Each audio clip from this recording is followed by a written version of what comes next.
Good morning, Mr. Shaskalson. Good morning, Ms. Magula. Morning, Chair. Good morning, morning, Mrs. Commissioner. Gxaleka.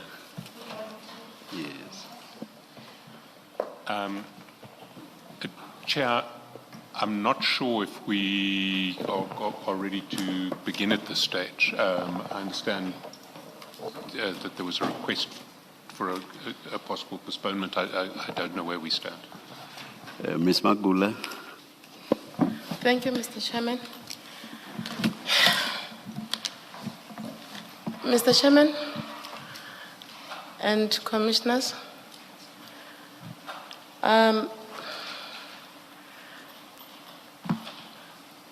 today we're meant to proceed as arranged yesterday, but there's a bit of a predicament that we are facing.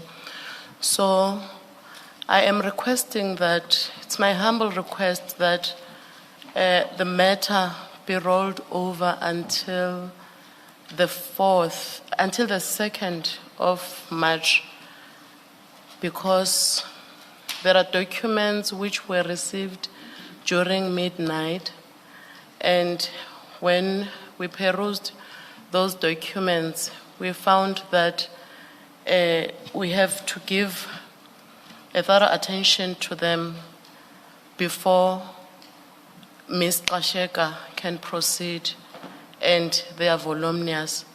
Hence, we request that the matter stand down. And also, there are documents that were received this morning, a document that was received this morning, and it is very crucial that we go through it thoroughly and consult through it before we can proceed. So that is my request, Commissioner. What is the nature of the first documents? Regarding one set, we have been advised, in fact, the Commission's attorneys gave us copies of an arbitration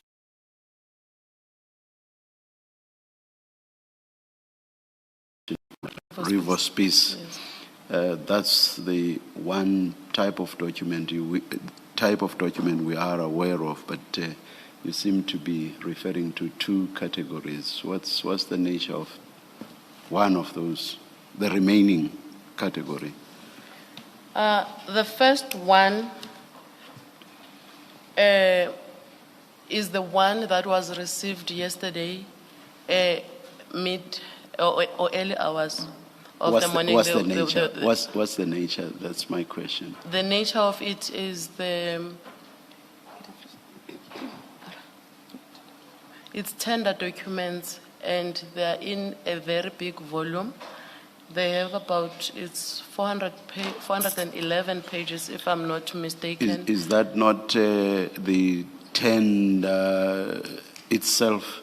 Because if it's the tender itself, I don't know how Mr. Shaskal, I'm still going to ask him to respond.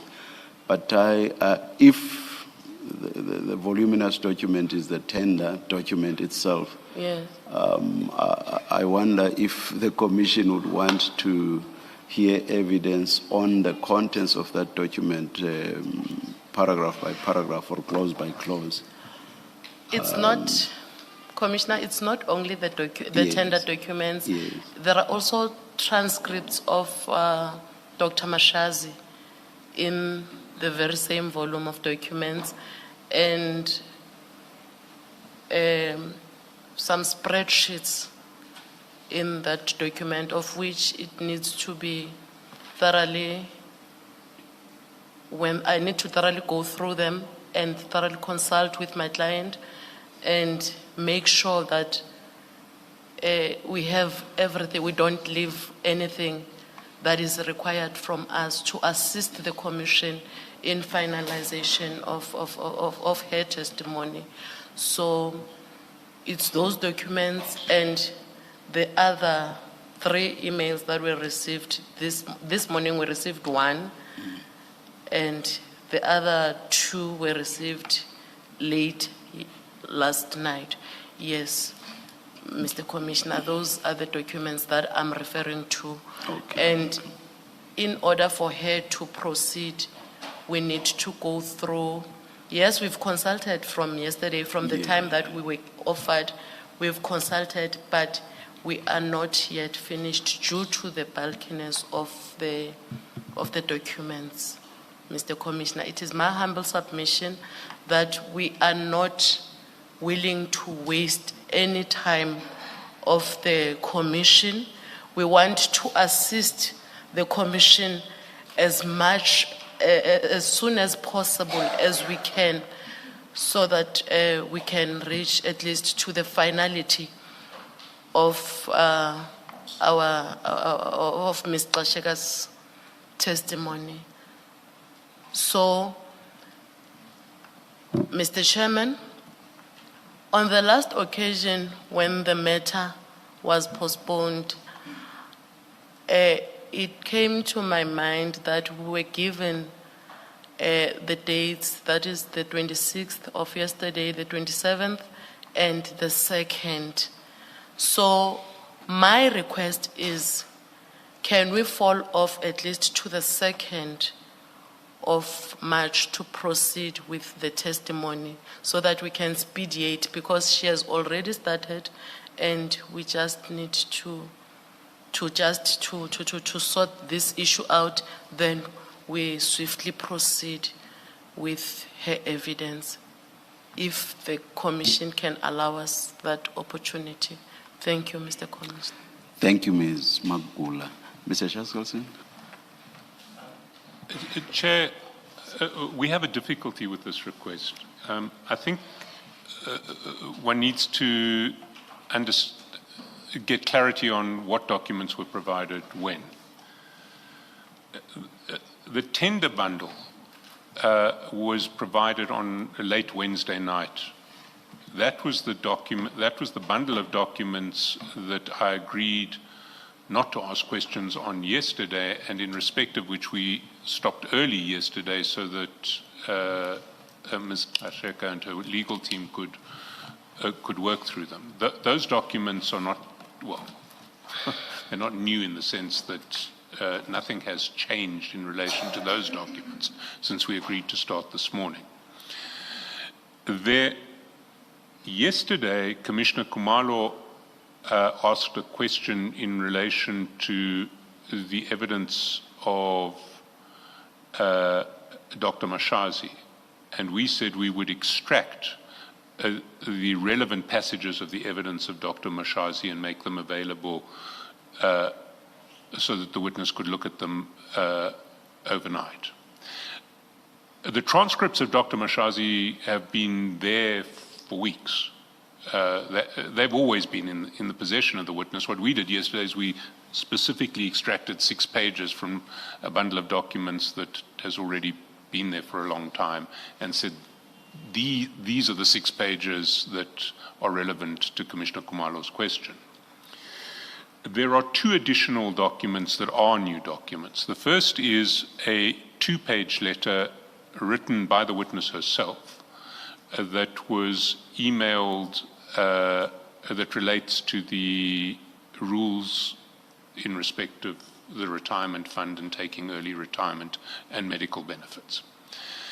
That was made available to us after the hearing yesterday, and as soon as it was made available to us, we had it forwarded to our learned friends. This morning, we were given a copy of an arbitration award in the arbitration between Mr. Spiss and the municipality. The arbitration award itself is date stamped 23 February. I don't know, we received it from Mr. Spiss this morning. I don't know when he received it, but we received it this morning. We made it available. It's not a particularly voluminous document. The commissioners have seen it themselves. And there are a few short questions to be asked in relation to it. The award speaks for itself. This is not a matter that requires much answer. So and we can't just roll over onto Monday. We have another witness scheduled for Monday. And we certainly would oppose this postponement. At best, from our side, if Ms. Gxaleka and her legal team need a bit more time now, we would ask that they be given a little bit more time now. But we can't waste a day. And in relation to what is new, it's the arbitration award and a 2-page letter. And the arbitration award itself is, it's 14 pages long. 14 pages long, and the letter is 2 pages long. This is not something that takes a great deal of time to consult on.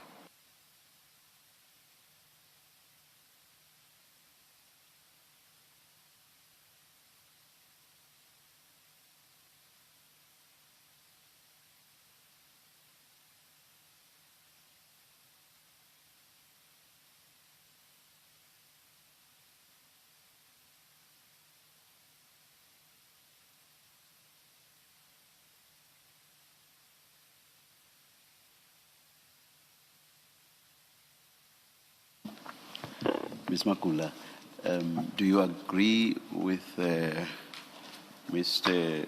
Shaskalson's description of the documents, even including the times of receipt, time/dates of receipt?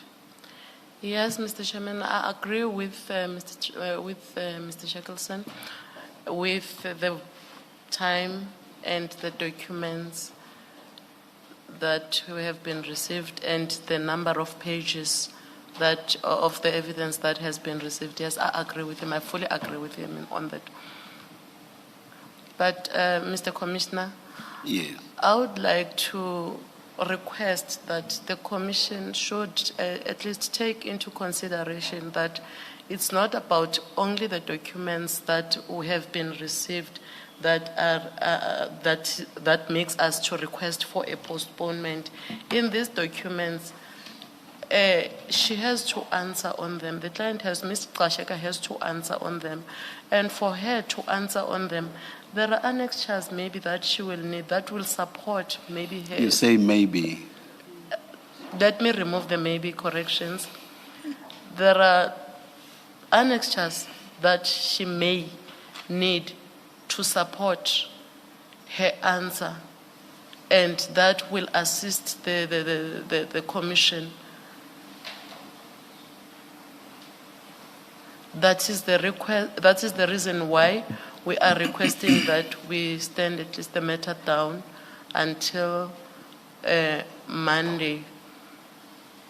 Ms. Makula, the only voluminous document is the tender document, on Yes. my understanding. Yes, Mr. And Mr. Shaskalson says that that's been with you and Mrs. Gxaleka from Wednesday already.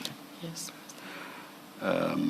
So, insofar as that document is concerned, I would not understand the request at all.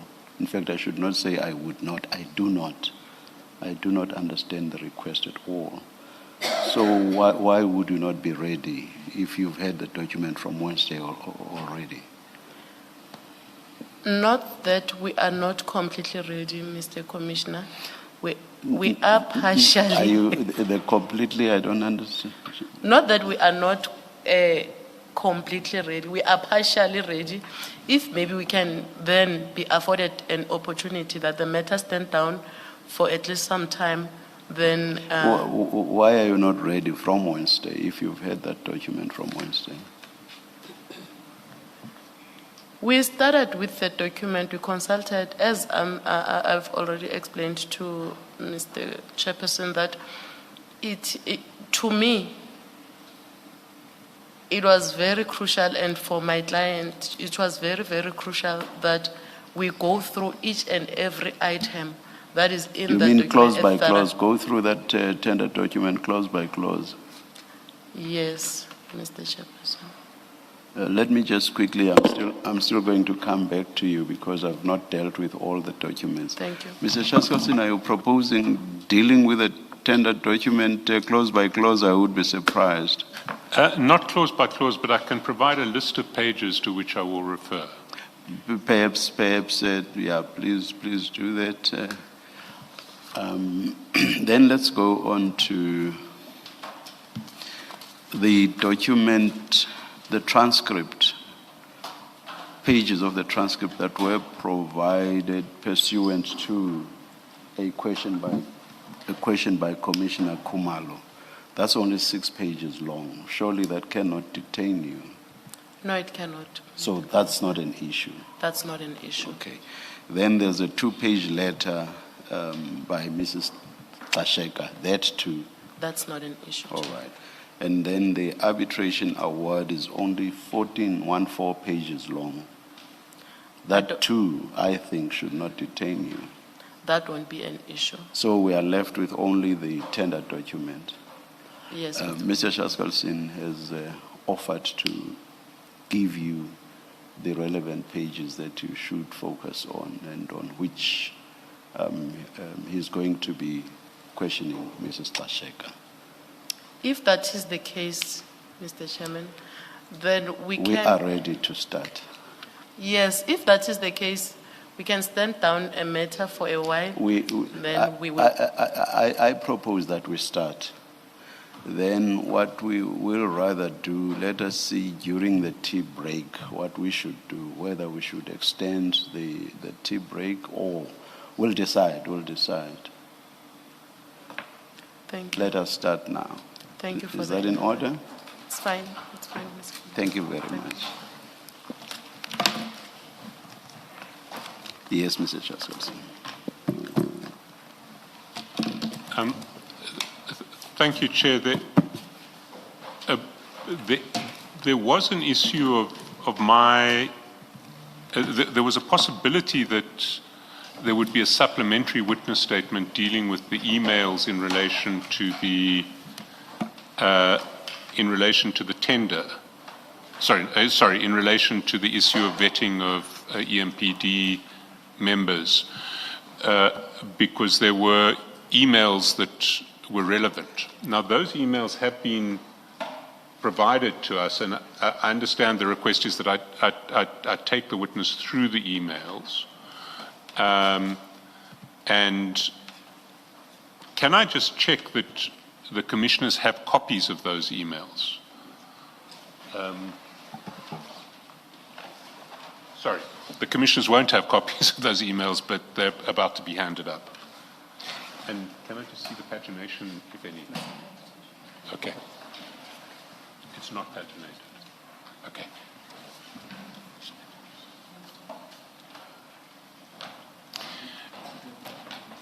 One of 13.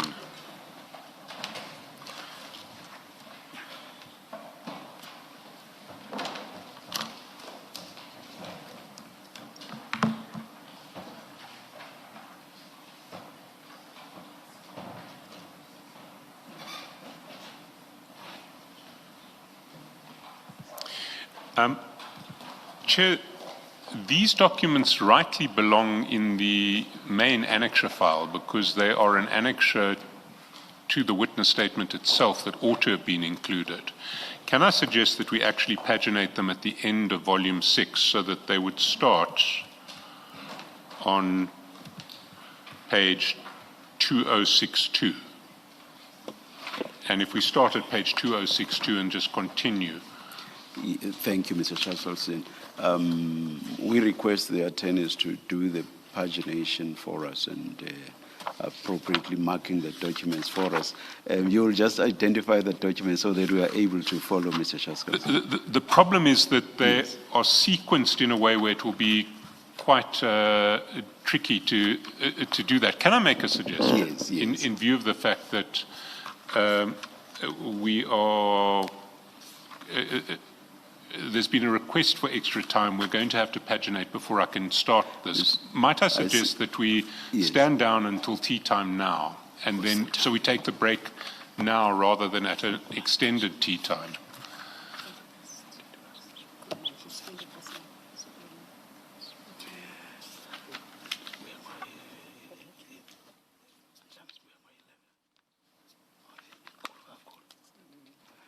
What time are you suggesting we come back?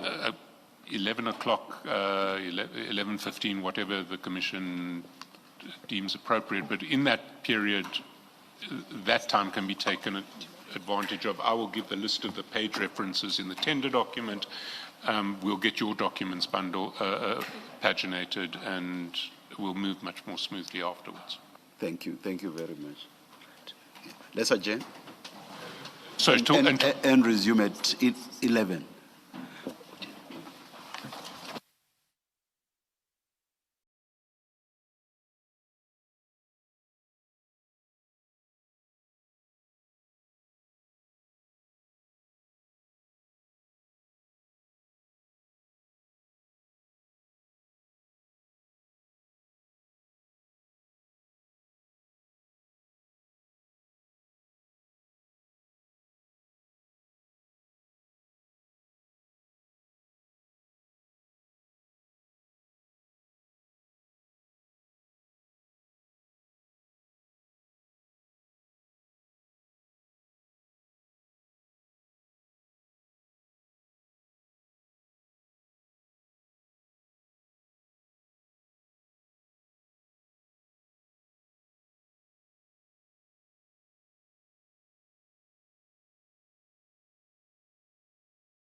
the legal opinion and the vetting issue. And you should now have had your little bundle of email correspondence paginated. It starts at 2062, and it would be at the back of file 6 if it's been put into a file.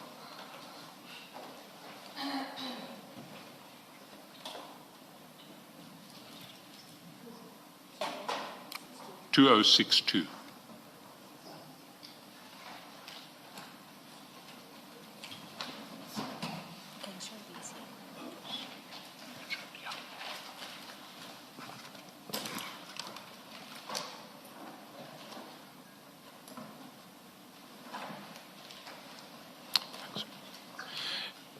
And Chair, because it's an email chain, we have to jump around a little bit. And so I think that the starting point, the earliest email I can see, is at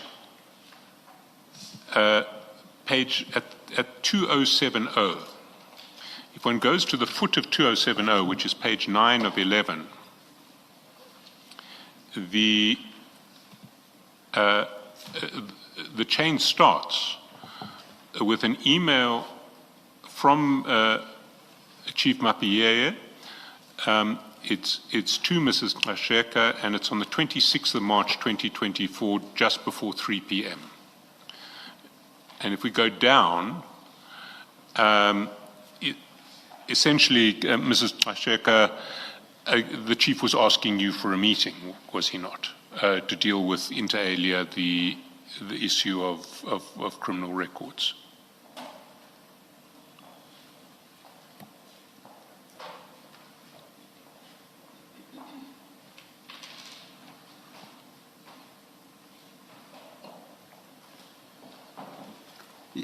You see that, Mrs. Gxaleka? It's at 2070 and 2071.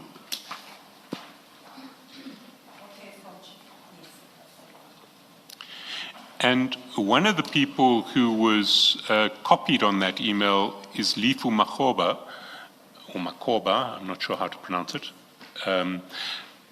Can you just explain who that person is? Good morning, Chairperson, good morning, Commissioners and everyone. Thank you, Evidence Leader. Lefu Makoba was the acting divisional head for employee relations. Thank you. So she was reporting to you in the HR department? Certainly, yes. So the next step in the chain is if we go up to the middle or to the top of page 270, we see that Ms. Makhoba then writes to Njabulo Zulu, who I assume is in the legal department. Yes. And says, "Dear colleagues, how far is your progress on a legal opinion on the EMPD employees with criminal records?" So she's writing to legal saying, where's this opinion?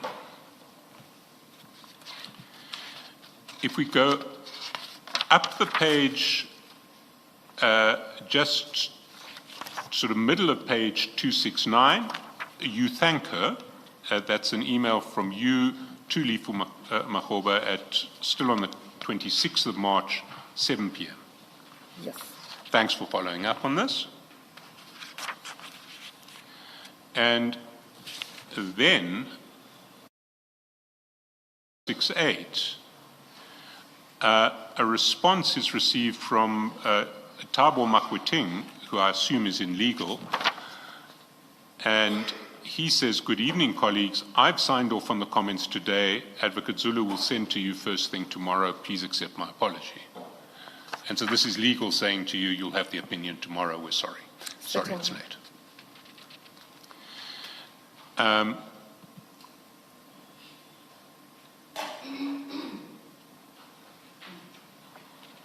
Then, late the following day, tomorrow, which is the 27th of March, we see at the top of page 2068, Mr. Zulu of Legal emails you saying, "Dear colleagues, Please find attached legal comments on the EMPD matter. Regards, and Jabul. And was that the email that actually attached the opinion? Yes.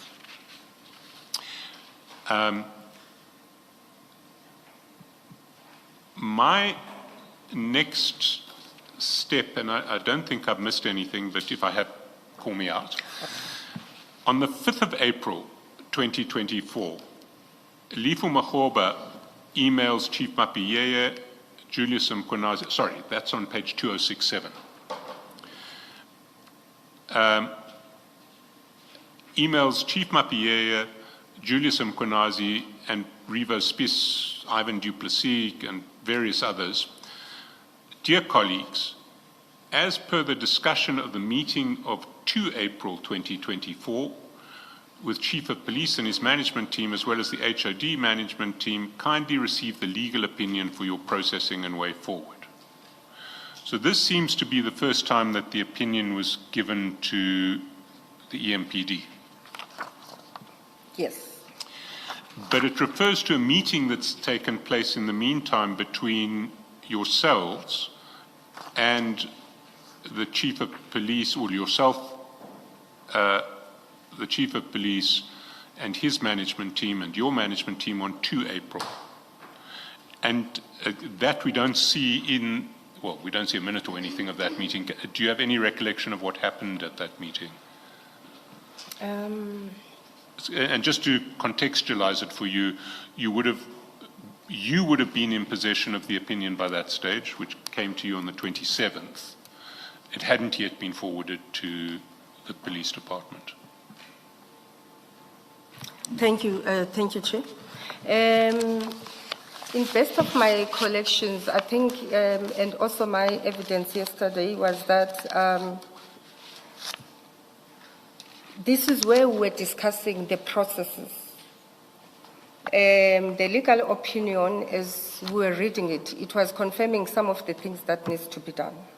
Sorry, maybe if I can assist you in that regard, can we go to 2043, or just keep this bundle open, but 2043 of the annexure bundle, oh no, it's the same file, page 2043 of the same file. It should be file 6, because I think that is the legal opinion that we're talking about, and it might have your file 6 of 6, 2043.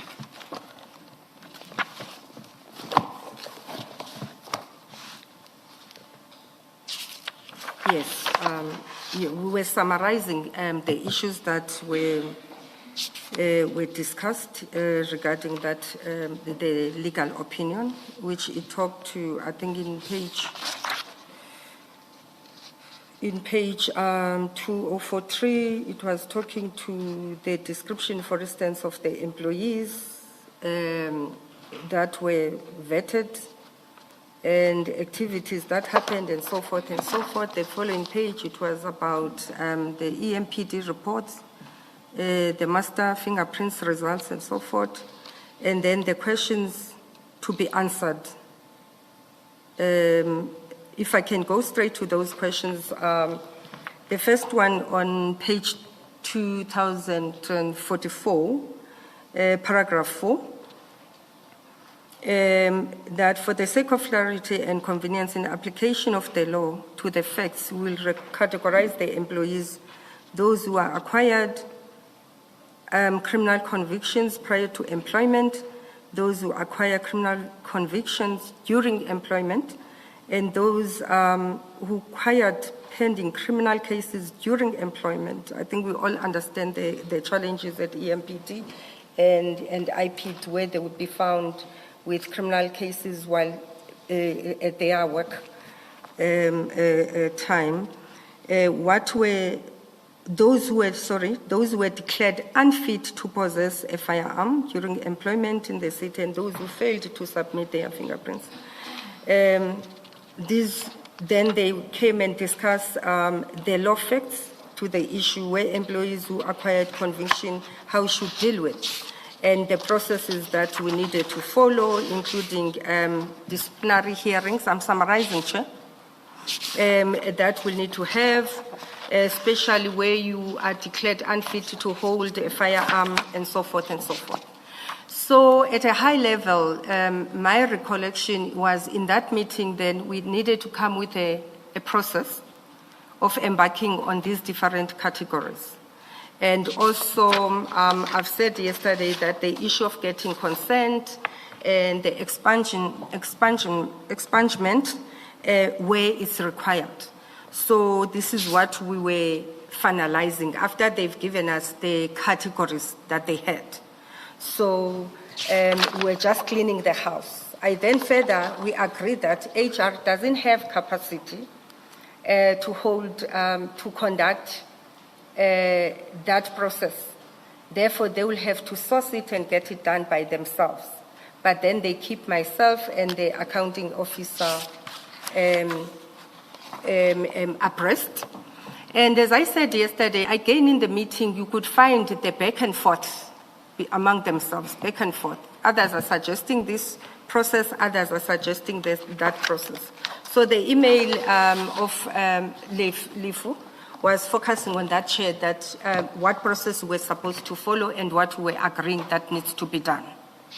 And I would like to reiterate from what I said yesterday, there were challenges because some of them said, I already have this, I don't need to do it, but you are pushing that others must be done, you know, and the issues of capacity that we discussed. I think that's what I can recall at this point in time. Thank you, Evidence Leader. Thank you.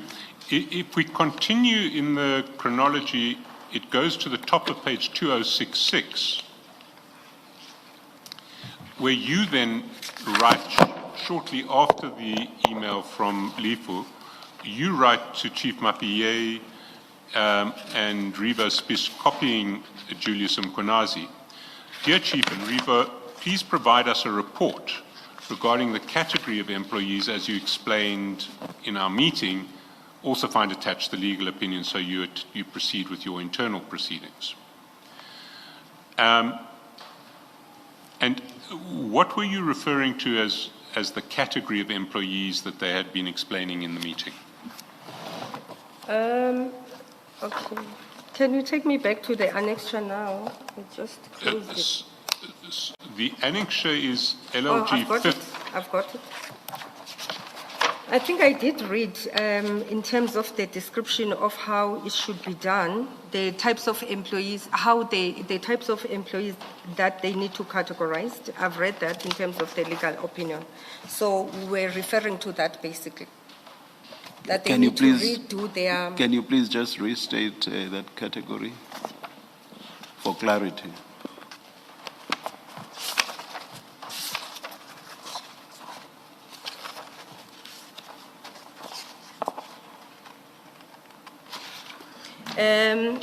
Employees who acquired criminal conviction prior to employment. And can I just clarify that you're on page 2044? 2044.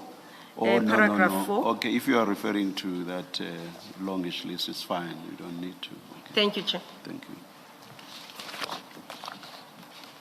Now, your email was on 5 April at 1:46 p.m. The next email is from Julius Mkhonazi, and that's on the same day at 4:21 p.m. And he responds, although your email was addressed to Chief Mapiye and Deputy Chief Spis, Julius Mkhonazi responds directly to the email and says, "Good afternoon, colleagues," responding directly to you. I have set up a team within operation to verify the fingerprints as submitted to us by Deputy Chief Rivo Spis and Deputy Director Vanda van Rooyen. We've discovered that this is the old criminal record data. Some of the people on no retirement, I'm not sure what that means, cleared by the courts resigned. And then he says, I suggest we start the process of verification afresh so we get the correct data of criminal record for every employee. as the HOD was explaining, this is going to affect the whole city. It will be wise if we start with the correct and clean data as operations we're combat ready to start the process since we're the most affected one according to this old criminal record. So if I understand correctly, he's saying this data is not accurate, some of it is incorrect.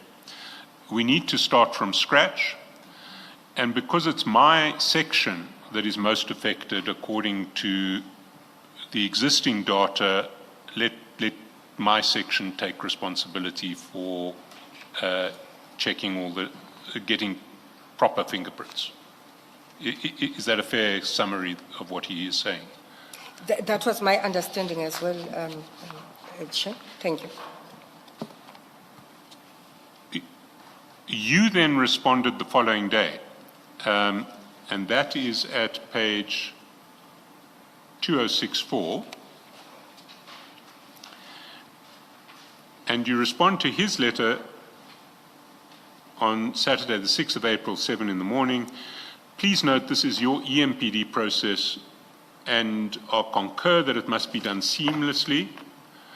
To ensure accuracy at all times, employees must be vetted and a final outcomes report must ensure that the data provided is correct, current, accurate, valid and reliable and legally and relevant.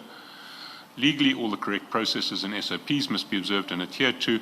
Please keep the accounting officer and HR informed of the process to embark upon and timeframes by rather providing a comprehensive report to this whole process where possible. So do you want to explain your response here? Thank you, Chair. My response is exactly what I've said yesterday and today, Chair, that I've said in our meeting, it's their process. They've got capacity, they assist the city anyway. They must run with it. And we already provided guidance in terms of how it should be done and so forth. And all we need is a seamless process. And obviously, Chief is leading the department. And my communique specifically, it talks to the Chief and the senior management, but specifically to the Chief. And eventually, based on our agreement previously, was that it keep us informed as we embark on the process, because once it's concluded, then it also determines the labor relations processes that we must commence with, and be able to assist them where HR gets to start to be involved. Thank you. Then there seems to have been a delay of a full year, because the next email in the chain is at page 2063, the middle of the page, and it's Sunday, April the 6th, but now it's 2025, not 2024. And you write to Julius Mkhwanazi saying, "Dear Acting Chief, this is the issue the councillor is referring to. We need to act on this before they use it against HR and EMPD." And below, what you're doing is you are forwarding your last email of 6 April 2024, exactly a year ago. The "Dear colleagues, please note this is your EMPD process." So it seems to me, and again, correct me if I'm wrong, that what had happened is that the matter had sometime later been raised in council closer to April the 6th, 2025. And at that point you went back to Julius Mkhwanazi and said, we need to act on this. If we don't, they're going to use it against our departments. The councillors are going to take action against our departments. Is that correct? If I recall events, it might not have necessarily been the council meeting, but where we report majority of our issues is at OCMOL. So it might have been the OCMOL, the structure I've discussed yesterday. Sorry, can you just explain that structure? Is the oversight of the executive, mayor and legislature offices committee. So they've been following up on majority of EMPD issues. I think that's where we get to engage about EMPD issues. I think it could have been Councillor Bach. It was where it was discussed. And it was not for the first time. They kept on discussing these issues. And where it would have been in council as well, it would have been the EMPD, MMC Community Safety, that would have been responded. So it became an ongoing matter that needed to be resolved. So my aim of the meeting was to say, can this happen? Can you follow up on my email that was sent to you guys a year ago? Thank you, Chair. And were there any other communications in relation to this issue between yourself and Mr. Mkonazi in the intervening year? After this one? No. Between April 2024 and April 2025? Directly so, I'm not, it might have been verbal, but where we have been meeting and discussed these issues, it was in the OCMOL. As I said, OCMOL kept on following up that EMPD get this process done. I don't sit in their executive management meeting. I wasn't sure what was happening there, but in the OCMOL, all of us will be sitting there. So it will be discussed that it must happen. And I was also trying to emphasize that time is running. Why is this not happening? Thank you. That seems to be the last email in the chain, because the next email is on page 2071, which is just your own personal email where you have sent the email chain for filing.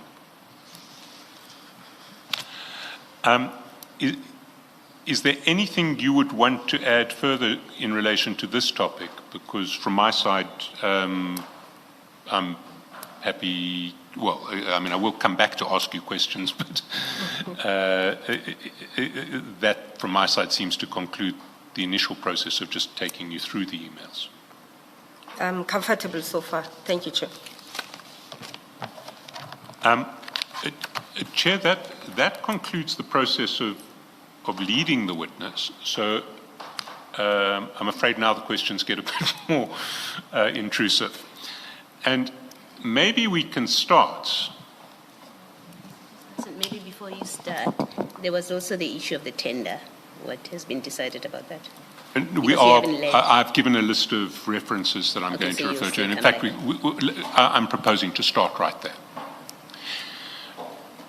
So can I ask you to go to page 168 of the supplementary.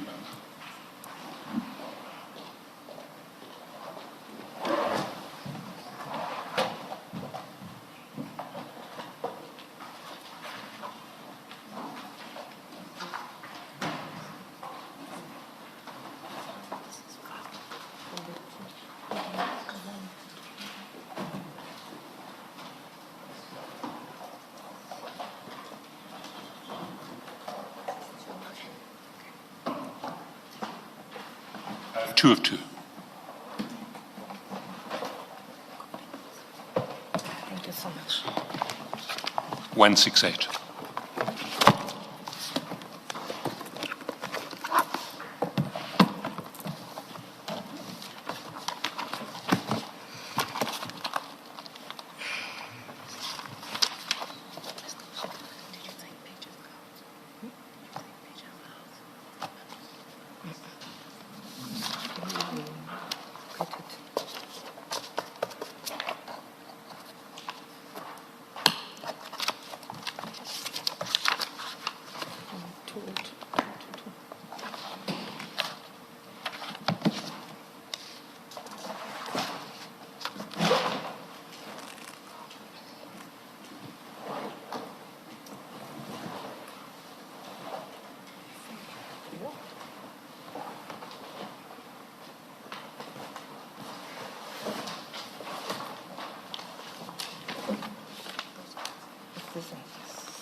Can you mention the page again?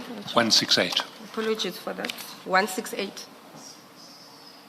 6168. 168. Thank you, Chair.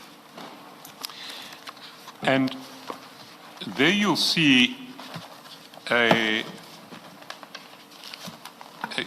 document saying bids are hereby invited for the following: Human Resources Department, Strategic HR and Talent Management, contract PSHR 13 of 2023, the appointment of accredited skills development providers to implement various qualification and skills programs on an as and when required basis from date of award till 30 June 2026.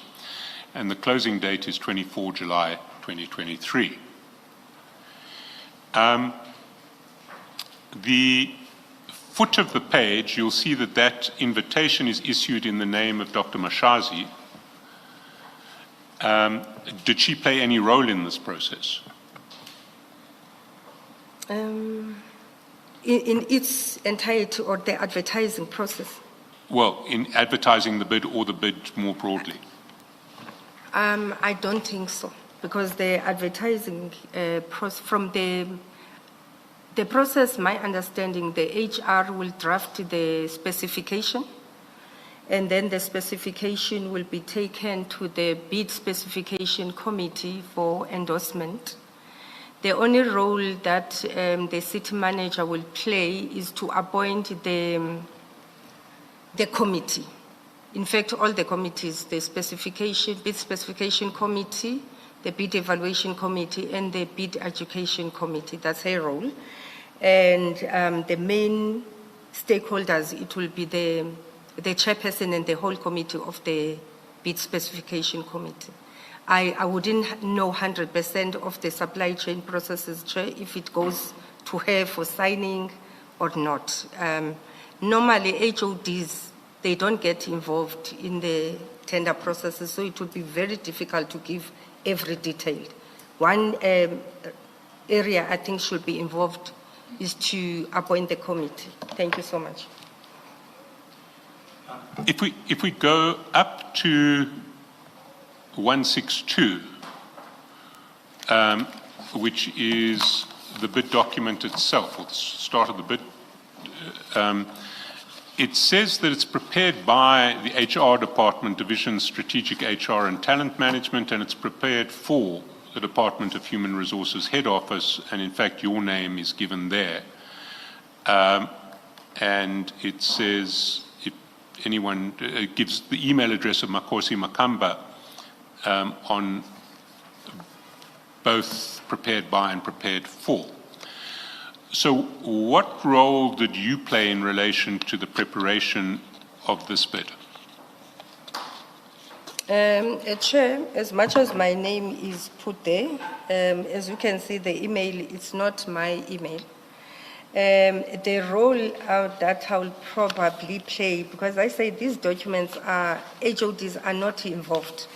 It will be the agreement, maybe on how the spec will be, just to look at the documents.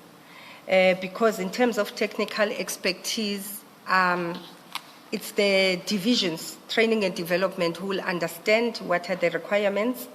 And my understanding, this specification should have remained the same for the longest time. I did make comments at some point that their current tender, because it has been following the same process all along, it doesn't cover everything.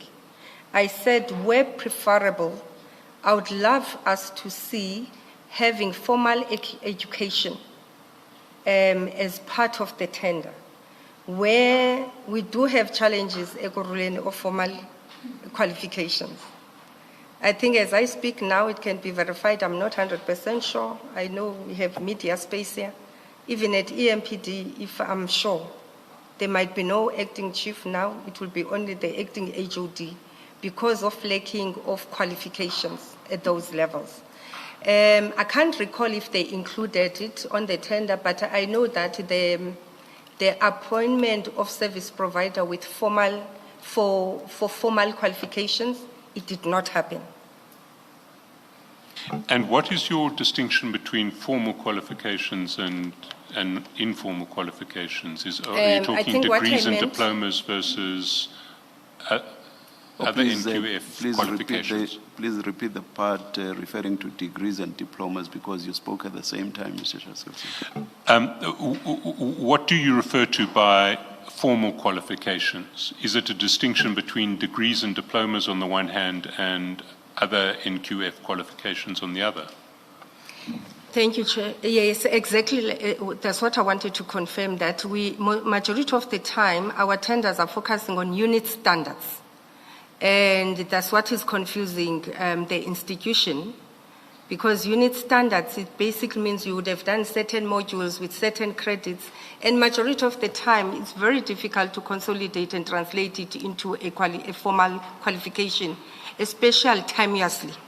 So, but if you take a route of having a formal certificate, diploma, degree, honors, masters, it will then assist to improve in our qualification profile of the city. Then you accumulate those unit standards over a longest time. And majority of time, employees, they tend to get tired and never get to finish a formal qualification. So that's what I was aspiring towards, that let's just go once and get formal education. That is my own definition between the unit standards and the degree, certificate, and so forth. Thank you, Chair. Where does Makosi Makamba work? Presumably she's in HR somewhere, but where is she? I don't know where she is. I think her contract expired or she resigned, I can't recall, but she's no longer with the city. Who would have been responsible within the department for this tender? It was her. But, presumably it must have been allocated to her for a reason. Would she have sat in strategic HR and talent management? Or Yes, how she do you was do the- this within?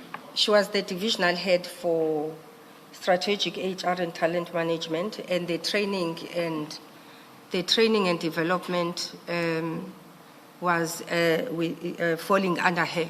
It was a subdivision in the strategic HR and talent management division.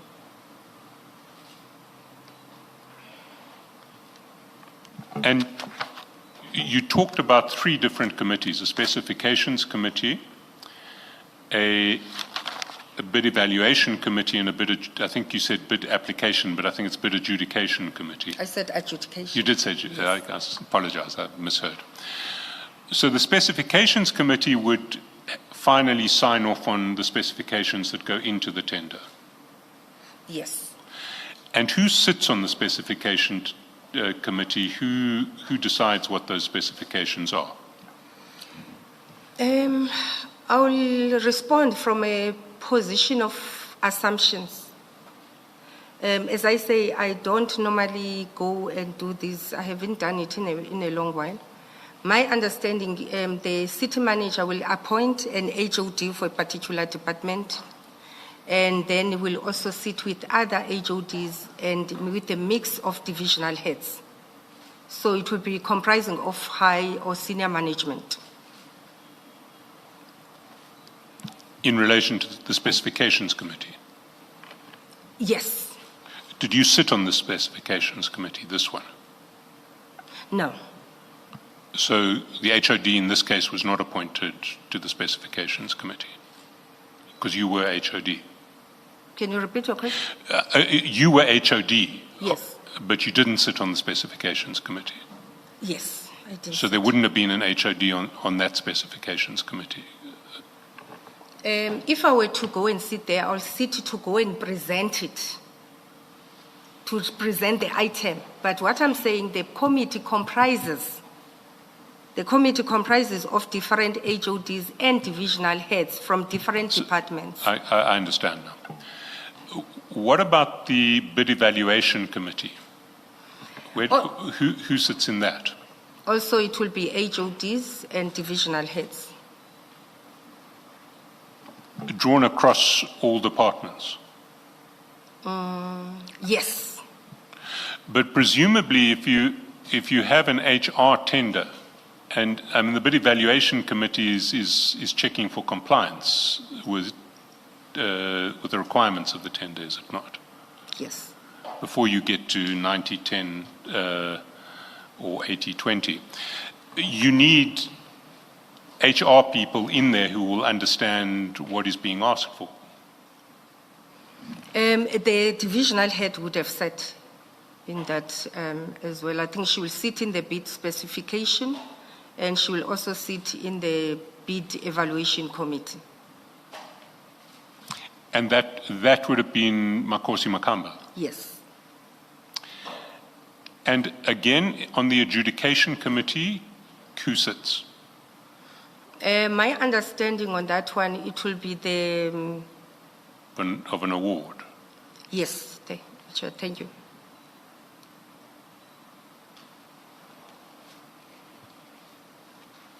If we look lower down on page 168, sorry, we've moved from 168, but let's stay on 168.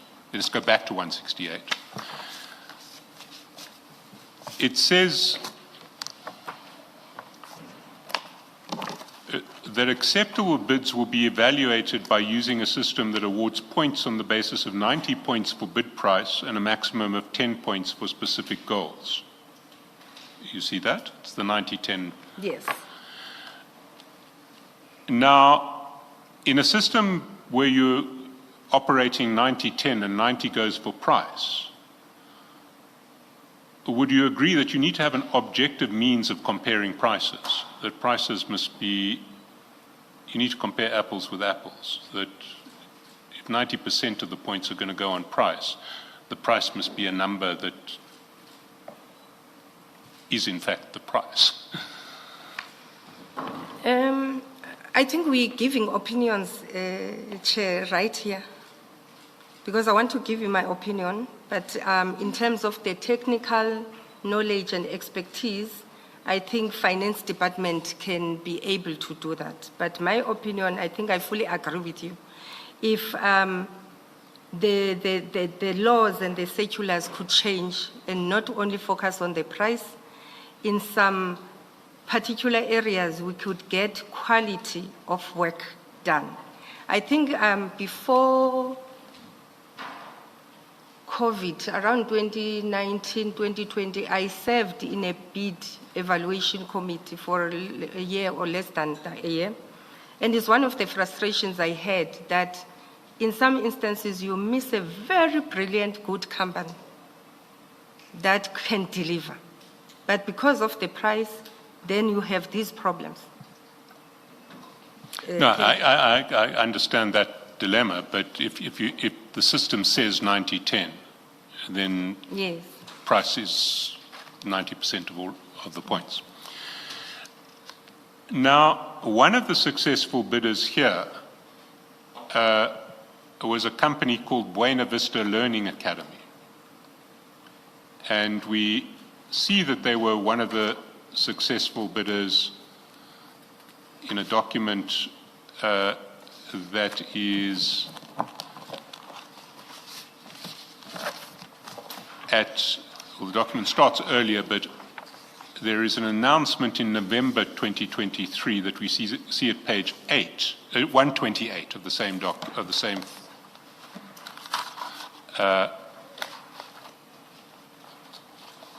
folder. It starts at 128, and if we go down the next page if we go down to 130, we will see that the second from last row on that item says PSHR 13 of 2023, the appointment of a panel of accredited skills development providers to implement various qualifications and skills programs on as and when required basis from the date of appointment till 30 June 2026, Buena Vista Learning Academy. So they were one of the successful bidders here. Yes.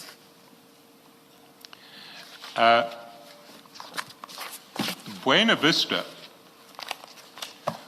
are a company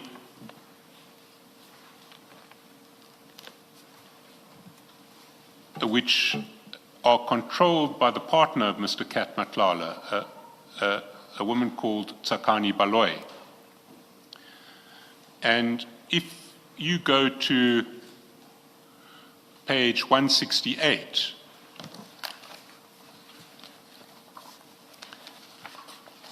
sorry, not 168. If you go to page 124, you'll see a Windeed search on Buena Vista. 124.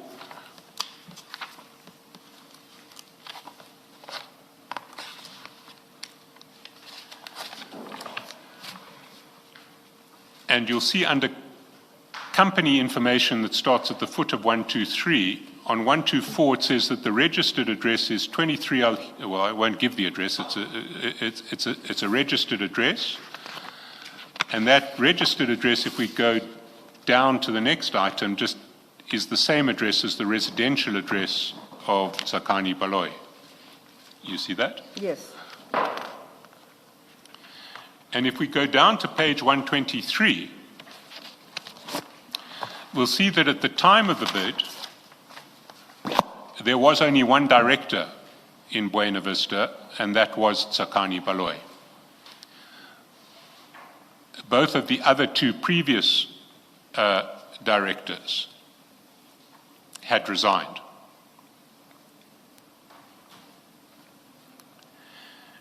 And we see also,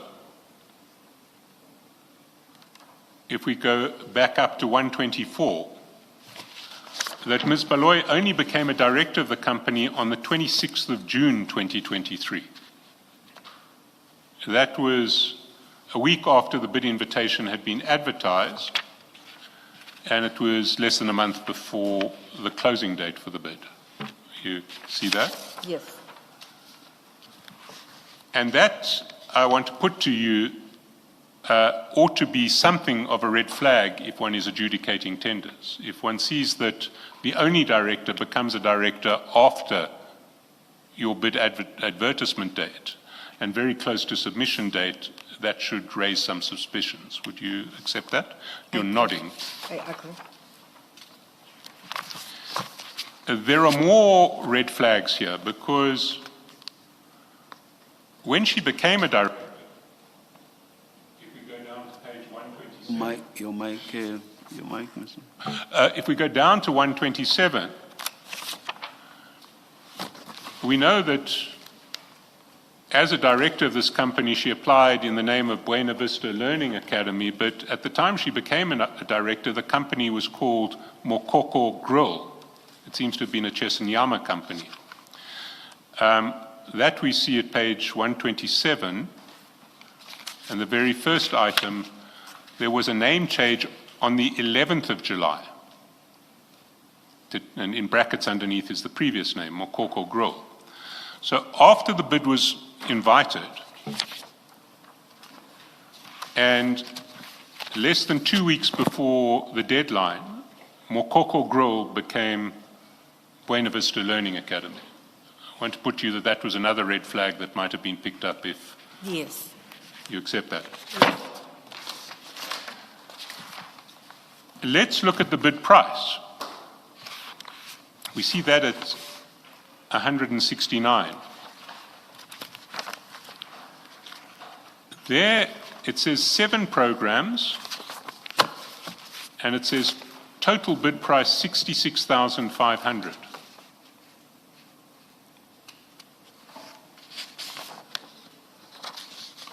But if we go to page 158,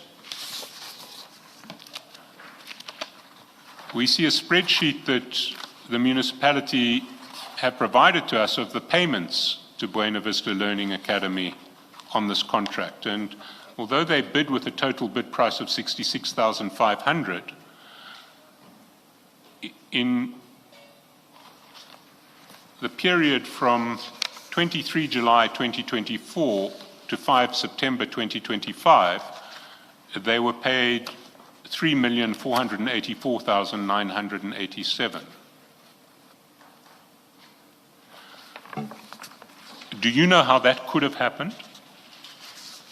Okay, I want to understand that the total bid price, it means that you're going to tender for 6,600, for 66,000 for the whole tender. I won't have clarity on that, Chair. As I say, I'm not an expert on that. But on the spreadsheet, it will be the allocation of training as required by departments, where she will then go and train.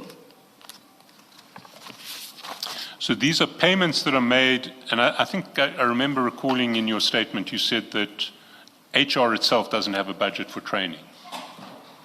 Yes. Is that correct? So you can't pay for training, but the line function departments will pay for training. I've said they are also battling to pay for training. Majority of the time, the training will be paid by the SETA. And the Ekurhuleni, we're still striving to get our own budget. So when you refer to the city, it's not clear to me what you mean. I mean, technically every department's part of the city, but who do you mean when you say it will be paid for by the city? The SETA. Oh, by the SETA? Yes. We receive grants from the SETA on an annual basis. There will be an indication, then they submit money in the city on a quarterly basis. So when it says departmental, if we look at page 158, when it says departmental cost center description, projects, HOD's office, projects, management, HOD roads and stormwater, what does that reflect? Surely that reflects payments from particular departments. It means it's the money allocated. The departments, they will ask for a particular training, and then we'll allocate that training for that department. And once they are done with the training, it will be paid from the SETA's grants. So where it says departments, it means training, it happened in those departments. So what you're saying, if I understand you correctly, is that the city has access to SETA funds, Yes. or funds that it can use out of its skill development levy payments and the like, and it will allocate from those funds, or certain departments will have a claim on those funds for training. Yes. And so the money is ultimately paid for by the city, albeit what it results in is a credit on skills development levies, the funds that the city would otherwise pay to the SETA. Yes, technically you can say that.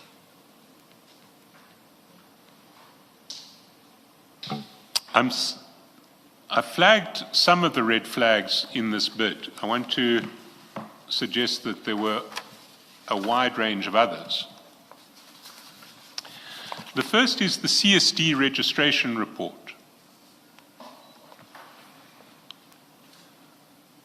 And that one sees at page 311.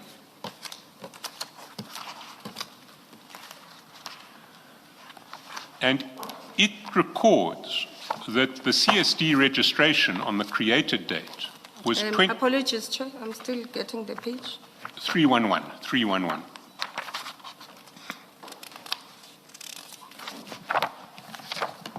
Thank you. It records under created date, which is when the CSD registration takes place, that CSD registration took place on 20 July 2023.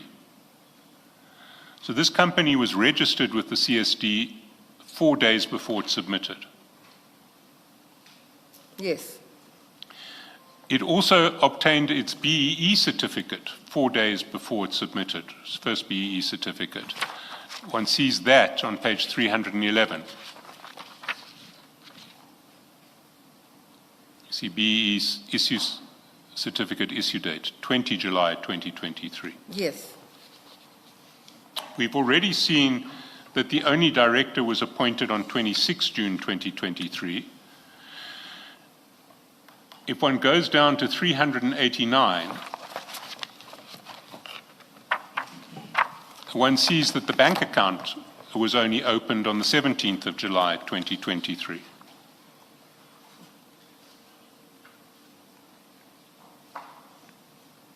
Yes.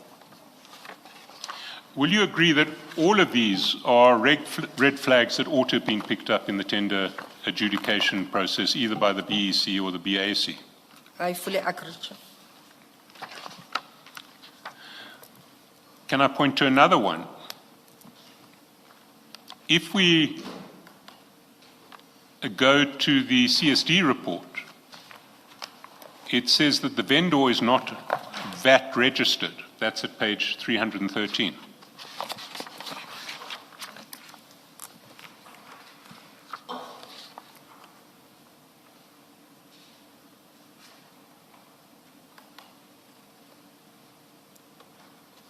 Okay, I don't see that part. If you go to page 313 under tax information, it's got an income tax number, and then it says, is the supplier a VAT vendor? And it says no. Okay, yes, I can see that. But if we look at the bid, we see that the turnover that is claimed in the bid, and I've unfortunately lost my reference, is, I think it was 35 million rands in the previous financial year. So there was 35 million rands, I'll get you the reference in a minute. 35 million rands of turnover in the bid, cited in the bid. 191. Sorry, Commissioner. The turnover on 191. On page 191, thank you very much.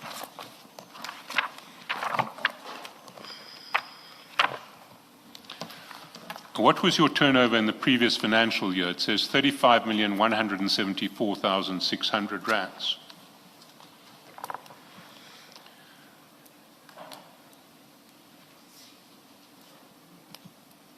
And what's significant, if we go back to page 311,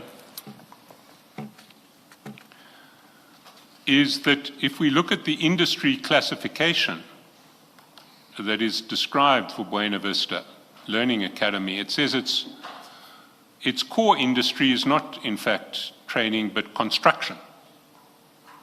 So it says on page 311... Perhaps you should have concluded the point about not being VAT registered, and yet there's a 35 million. I need to refer to construction because thank you. there are training providers who don't have to be VAT registered. Oh, thank you. But there are no construction companies that don't have to be VAT registered. So if we look at what is said in the CSD report, it says the core industry is construction, and the percentage share of annual turnover is 35% from construction activities. And if we take the 35 millions quoted in the bid as the previous financial year's turnover, 35% of that would be over 10 million rands, which is way over the VAT threshold.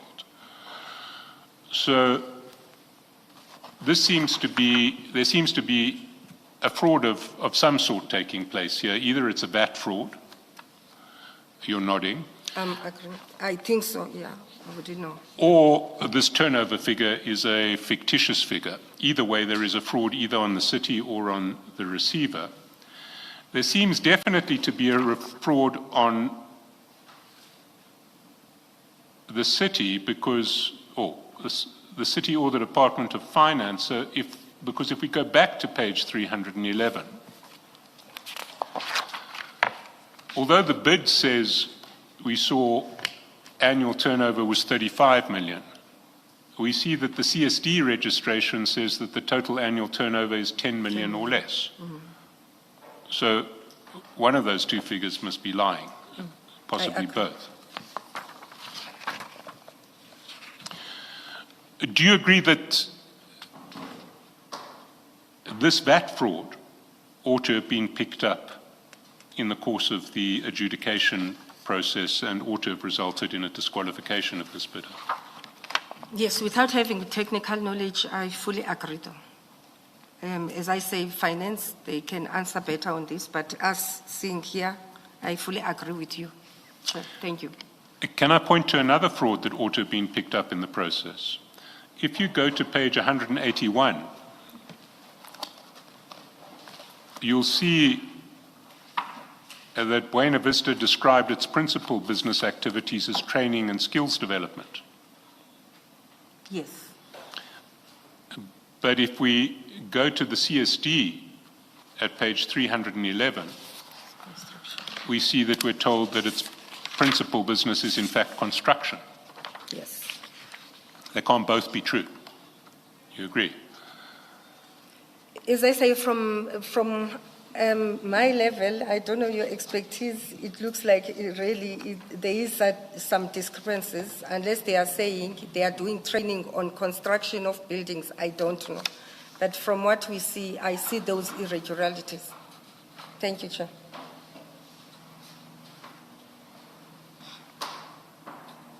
Mr. Chaskalson, what do we do with industry classification 2? Because there they do mention that it's education. Indeed, but if one looks at principal activity, 35% is for construction. I think it was at 25% for education. 35 for construction is at 25 for education. So the principal activity of this company, according to the CSD report, is construction.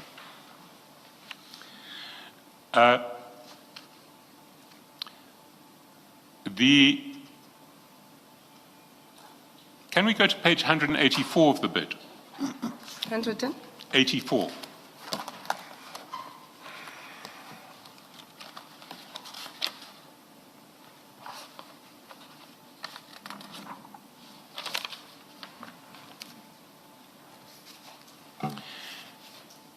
There it says that the legal entity is a company, not a joint venture. You see that? Yes. It is based on partnership agreements, which is what one would expect to see in a joint venture, not a company. So we see that at page 303, the bid is supported by a subcontracting agreement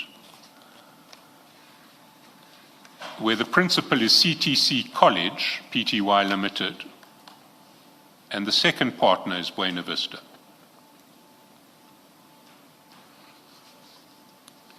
And I'd ask you to note that CTC College is represented by MJ Mabandla. We're going to come back to MJ Mabandla later. There's a partnership agreement there. And if we go to page 375, we see another partnership agreement, this time described as a memorandum of understanding between Leda Cleaning and Security and Buena Vista Learning Academy. Now, the bid had to be based on a partnership because Buena Vista, being a Chesanyama company, or apparently a Chesanyama company that until recently was in a completely different industry, had no training accreditations of its own. So if we look through this bid, we will see that there are no training accreditations that Buena Vista itself had. And let me take you there. But for now, before I take you there, would you agree that if Buena Vista had no training accreditations of its own, it couldn't qualify for this bid? Certainly not without entering into a JV with somebody who did. I'm going to repeat that I'm agreeing with you from the layman's point of view. And I don't want to say I'm talking here on behalf of Finance Department. From the layman's point of view, but I'm sure finance will have reasons and understanding of how subcontracting works. So I don't want me conceding to be a position of the finance department. I'm just saying from the layman's point of view, all this looks very strange. Thank you, Chair. Let's go to accreditation. There were a series of accreditation letters put up by Buena Vista. There were 5 in all. The first one appears at 343.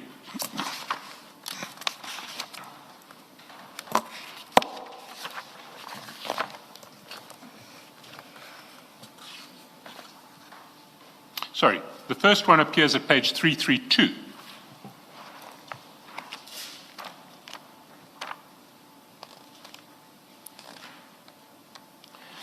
And you'll see that that accreditation letter is issued to a company with a similar name, but a different company, a company called Buena Vista 143 Pty Limited. Yes. But it was issued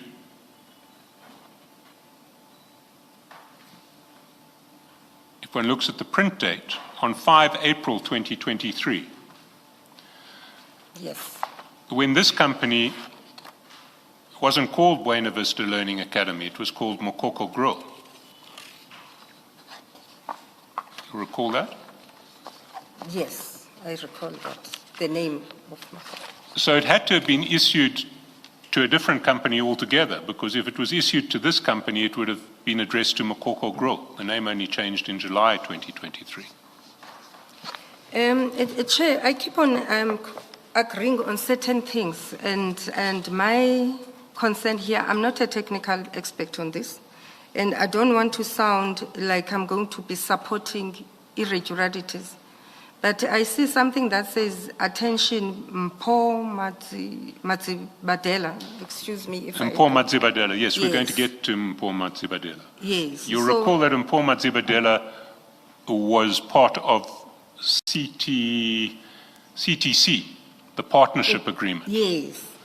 So this is an accreditation letter issued to a different company with a similar name, that issued to a company belonging to the person who has now apparently, if indeed these are not all forgeries, who appears to have gone into partnership with Buena Vista Learning Academy. Yes. But it's not an accreditation letter for Buena Vista Learning Academy.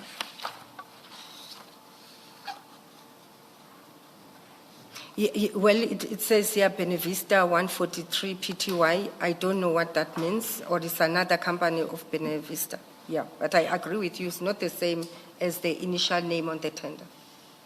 Indeed, it's not the same, and it couldn't have been the same, because Yes. at the time that this letter was issued, if this letter is not an entire forgery, 5 April 2023, the company hadn't changed its name to Buena Vista Learning Academy Pty Limited. It was still called Mokoko Grill Pty Limited. It only changed its name 4 months later.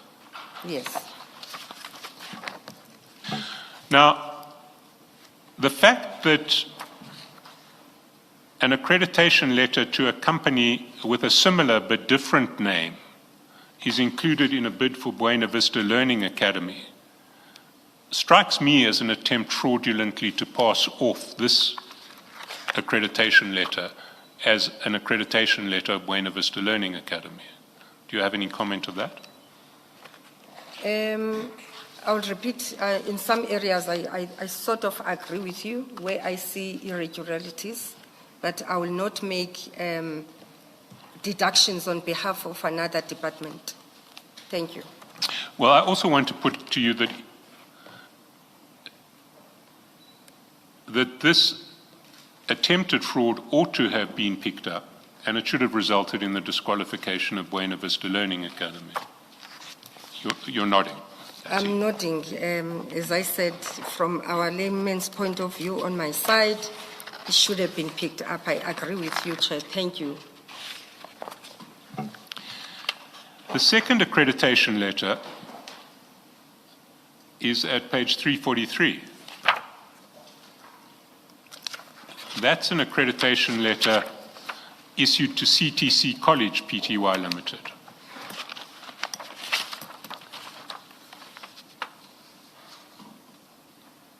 The third, and again, it's not for Buena Vista, the third accreditation letter at page 357 is issued to CTC College, and here we see Mr. Mabandla as the addressee.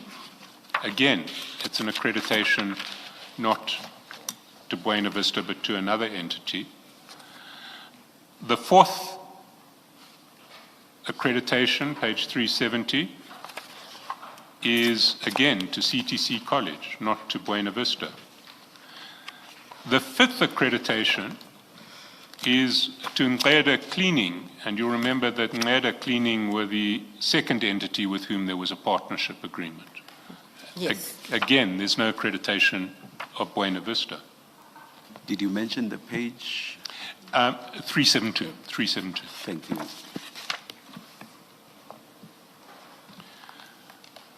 So Buena Vista produced no evidence of any accreditation that would have qualified it for this contract. Do you accept that? Yes, from the layman's point of view, I accept that. Thank you. What do you mean by that? I mean, this one does nothing because in respect of everything else you've been saying, you lack the necessary expertise. I don't see the expertise here. This is about letters of accreditation. If you think there are letters elsewhere, maybe that's what you should say. This one has nothing to do with the expertise which has been your refrain throughout. I think, Chair, what I'm trying to say, there's certain processes regarding subcontracting and also working with certain institutions on matters. I just grappling to understand how those agreements work. Hence, I'm saying from my point of view, indeed, something doesn't look right, but I don't want to speak for the finance department because they will be a technical expert and understanding how maybe these things are done, Chair. Technical experts who will say there were letters of accreditation directed to Buena Vista training.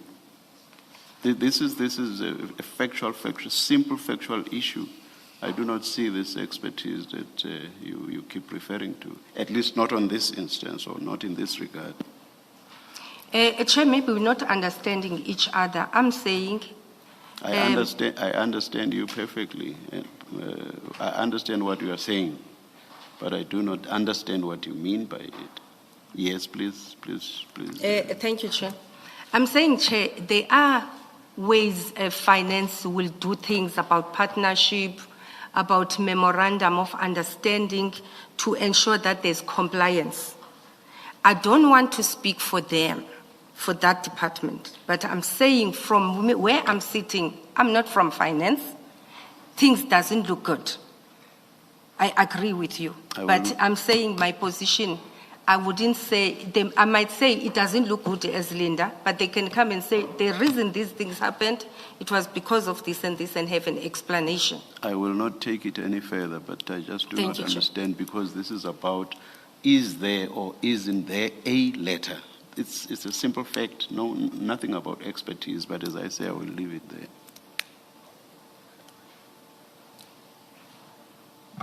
One of the other requirements of the bid was letters of reference. There was a letter of reference at page 317. It came from the city of Johannesburg, but it was a reference in support not of Buena Vista, but of CTC College.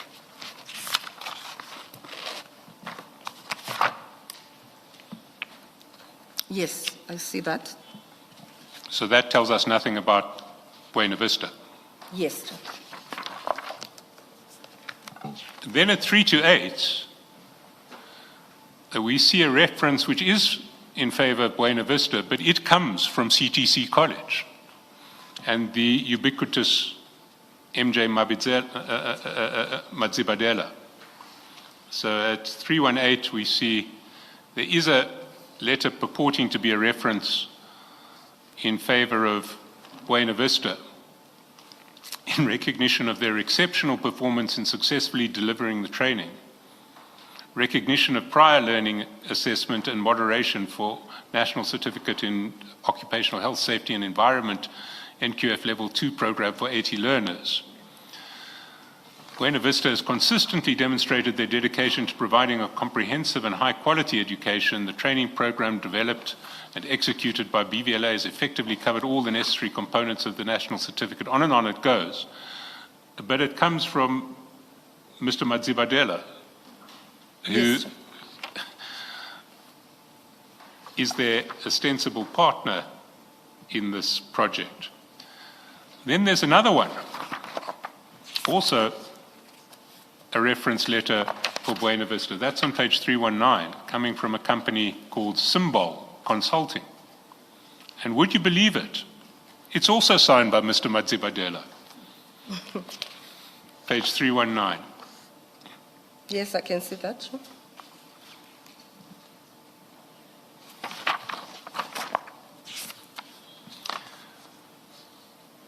And just to complete the picture in relation to Mr. Mabandla, he also pops up in the bid at page 357, where he is, and I think we've actually been there already. Yes, this is the third accreditation letter, which is for CTC and which is addressed to him personally.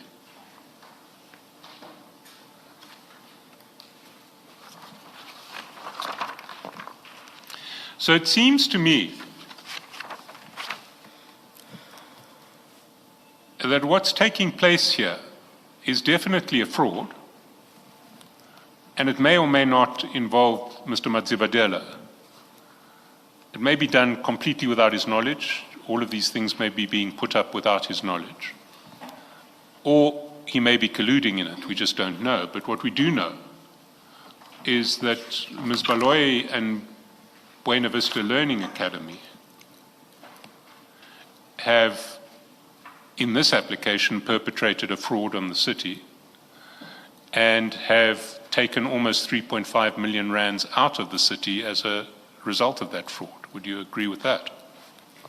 From the deductions that are made, I agree with you, Chair. Thank you.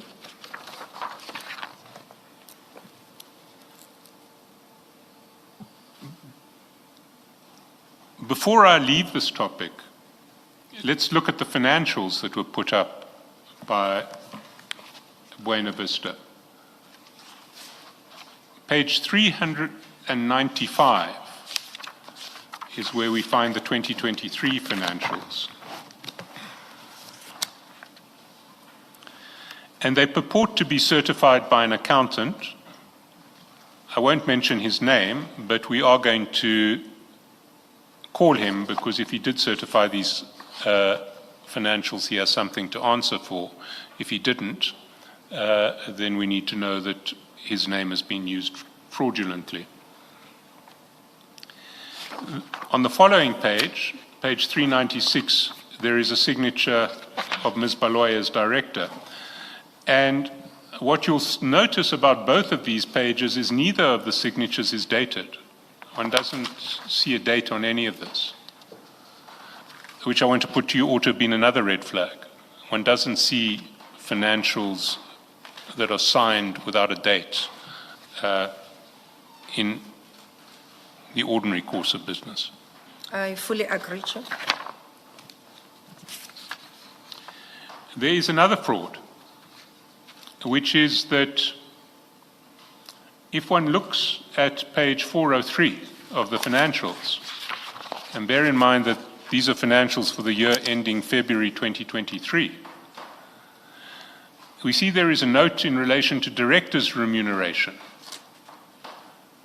which says that a salary of over R1 million was paid to the director Tsakani Baloyi, or T. Baloyi. But of course, in the year ending February 2023, Ms. Baloyi was not a director of this company. I agree, Chair.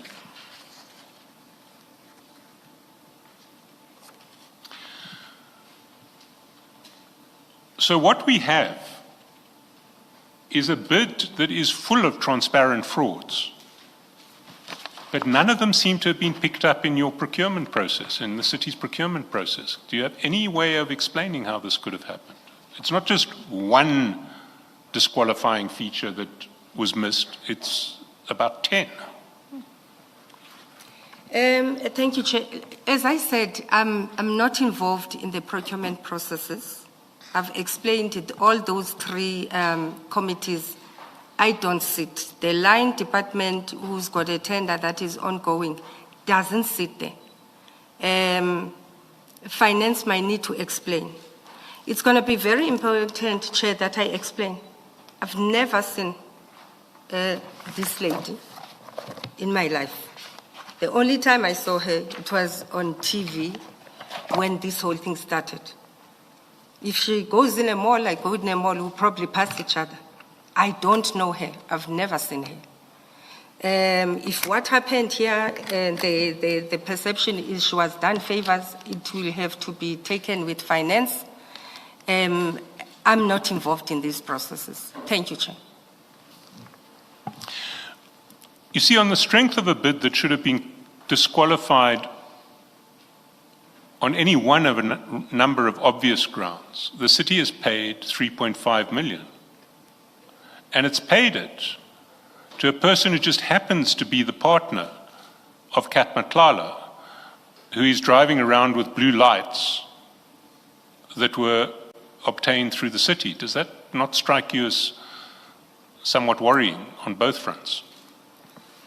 Chair, when I was speaking to my legal team yesterday, and we're going through the payments, this is one of the companies. At some point I said, they mustn't be utilized. Initially, when I took over, after I think Makosi left and I started being involved here before we could fill the position on training issues, I picked up that there was no rotation.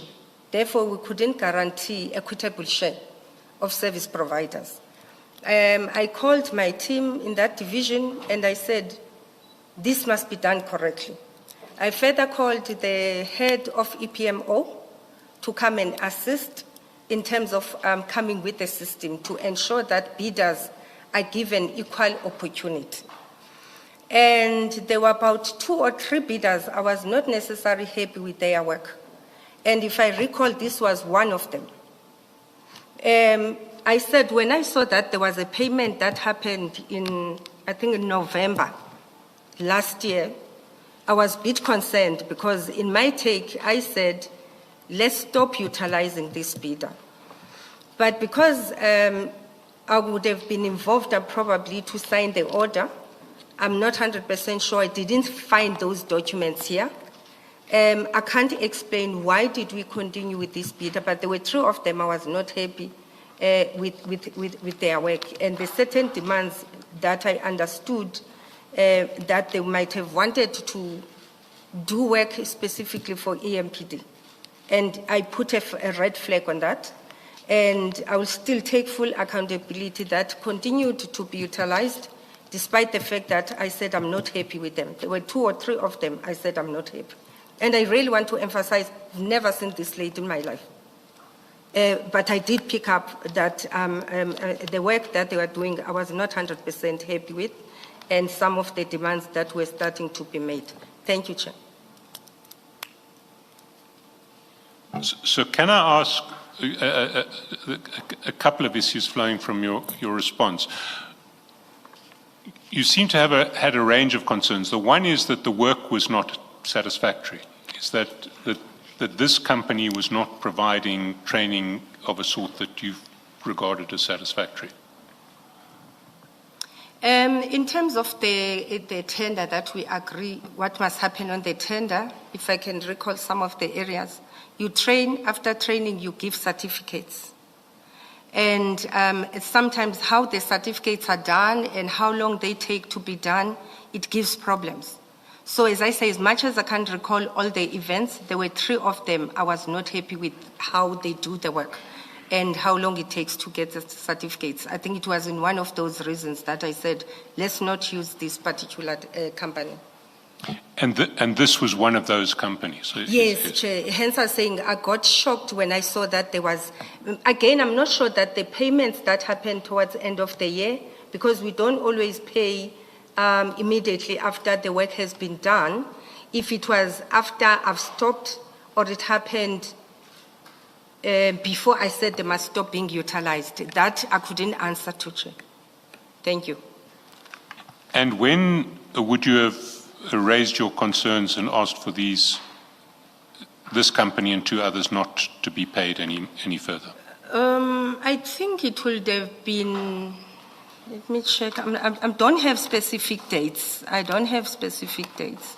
But it was during the time I started looking at the allocation of work and the equitable share, and then also the performance, because one of the systems I've put in place was we must report to finance of the work that is done quarterly.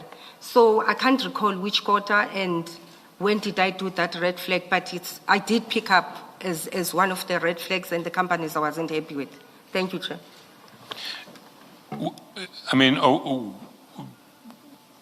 can you give us any specificity? Are we talking about 2024, 2025? When would this have been? If I can just get the page of the invoices.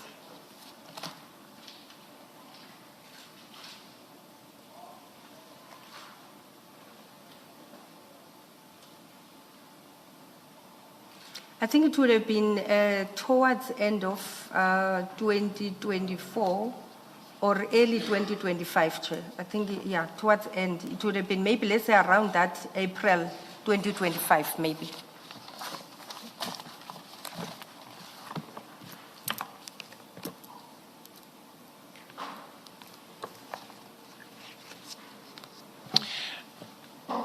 There's another issue with this payment schedule that, well, before we get to the payment schedule, can I ask you, you said that there was an allocation issue that concerned you. Do I understand you correctly, meaning that there was, as it were, a panel of service providers who'd been appointed? There were more than one successful bidders on that bid. And this service provider was getting more than their fair share. Is that what the concern was? It might not be this one in particular would have got more share. There would have been more others that would have got more than she would have. So when I was talking about equitable share, I wasn't specifically focusing on this particular one. I was just talking in general for the whole panel that has been appointed. So that was one of the issues you were addressing. You were addressing 2 issues. You were addressing allocation and you were addressing quality of work. And you recall that this provider was flagged for one or both of those issues. Yes. Thank you, Chair. Who did you raise these issues with? And where would there be a documentary record of it? The documents, it will be the allocation schedule. And I raised it with, as I say, head of EPMO. And the lady was assisting after Makosi left. But in terms of records, what records you can get in the city is the allocation schedule. Thank you, Chair. But if you raised it with someone, there should be a documentary record of that. I mean, presumably it would be written down somewhere in an email or in a memorandum. Where would we go to find that? The allocation schedule, you should find it in HR or you should find it in finance. As I say, if I recall, we also submit quarterly reports. So between, I wouldn't know the name specifically in finance, but in HR, from the training team, I think the acting HOD will be able to assist where the team can collate the documents and make them available. But that's the allocation schedule. But I understand that or maybe I'm misunderstanding your evidence. Did you issue any instruction to someone saying, don't allocate work to this service provider, either they've got too much already or they're not giving us certificates? Will we find an email or a memorandum to that effect? I'm not 100% sure if there will be an email, Chair. When my team raised the issue, their concerns, and I follow up those concerns, I then made that decision there and there that don't allocate this person work.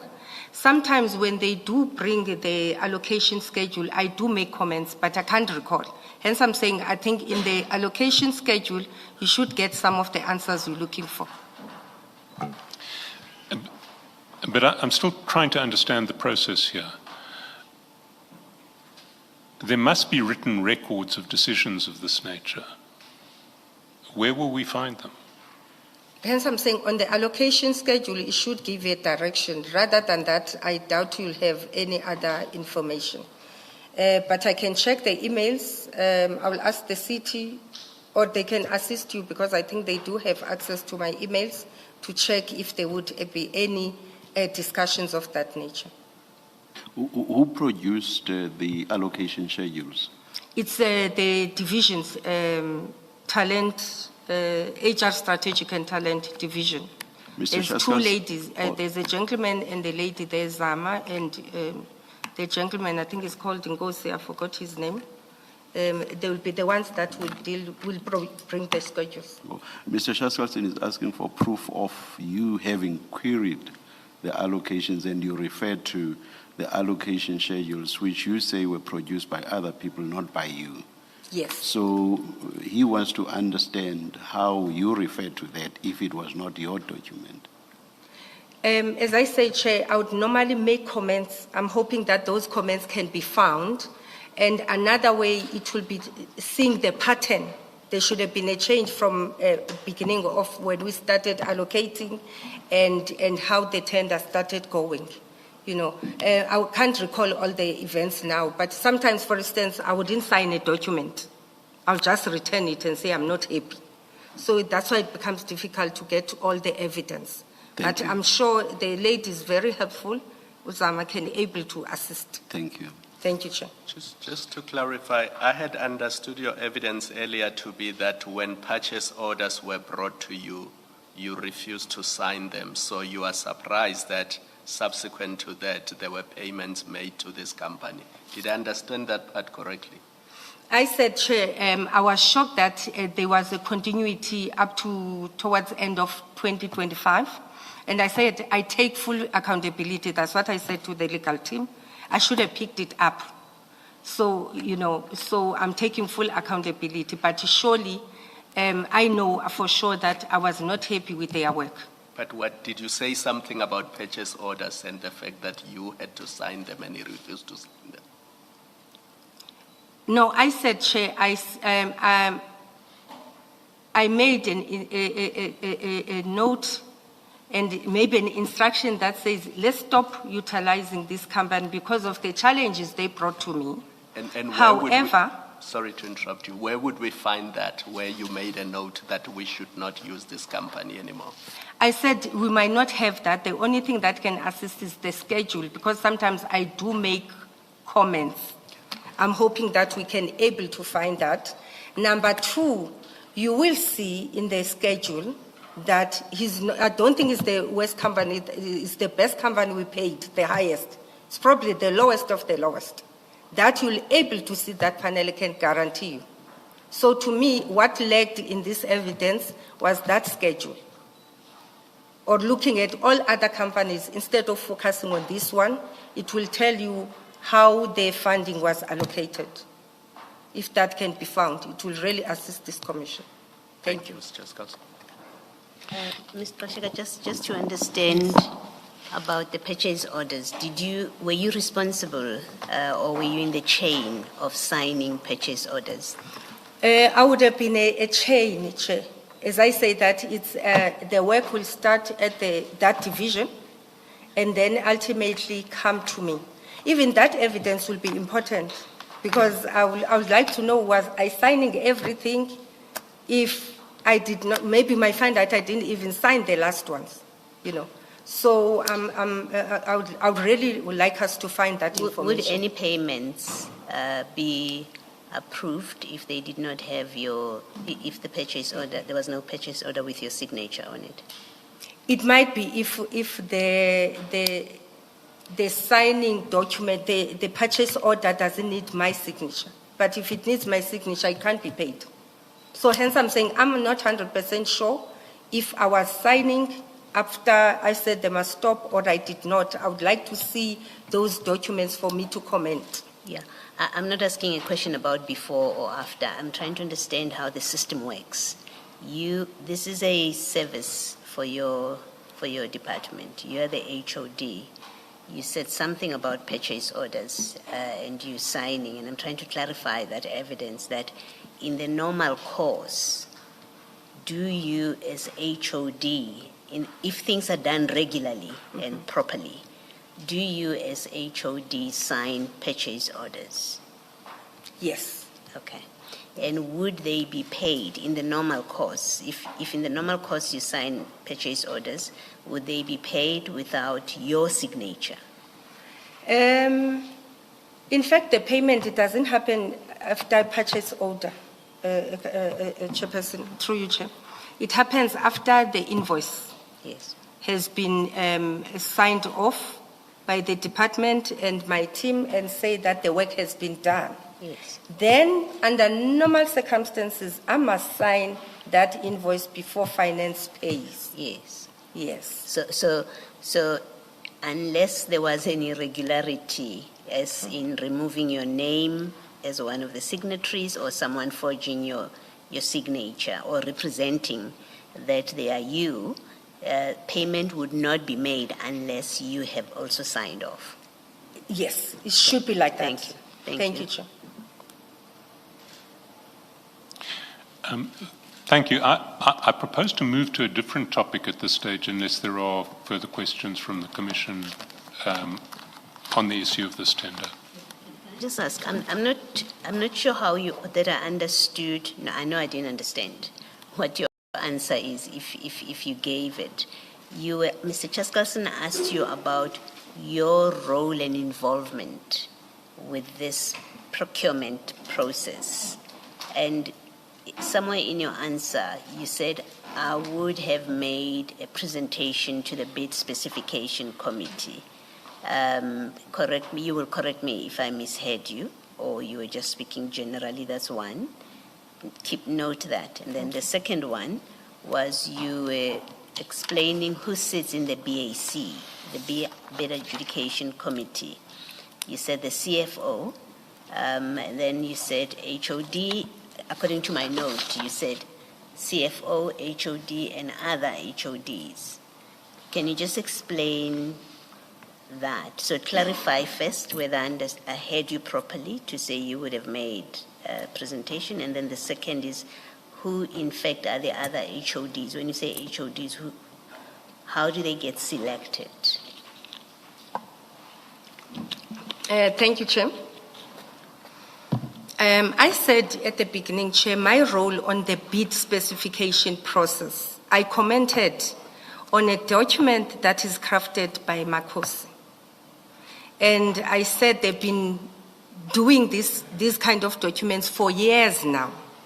My only concern was that it doesn't have formal qualifications like a degree or honors and postgrad. If I'm not mistaken, let me correct myself, they might have a few diplomas and certificates, but a degree, and majority of our adverts, and they want a degree. That was my comment. Going to the bid specification committee, I need to be understood. There's about 20-something HODs. So the city manager will appoint committees, bid specification committee, bid evaluation committee, and bid education committee. And those committees comprises of HODs and divisional heads.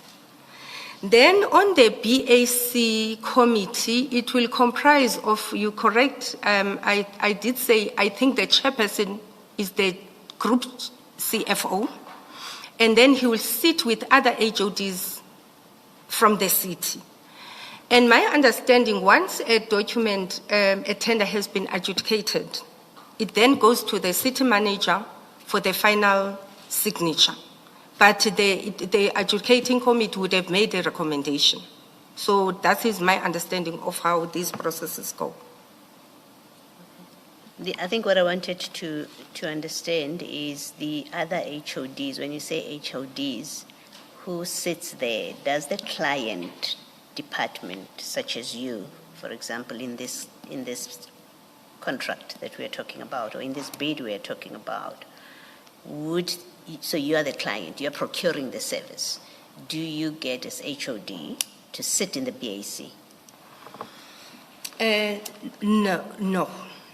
Is there a rule that says you don't sit, or it just happens that way, that you were not selected to come and sit on this one? I was not part of any of these committees. The city manager used her discretion to appoint these 3 committees, and I don't serve in any of the 3. Thank you. Thank you. Just a small matter of clarity.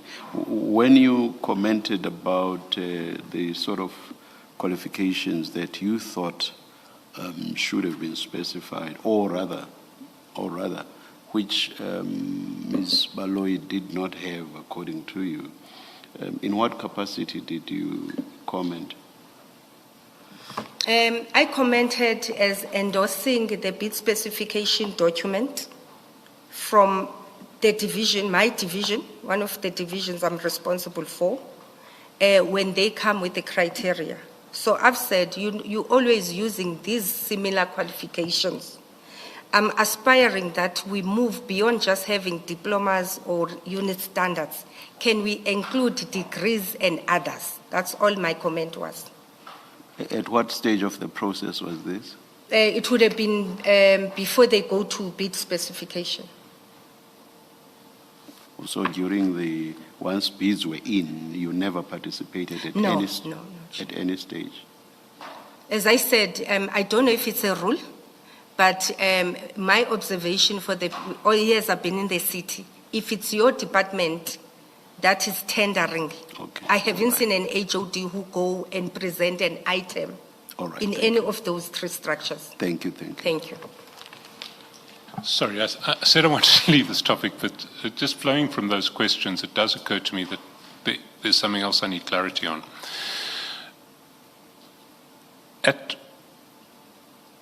At what stage before the bid, or how long does it take before the bid goes out for public invitation for the bid to be finalized for the bid specifications to be finalized at bid specification committee? In fact, if you can take me through the process from the very beginning, because presumably this process is triggered by a decision in your department, we need to procure these services. Then there's a process of finalizing specifications.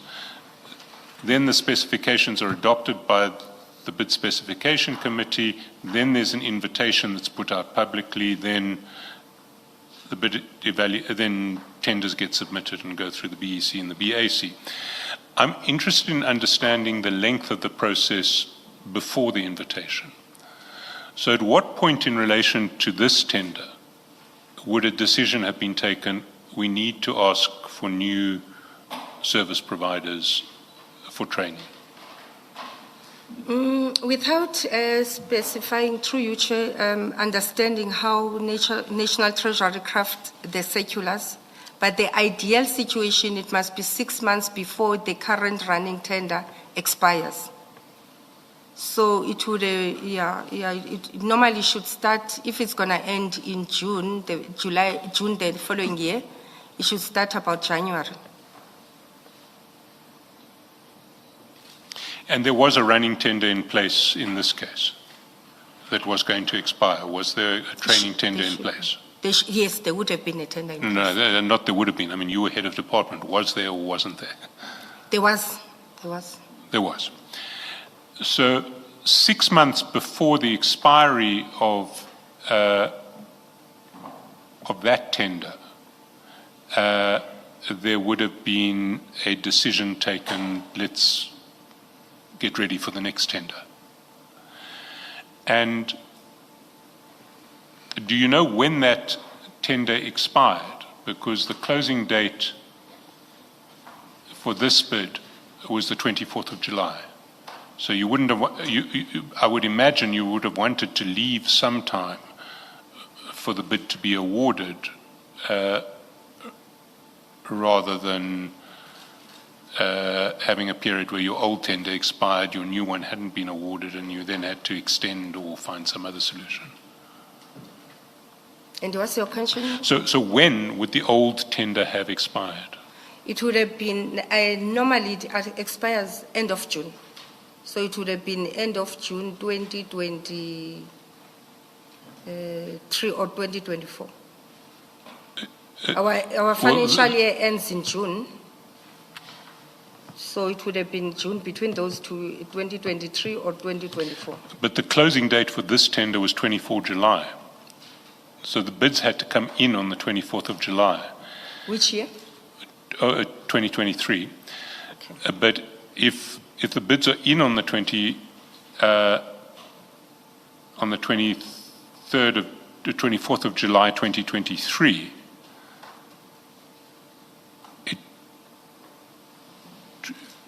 it certainly couldn't have been that the old tenders were expiring in June 2023 unless there was mismanagement of the process. Do you accept that? It happens sometimes, and the reason being, hence even a National Treasury standard says start 6 months before, but sometimes you'll find out between the department and the bid specification committee, there's left and right, and eventually they find each other, then endorsed, then gets advertised. Then after being advertised, it goes to evaluation processes. Even there, sometimes there will be back and forth, and the aim is to identify these irregularities we identified here today. And in those instances, it doesn't always happen. There might be an extension of the previous tender. So you can't tell us exactly when the old tender would have expired, but you think it is likely that it would have expired either in June 2023 or in June 2024. Thank you. That clarifies that for me. The next topic that I want to move to is very briefly just to deal with two issues relating to Mr. Spies, and I don't want to spend too much time, but the first relates to your allegation yesterday that what Mr. Spies did in respect of the, I think it was the Sintel tender, was misconduct, and you slightly backed off from the allegation that this was fraud. But were you aware yesterday that Mr. Spies's challenge to his suspension in that regard has gone to arbitration, and an arbitration award has been made in favor of Mr. Spies against the city? Were you aware of that? No, I wasn't aware. In fact, I was shocked when I saw it, because when it was supposed to have happened, the next appearance date, I think it was a month ago, we had an understanding with the city's lawyers that they will allow me to appear here at Madlanga Commission, and then thereafter I will go and present my case there. So I wasn't aware. I only saw it when you sent to the legal team I work with. Thank you. Because there are certain features of this arbitration award I want quickly to run through with you, because it's not just an award in favor of Mr. Spies, it is a truly emphatic award in favor of Mr. Spies. On page 421 of the bundle,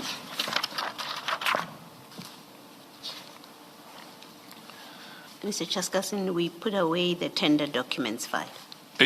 Yes, although I think it's probably going to be in the same file. It's page 421 of the same file. Oh, yes. The award. 418 of file 2 of 2. it should have been filed at the back of your. Yes. Is it? It is. Yeah, in the supplementary. Sorry. Yes. So at page 421. On 5 February 2025, the applicant was served with a letter of intention to suspend dated 4 February, which was signed by Linda Gxaleka and Maripa Machokocha. The applicant stated that he had handed in his uniform, equipment, etc. on 6 and 7 January because he was leaving the city already. Is that correct? I don't know, Chair. Apologies, I wouldn't know. You would hand over to, if it's in case that's how they work, you don't work your notice, then you would have handed over to EMPD. Apologies, Well, I don't have but notice. isn't that something that you ought to have investigated before you decided to issue a notice of suspension? Because if he, in fact, had already handed in his uniform and equipment and was not working off his notice because he had accrued leave or whatever, then what on earth was the point of a suspension?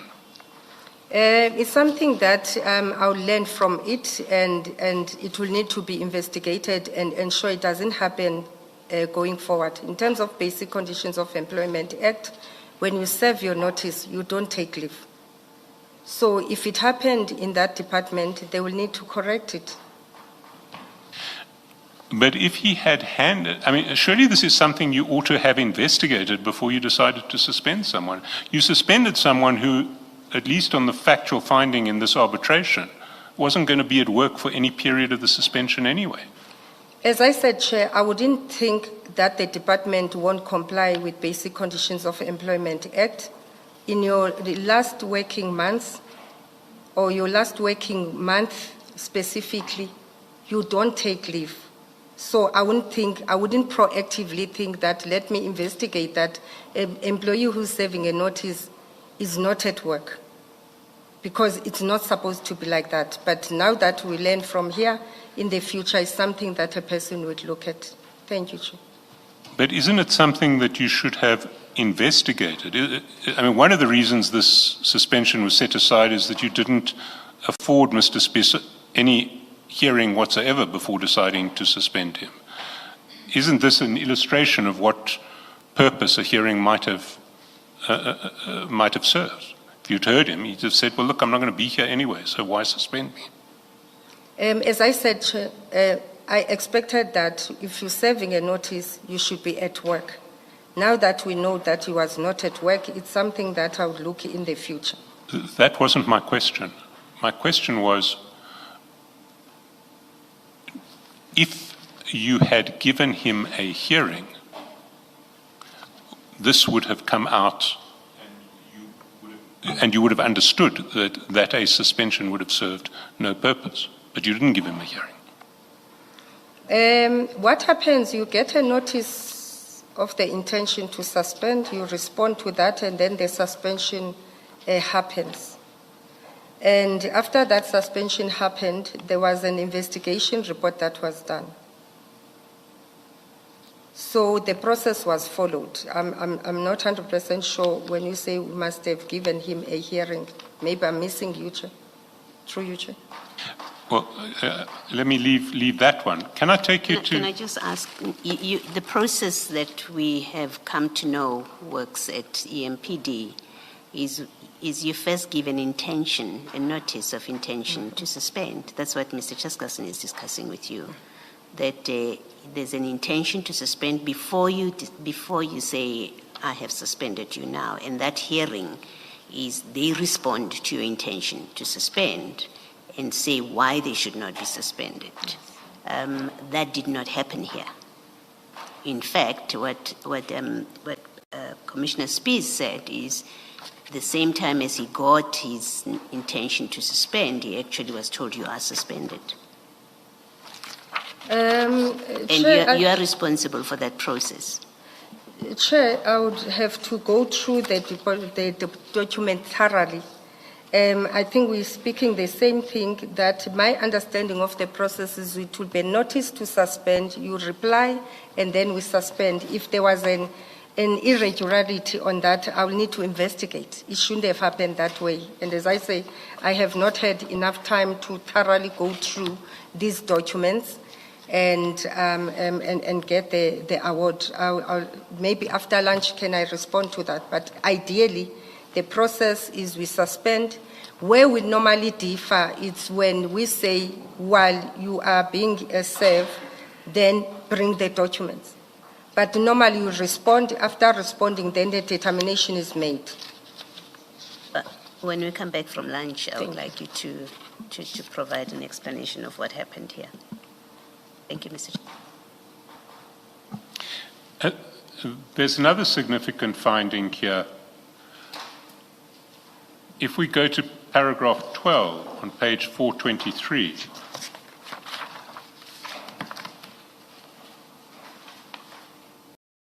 where the arbitrator appears to have had regard to the recommendation of the Bid Adjudication Committee and the decision of Dr. Mashazi, because he refers to documents. The Sintel contract was extended from 1 July 2024 after the contract was re-evaluated by the Bid Evaluation Committee. The applicant referred to the minutes of the Bid Adjudication Committee dated 28 June 2024, Vide A134 forward, and he pointed out he wasn't present at the meeting. The Bid Adjudication Committee inter alia recommended to the city manager on 28 June that the appointment of Sintel be extended to 31 December 2024, and he cites page 170.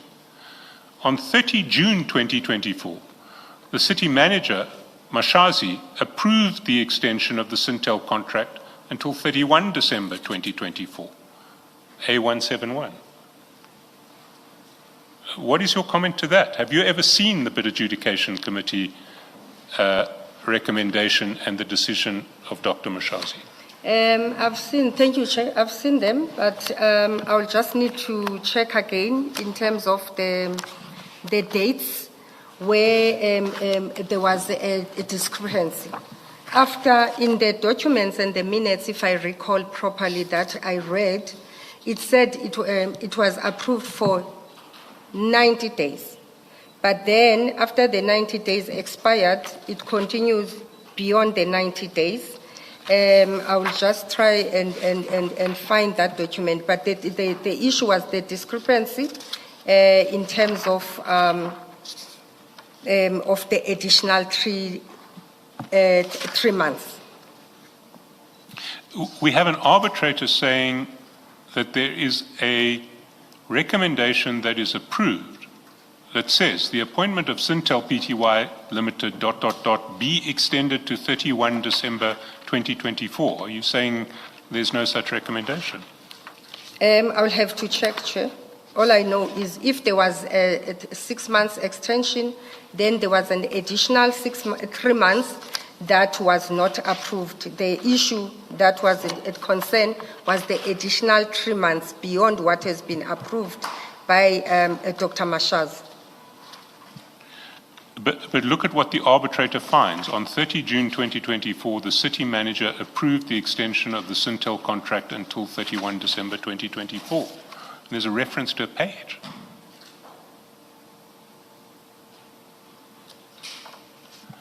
Can I take you to another document that actually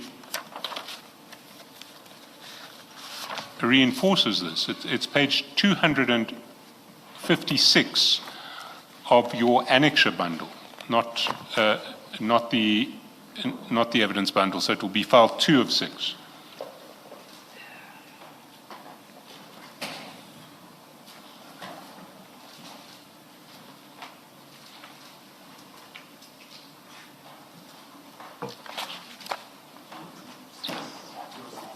Two five six.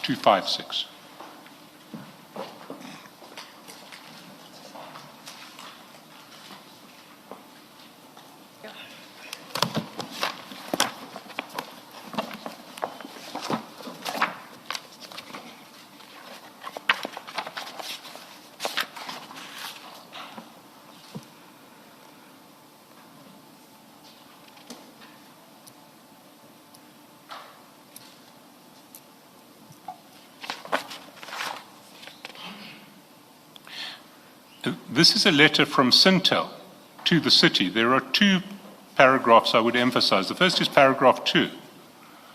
As you are aware, the extension letter was ambiguous regarding the term of the extension.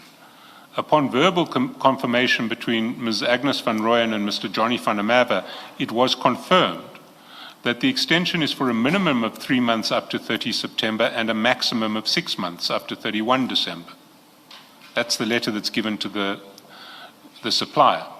And then, paragraph 3, over the past 3 months, we received various informal communications, since neither WhatsApp or email communication constitutes an official notice to terminate the contract, from Colonel van Rooyen and DCOP Spies that the contract terminated in September. So here is the supplier saying, Chief Spies has told us that the contract terminates in September, but in fact, the letter of appointment says it runs to December. And you are taking disciplinary action against Chief Spies for allowing a contract which an arbitrator finds runs to December to run beyond September when he has written to the supplier saying this contract terminates in September. Do you have a comment on that? The issue, Chair, is exactly that there were verbal discussions that were taking place, and there were also understanding was the 30th of September. And putting somebody on suspension, Chair, it's not being punitive. It's for us to investigate the matter. So in this instance, we needed to ensure that River Spies and John van der Merwe are accounting for the confusion. The intention was not to punish anybody. So the disciplinary process started because we needed a clarity that there's verbal discussions versus what the contract might have ran. And decisions were made by EMPD. And our role as HR was to just assist them to ensure that there's clarity with this tender. Yes, I agree with you, the tender would have said up to 3 months and a maximum of 6 months. But the decision to ensure it's maximum of 6 months, it was the decision of EMPD. And we were assisting EMPD with the investigation. But what this letter says is the opposite of that. It says that Mr. Spies has written to them, either on WhatsApp or email, saying this contract terminated in September. Did you do any process of investigating whether that had taken place and whether Mr. Spies was totally innocent of the alleged misconduct that it seems Mr. Mkonazi and yourself wanted to lay at his door? The reason for putting him on suspension was to conduct that investigation, exactly that, Chair. If maybe he did not leave the city, we could have even exonerated him. But we all know the intention of putting somebody on suspension is to ensure that you investigate further without the interference of that witness. And that's the approach and the support we're providing from HR. But you knew he was already leaving the city. You knew already in January that he was leaving the city. He'd given notice of early retirement in January. And he was going to leave the city with effect from the end of February. So you, in the first week of February, knowing that he's going at the end of the month, put him on suspension. Can you explain why? And if I may add to that, he's already at home because he's serving 1 month notice. So he's saying, my 1 month leave, which I'm owed, my notice period, I will serve it while I'm at home. So already he's not at work.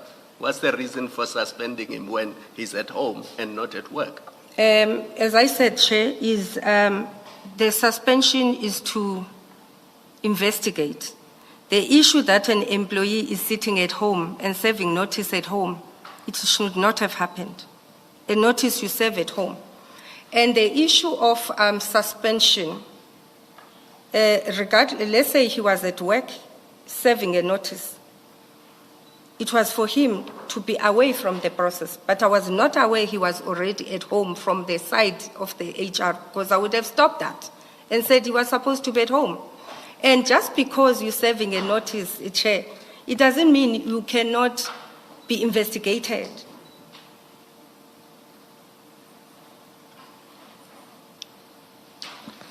Perhaps we should take the lunch adjournment at this stage. Can I just make one last comment? If you look at paragraph 28 of this arbitration award, the arbitrator makes an extraordinarily far-reaching finding. He says, I am not satisfied that the respondent ever believed that there was a prima facie case of misconduct against the applicant, either regarding his alleged appointment of Syntel or regarding his extension of the Syntel contract. When an employer suspends an employee without having any reasonable basis to do so, it is axiomatic that the suspension of the employee constitutes unfair disciplinary action, short of dismissal. Essentially, you have an arbitrator finding that the city has acted in bad faith towards Mr. Spies. And that is in a process that you appear to have driven. What's your comment on that? Chair, an arbitrator will always make its own judgment, and based on the evidence that is provided in front of that arbitrator. And awards that are made are always subject to review. And what is shocking in this matter is that it was concluded without my evidence, where I would have fully prepared and go and testify on this matter. So every arbitration is subject to review. I'm not in the city now. The city can decide that they want to review or they want to pay Mr. Spies. Really, my comment is that every award is subjected to a review. And without me participating in that arbitration process, I will not take accountability for. Those who went and embark on this process, they must take accountability. At least if they waited for me to prepare after coming here next week, I would have been there and I would have put my story, and then the arbitrator make a final decision. At this point in time, all I can say, every arbitration award is subject to a review and is subject to the facts that were put in front of the arbitrator at that point in time. And Chair, I want to agree that I've seen that there's things that we could have done better. I want to agree on that. We could have done things better. And I've gone through that document. I didn't even browse. I just slid just through it. And I think if I can put my detail into it and go through it, and if I was given an opportunity, I don't know what the arbitration outcome would have been. Thank you, Chair. What I do want to say is that in your statement, you accused Mr. Spies in this regard of fraud. Now, do you want to withdraw that allegation at this point? Do you want to apologize to Mr. Spies? Chair, I already spoke yesterday about issues of fraud. And I think Commissioner Baloyi, we discussed that thoroughly. And I said... it was in a different context. It was about the pension payout. Yes. You're being asked about these charges, this charge of disciplinary. I need to respond to that. Yes. The issue, Chair, we discussed about fraud yesterday and was asked to withdraw. It was exactly the issue of pension fund. And the issue of the extension of the contract is something else. And what I'm saying, I don't know if my statement, I spoke about fraud when it comes to the Syntel issue, or I was referring to the process that we embarked upon in terms of the allegations that were brought to the fore. If they are, I will go through my statement and I will come and give another answer if there is need to have another answer after lunch. But I don't recall talking about fraud issues on this particular matter. Let me help you. Paragraph 104 of your statement. He was suspended for the fraud and related matters of the extension of the service provider contract. Page 35, paragraph 104. Yes, hence I've said that the issues of fraud, I'll come and clarify after lunch, the issues of fraud that we embarked upon, it was in relation to how the retirement was embarked upon. No. You say he was suspended for the fraud-related matters of the extension of the service provider contract. You say that in paragraph 104 of your statement. Okay. Do you want to look at paragraph? 104, page 35.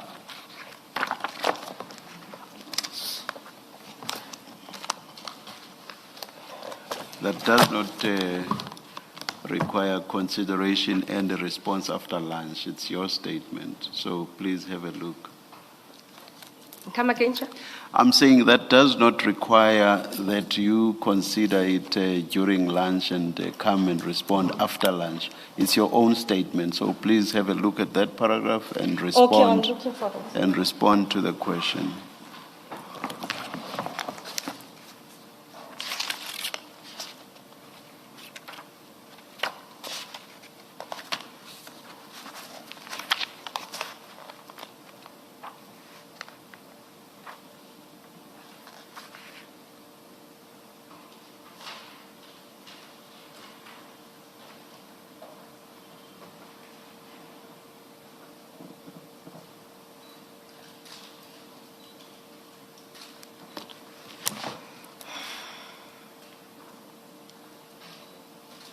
Okay, in terms of the disciplinary action, paragraph 62, Rivers Peace disciplinary proceedings emanating from an unauthorized extension of a service provider's contract beyond the BAC, Bid Adjudication Committee, agreed 3 months. Rivers Peace informed the Commission that he has retired and he Mrs. still... Gxaleka, page 35 of your statement, paragraph 104, in line 5. Okay, maybe I'm reading. Okay. On the supplementary, maybe I'm reading Yes, the wrong sorry, one. are you in the original, in the supplementary? Oh, okay.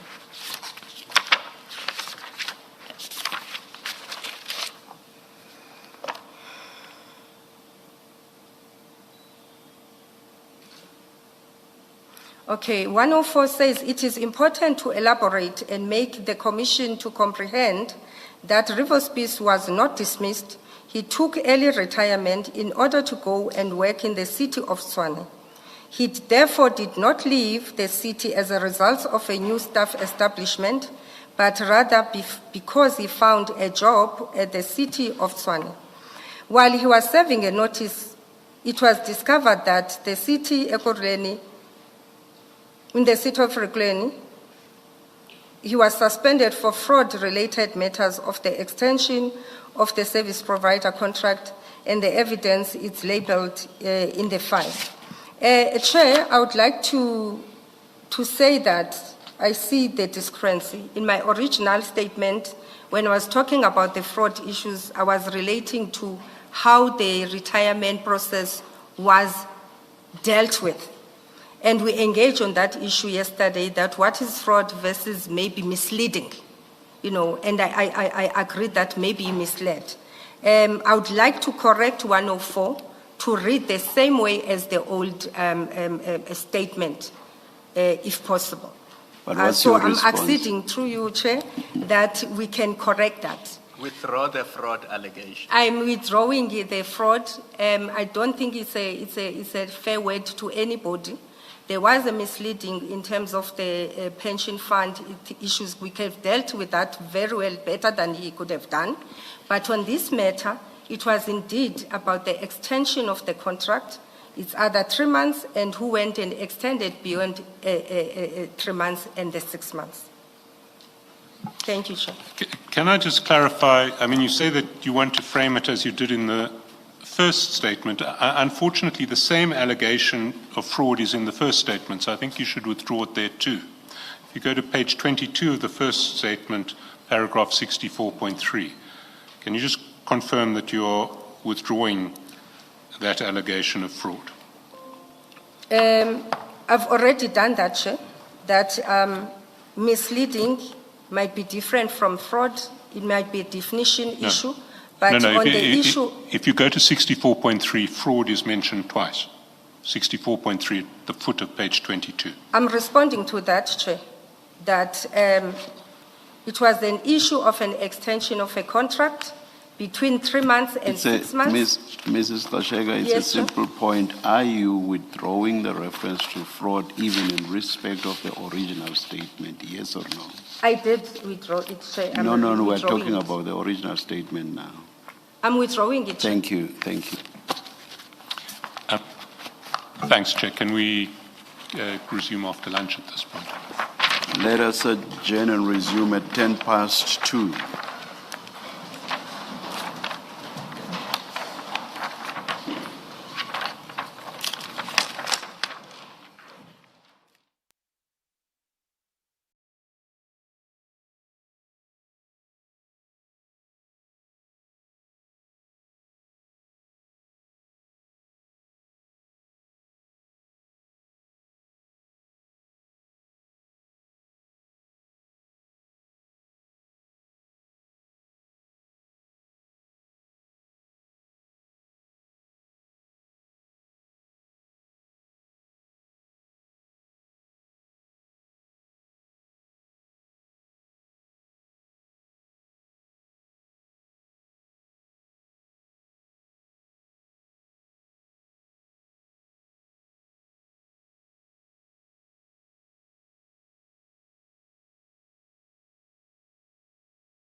We're about to start. Kindly let us switch off or put our phones on silence. Thank you so much.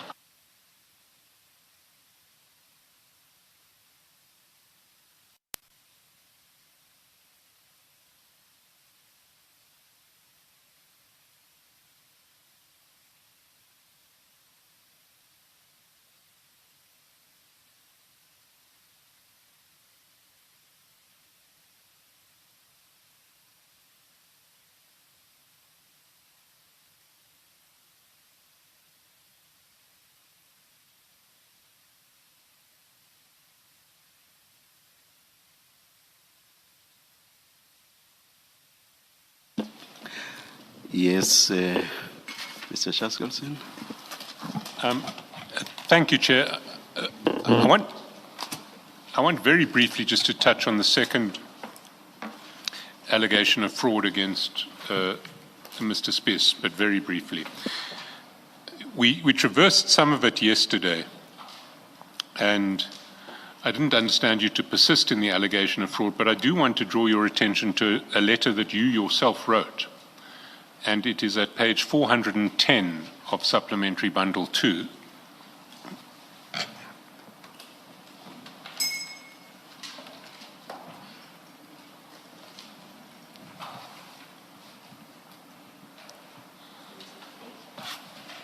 .410.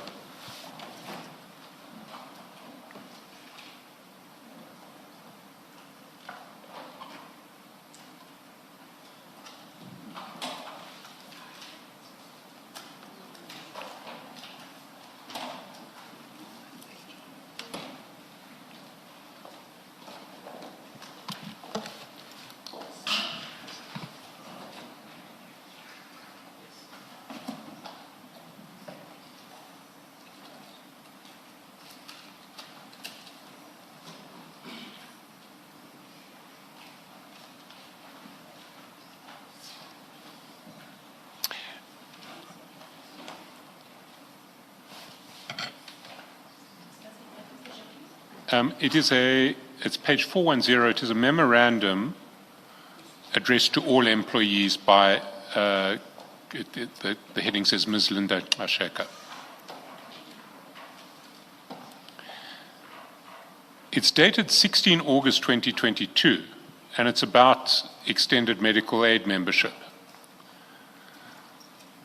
And paragraph 1 says, this memo serves to confirm that employees who retire from council service in terms of the provisions of their respective approved pension or provident fund rules will be eligible for extended medical fund membership and an extended medical contribution benefit from the council. And then it's in paragraph A, it indicates who it covers, and A says retire on pension. Employees who've reached their retirement age as per their pension scheme rules and retire from the city's employment qualify to participate in the extended medical aid membership. Then in paragraph 2, it says the term retirement also includes early retirement as contained in the rules of the respective pension provident fund. So would you accept that Mr. Spies was entitled to take early retirement and claim the extended medical fund membership in terms of your own letter? Thank you, Chair. If an employee takes early retirement, he's entitled to the benefit. Thank you.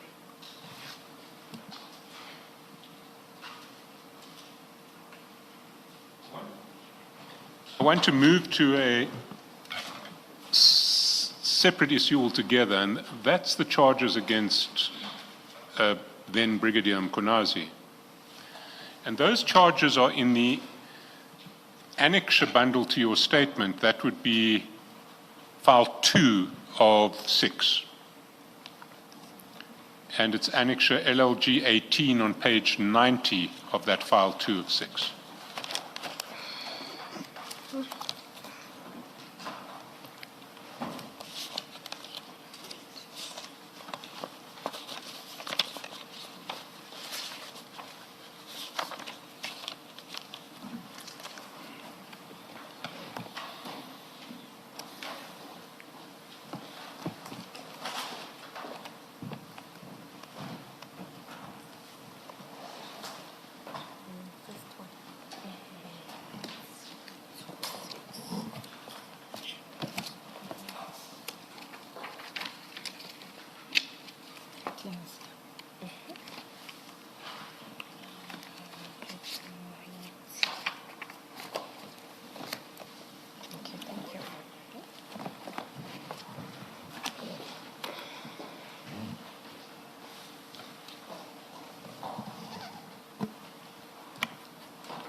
Do you have them? Yes.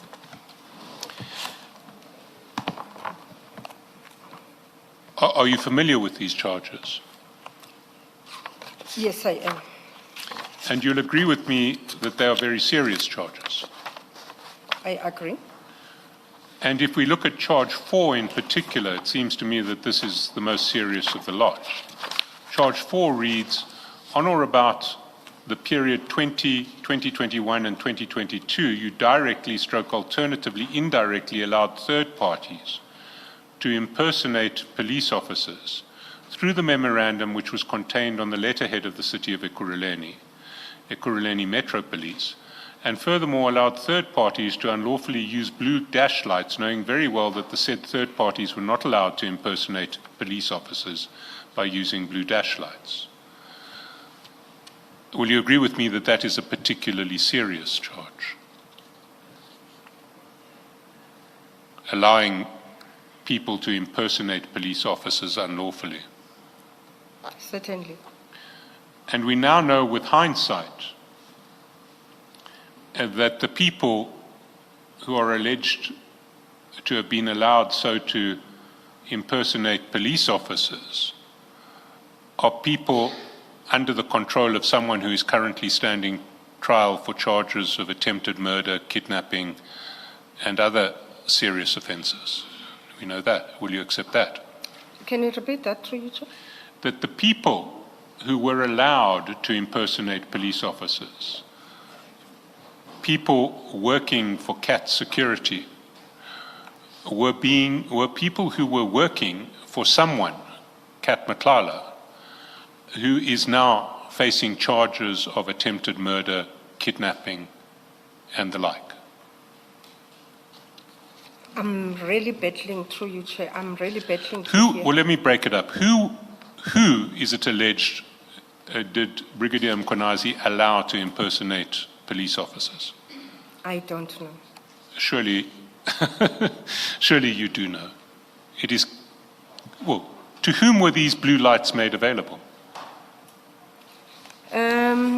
From what I've heard and seen in terms of the video clips, it was made to Mama Cats or something like that.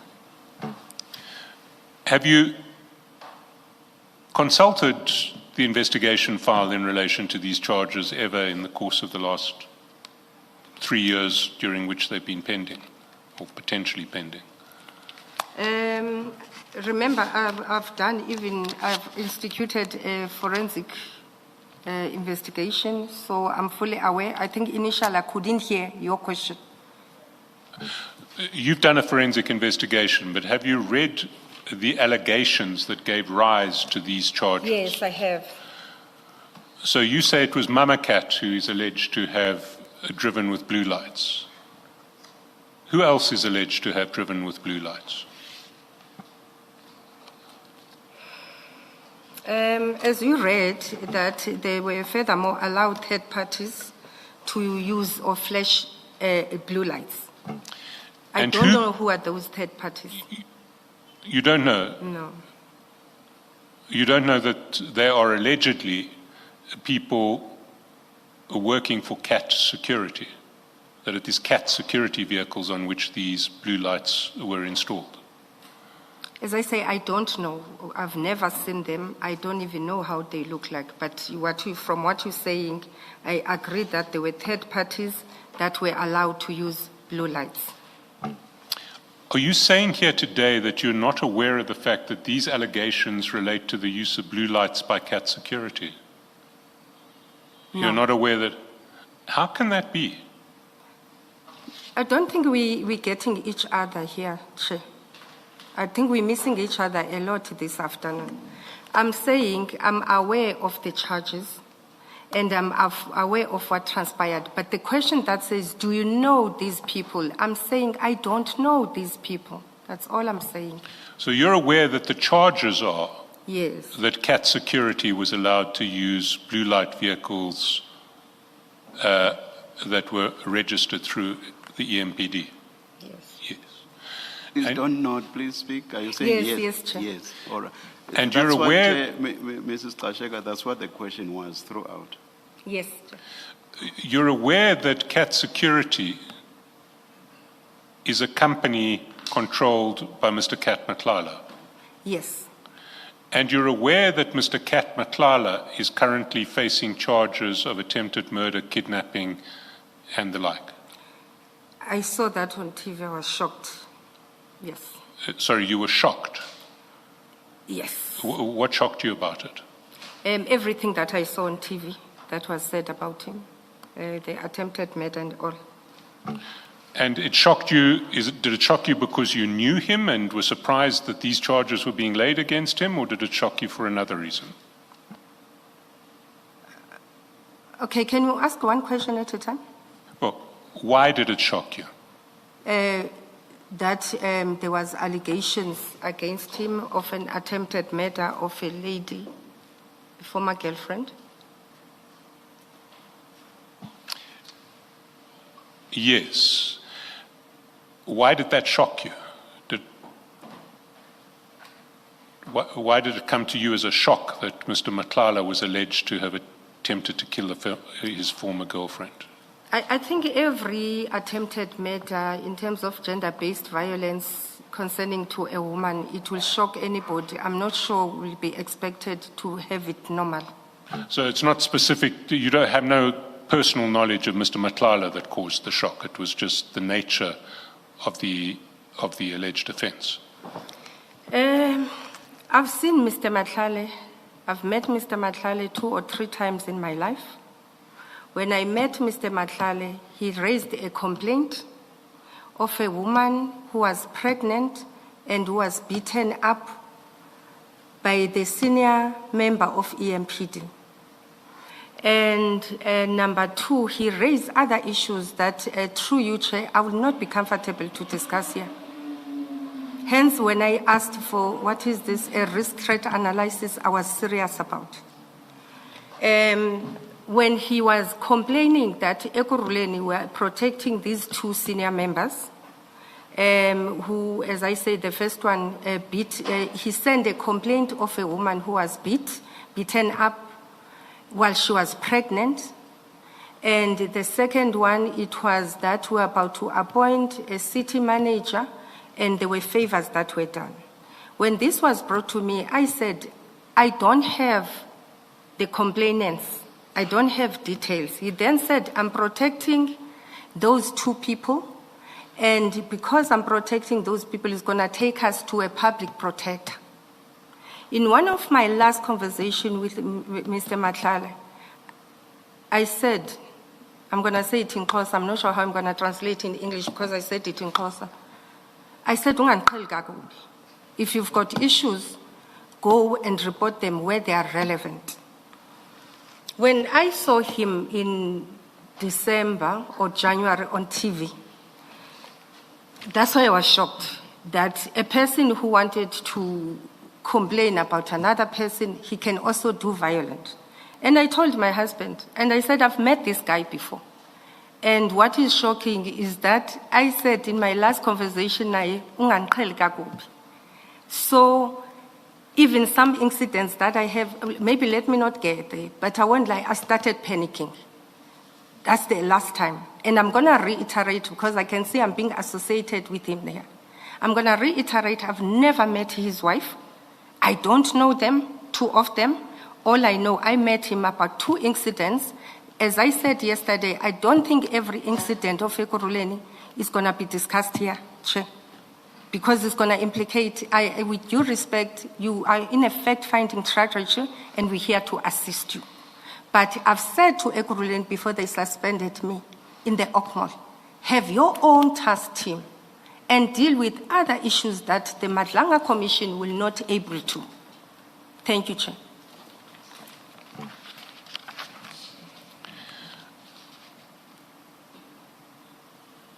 So to take a step back,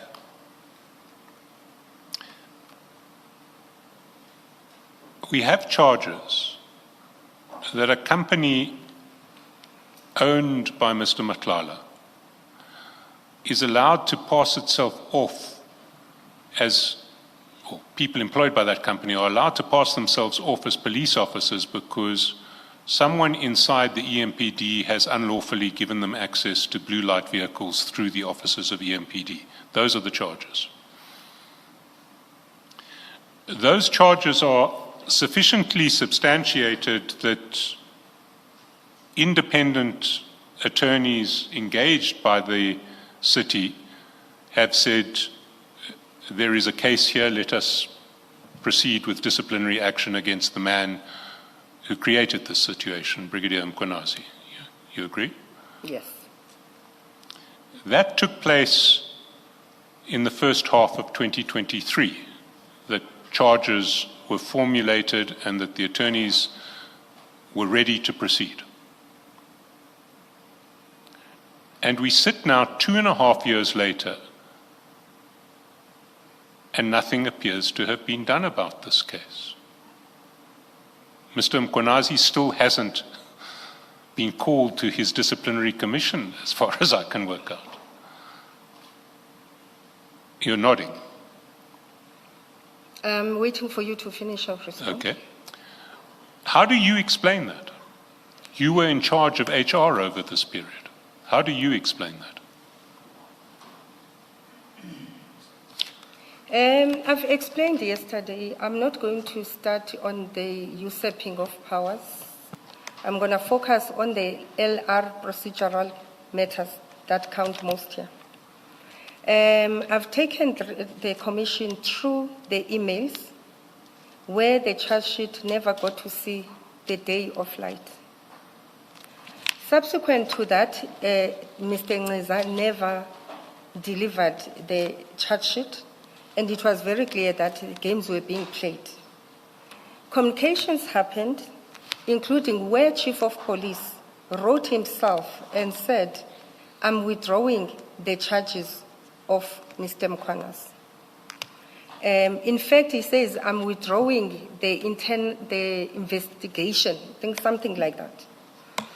And when you look how this was managed by Mr. Ngeza, even how Chief has spoken to it, if you go to the forensic report, it's very clear when he talks to the charge sheet how it went. It starts when there was a decision to institute a disciplinary hearing. When Chief has submitted that to Mr. Ngeza took almost a whole month just to appoint the attorneys. He took the whole month to even implement. He goes and says in his statement, I read that, all of it yesterday, where he says, because IPD has confirmed that an arrest will happen, we had discussion and decide what is the point of me appointing attorneys if the people are going to be arrested. And he took that decision on his own. By the time he decided that he must appoint attorneys in the 30th of May, the DC was already stopped. The suspension was uplifted. My role, I signed the upliftment, I did say that, through an instruction, through an engagement. And in all our statements, Xolani Ngeza, Chief of Police, and mine, there's a collaboration that an instruction happened. The next area where I was involved, I explained all of this yesterday, it was on the issue of advising on the deployment. The question that remains is, why did the DC not take place? And that's why I instituted a forensic, that how clumsy can we be in having this DC concluded? The report of the forensic report came back, I think it was on the June 2024. And I said yesterday, when that report came back in June 2024, it was supposed to have gone to council. And in the midst of issues, there was an IPD report and then finally a legal opinion. Now I'm going to come back to the issue of usurping of powers. I've explained Section 64B, I've explained Section 64C. where everything ultimately lies with the accounting officer and ultimately lies with a chief of police. My role, if it was not enough commissioners, I'm sure there's room for improvement.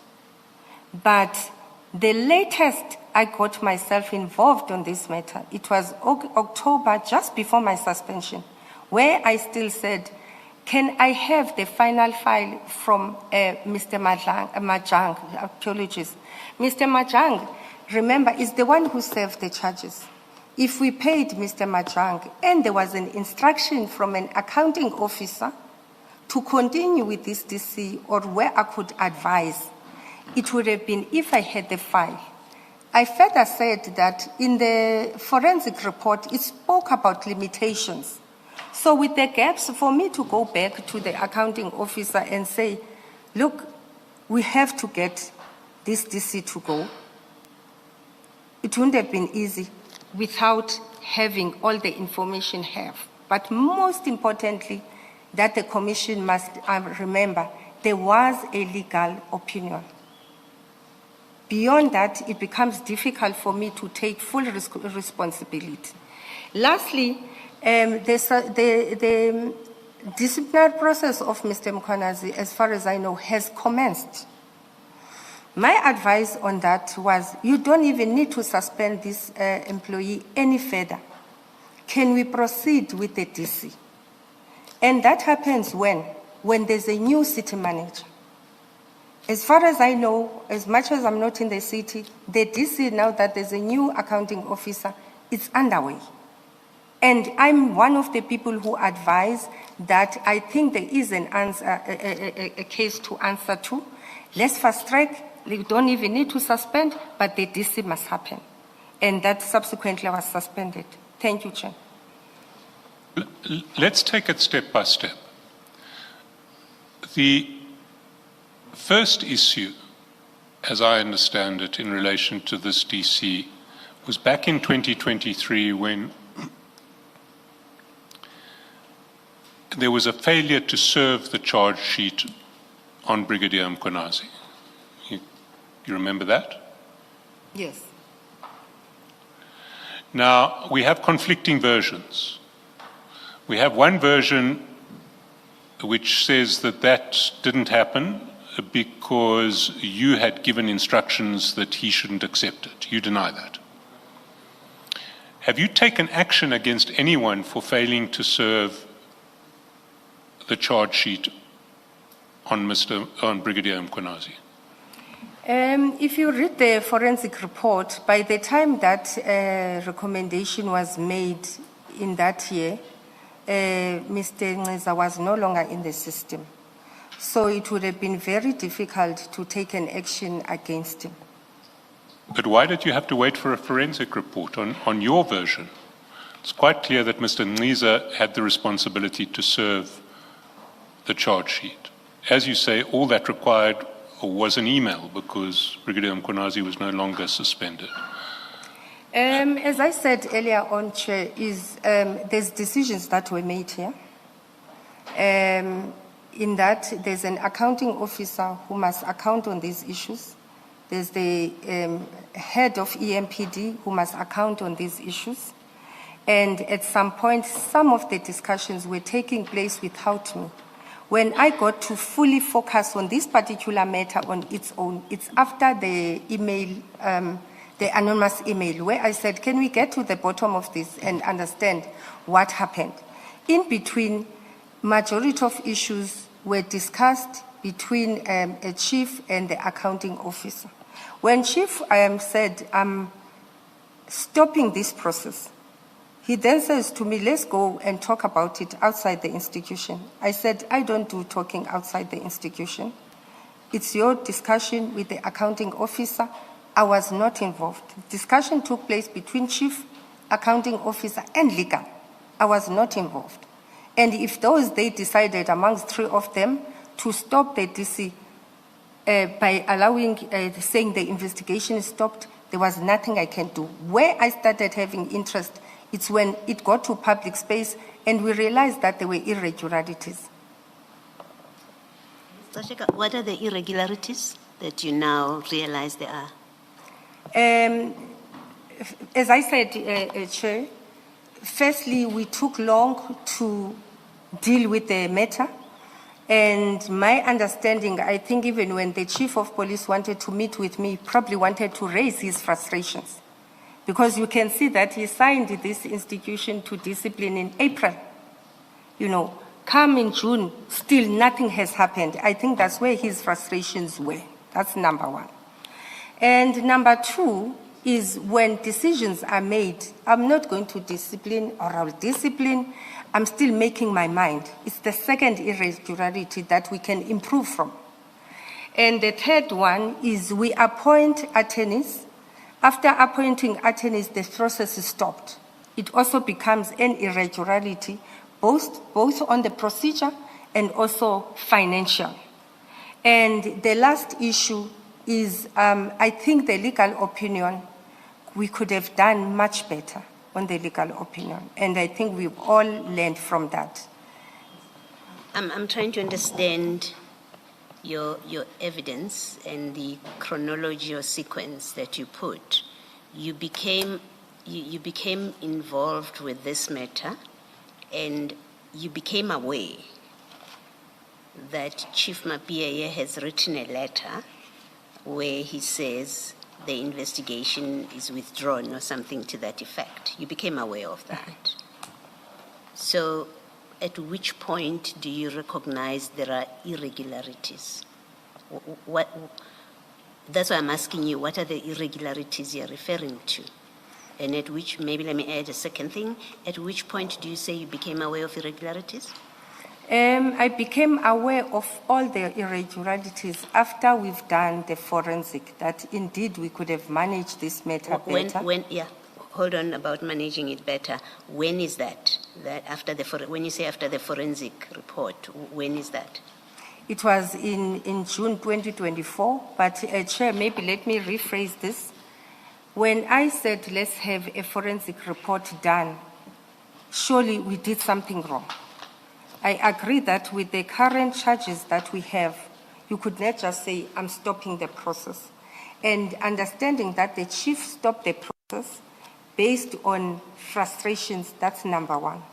Number two, there's also a legal opinion. No, he didn't stop the investigation. That's not his evidence. Let's not restate his evidence incorrectly. His evidence is he stopped because he was instructed, not because of frustrations. He says, I was instructed to stop. Yes, I'm correcting myself. In his letter, though, he did say, Chief Mabandla, I'm stopping. But you correct in other evidence, he did say he was instructed. Yes. Yes. Okay. Yes, I'm still interested in, or I still need to hear you. What are the frustrations, rather, what are the irregularities that you say you later picked up and then you ordered a forensic investigation? Is how the whole process was conducted. No, but you knew how it was conducted. You knew there's a letter from the chief which says I'm withdrawing the investigation. And the conversation that Mr. Chaskalson is having with you is, these are serious charges. You are head of HR. And then I tag on. You see a letter from the chief that says, I've stopped the investigation on these serious charges. You are head of HR. At that point, what do you do about it? When I got to know about stopping of the investigation, as I say, I started collating information after the anonymous letter from Mr.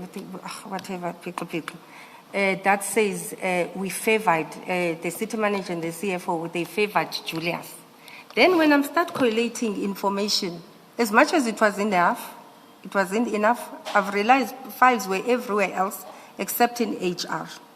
Then I realized there's a problem here. And hence then I instituted that a forensic must be embarked upon. Number two, in the meeting we had with this accounting officer, we also felt that let's change even the disciplinary procedure so that HR and legal take full accountability. Remember, before that, I was not fully accountable. The main responsibility I had was more suspensions. Before and after that, other people are involved. In Mr. Nqiza's statement, he also confirms that certain things were happening at an EMPD space without him being involved. However, there are decisions between Mr. Nqiza and myself that we've made. Let me stop you, Ms. Gxaleka. The matter is now with human resources. It's now with human resources. That's why Mr. Nqiza is there. That's your department at that point. So the references to things were happening at EMPD don't quite work here because you've agreed to this disciplinary process, right? At the beginning, you agreed to it, you agreed to the suspension. You have one of your subordinates, and I think you say he was your direct subordinate, who is now providing the support to EMPD. You become aware that Chief Mabandla has written a letter which says the investigation is withdrawn or it is stopped, whatever that letter said.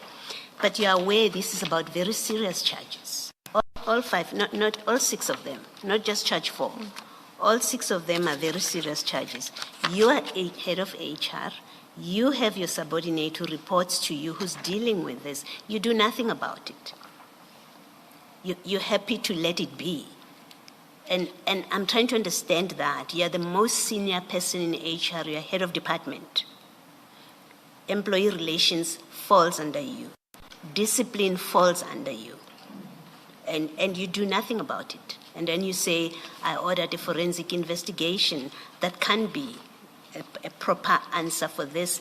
If it was because you were instructed not to do anything about it, it would be a different conversation with you. It's either that or you folded your hands and did nothing about it. Thank you, Chair. I hope we'll find each other, Commissioner Baloyi.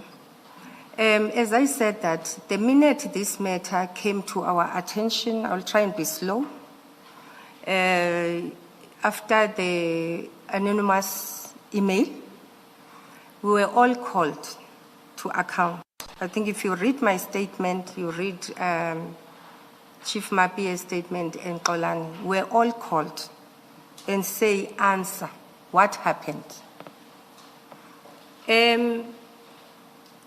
Roughly, things were explained. That is in August, if I'm not mistaken, around July, August. And immediately after that, the same day, if I'm not mistaken, to show how serious I was with this, I've changed the delegations based on the discussion we had with Dr. Mashazi. After that, I instituted a forensic. The stopping of the investigation, Chair, I thought we discussed it yesterday, that it happened between Dr. Mashazi, Advocate Kemi, and Chief Mabandla. I did speak to that I was not involved in those. When I started putting everything together, it's around August that what happened here, what happened there, what happened there. I don't know if I'm answering you. No, for now I'll leave it at that. You haven't answered. You haven't explained why you did nothing after you became aware that Chief Mabandla has written that letter.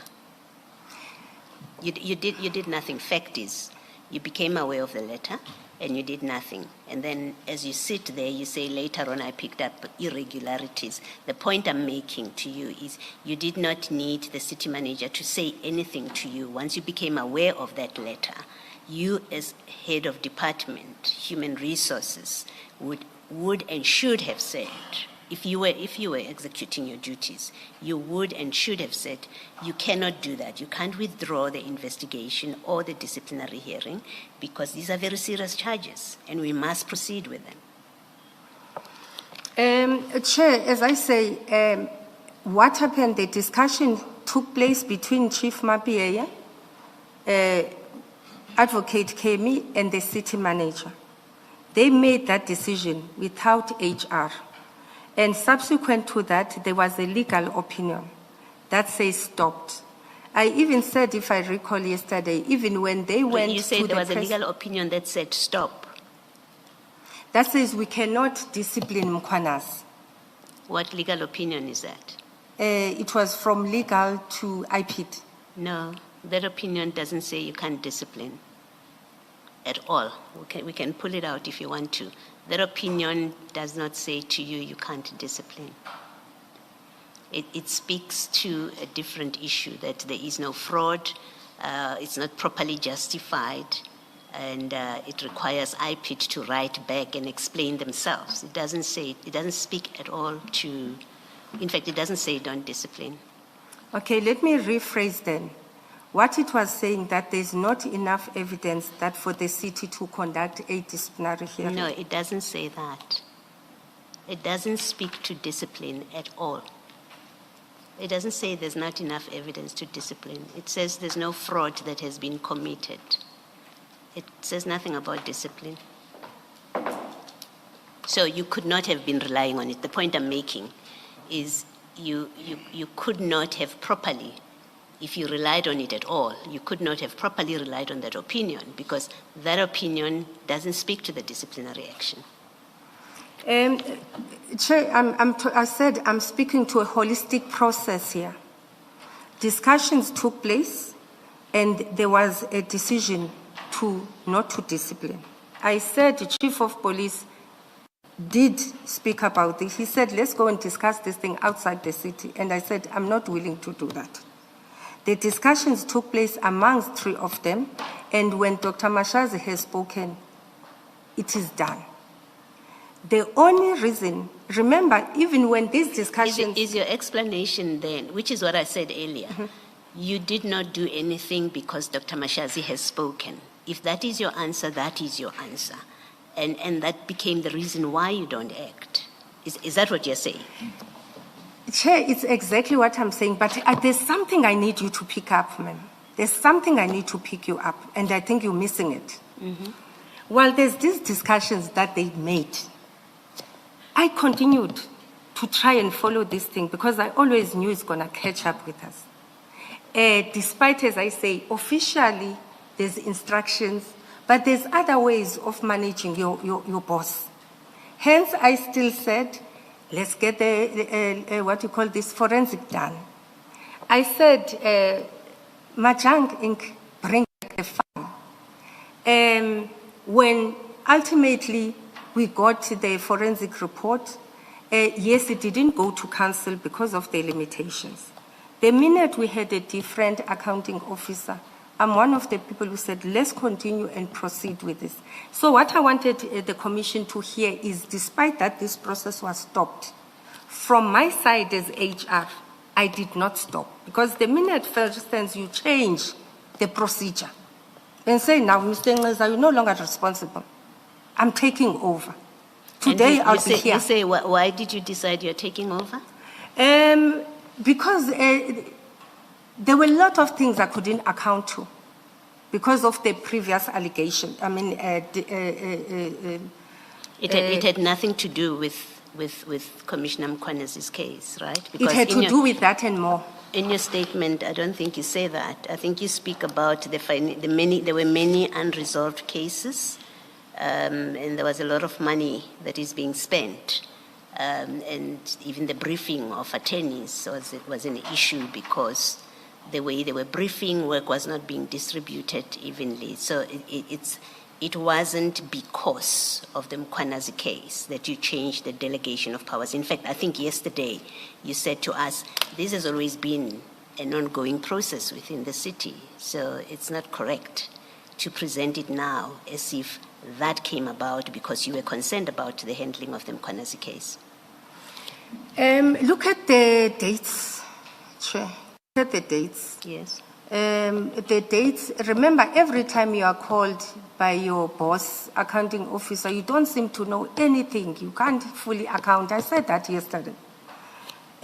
When the Bikul matter came, the same day, if it's not the following day, which those delegations were changed. Because I'm told you know nothing about these matters. You're not following these matters the way you should. Let me read you something from your statement. Mr. Gxaleka, at paragraph 36, you say, on or about July 2023, after numerous concerns raised by the accounting Apologies, office. Chair. Para 36 at page 12, your statement. In fact, I'm reading the old statement. Let's look at where this may be in your new statement. It's a different paragraph. I'm told it's 72 in your new statement. Yes. At 71, that's where I wanted to read for you. Are you there? Are you there, Mr. Gxaleka? Yes. Yes.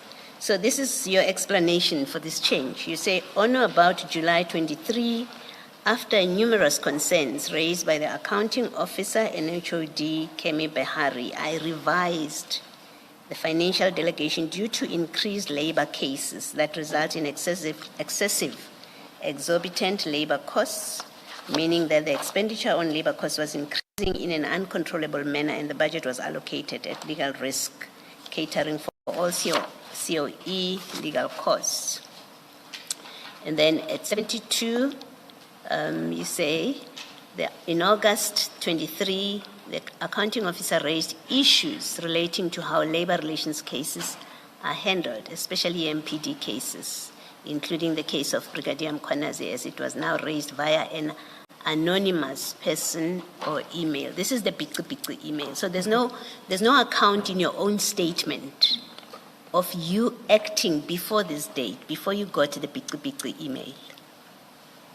You don't account for steps that you say you took to ensure that the disciplinary hearing doesn't die.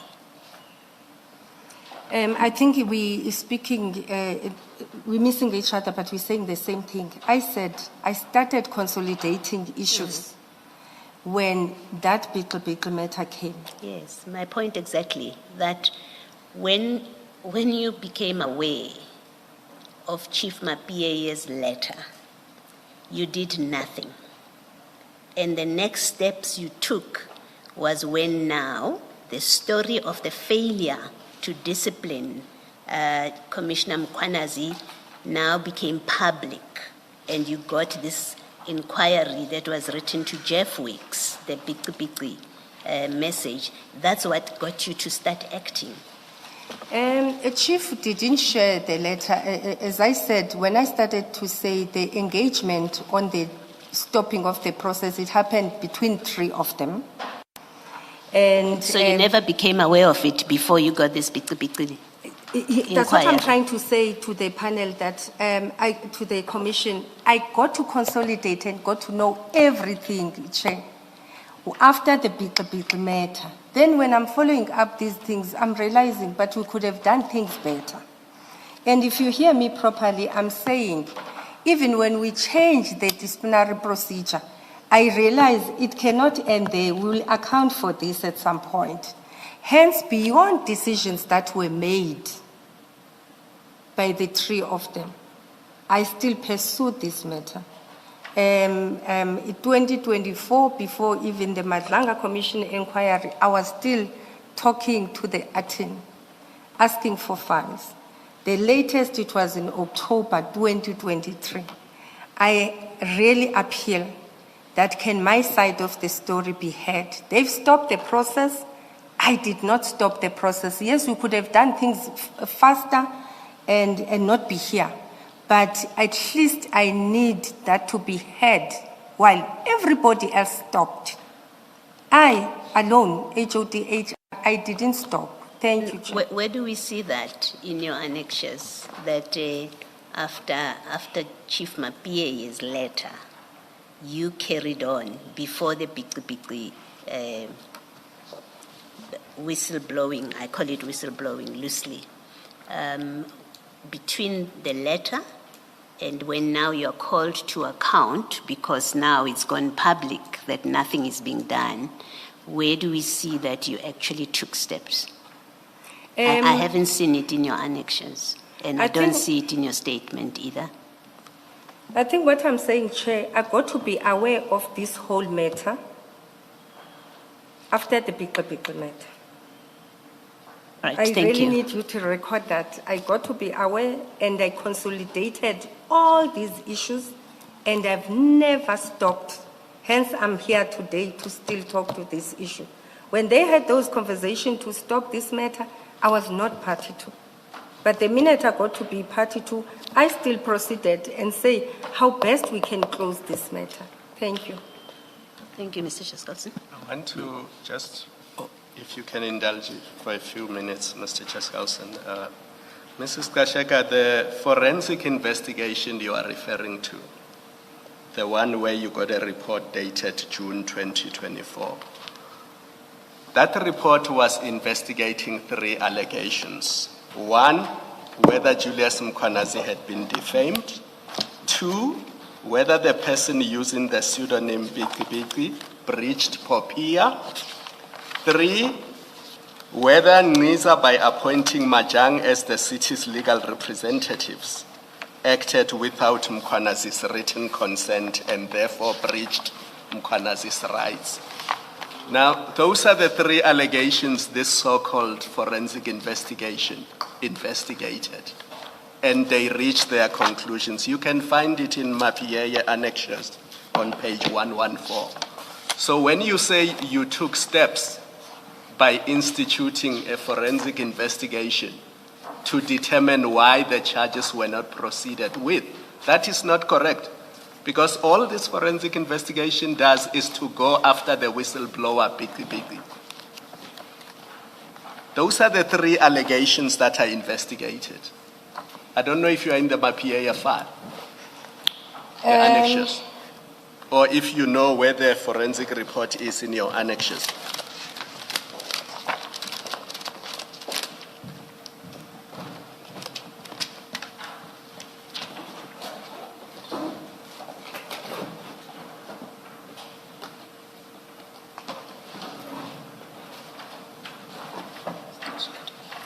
I've got the, I've used mine. It's just that I don't have the pages now.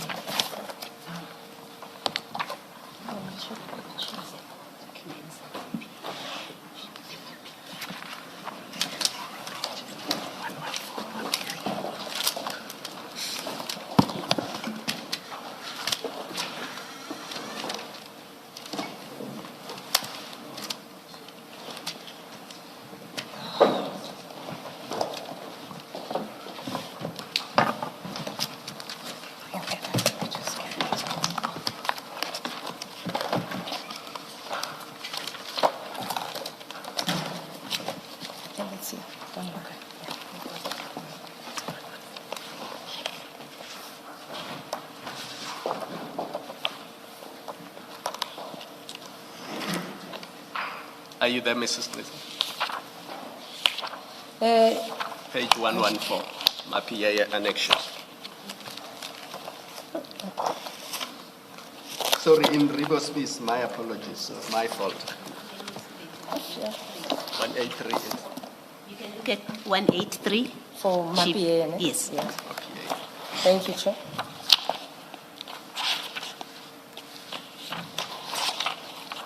Okay, you can, if you may repeat your question, Chair. Thank you.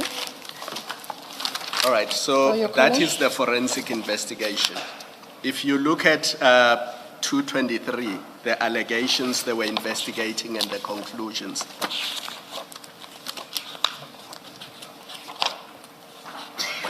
Are you on 223? 223. 223. Yes. Look at allegation 1, apropos allegation 1, criminal defamation. So they wanted to know whether Julius Mkhwanazi has been defamed or whether somebody in the city has been defamed. And then if you go to just before 13.6, allegation 2, whether the person using the pseudonym Biki has breached section 11 of POPIA by, again, disclosing information relating to Mkhwanazi. And you go to the next page, 224, allegation 3, whether Ngqiza, by appointing Majang as the city's legal representative in the Mkhwanazi matter, acted without obtaining Mkhwanazi's written consent and whether by doing so they have breached the collective agreement. Now, those are the three allegations these forensic investigators were asked to investigate. And they reach conclusions, and that's the sum total of it. Even when you read the front page of the investigation report on page 123, it tells you that it is a forensic investigation into allegations of defamation, breaches of protection of personal information, and appointment and payments to Majang Incorporated.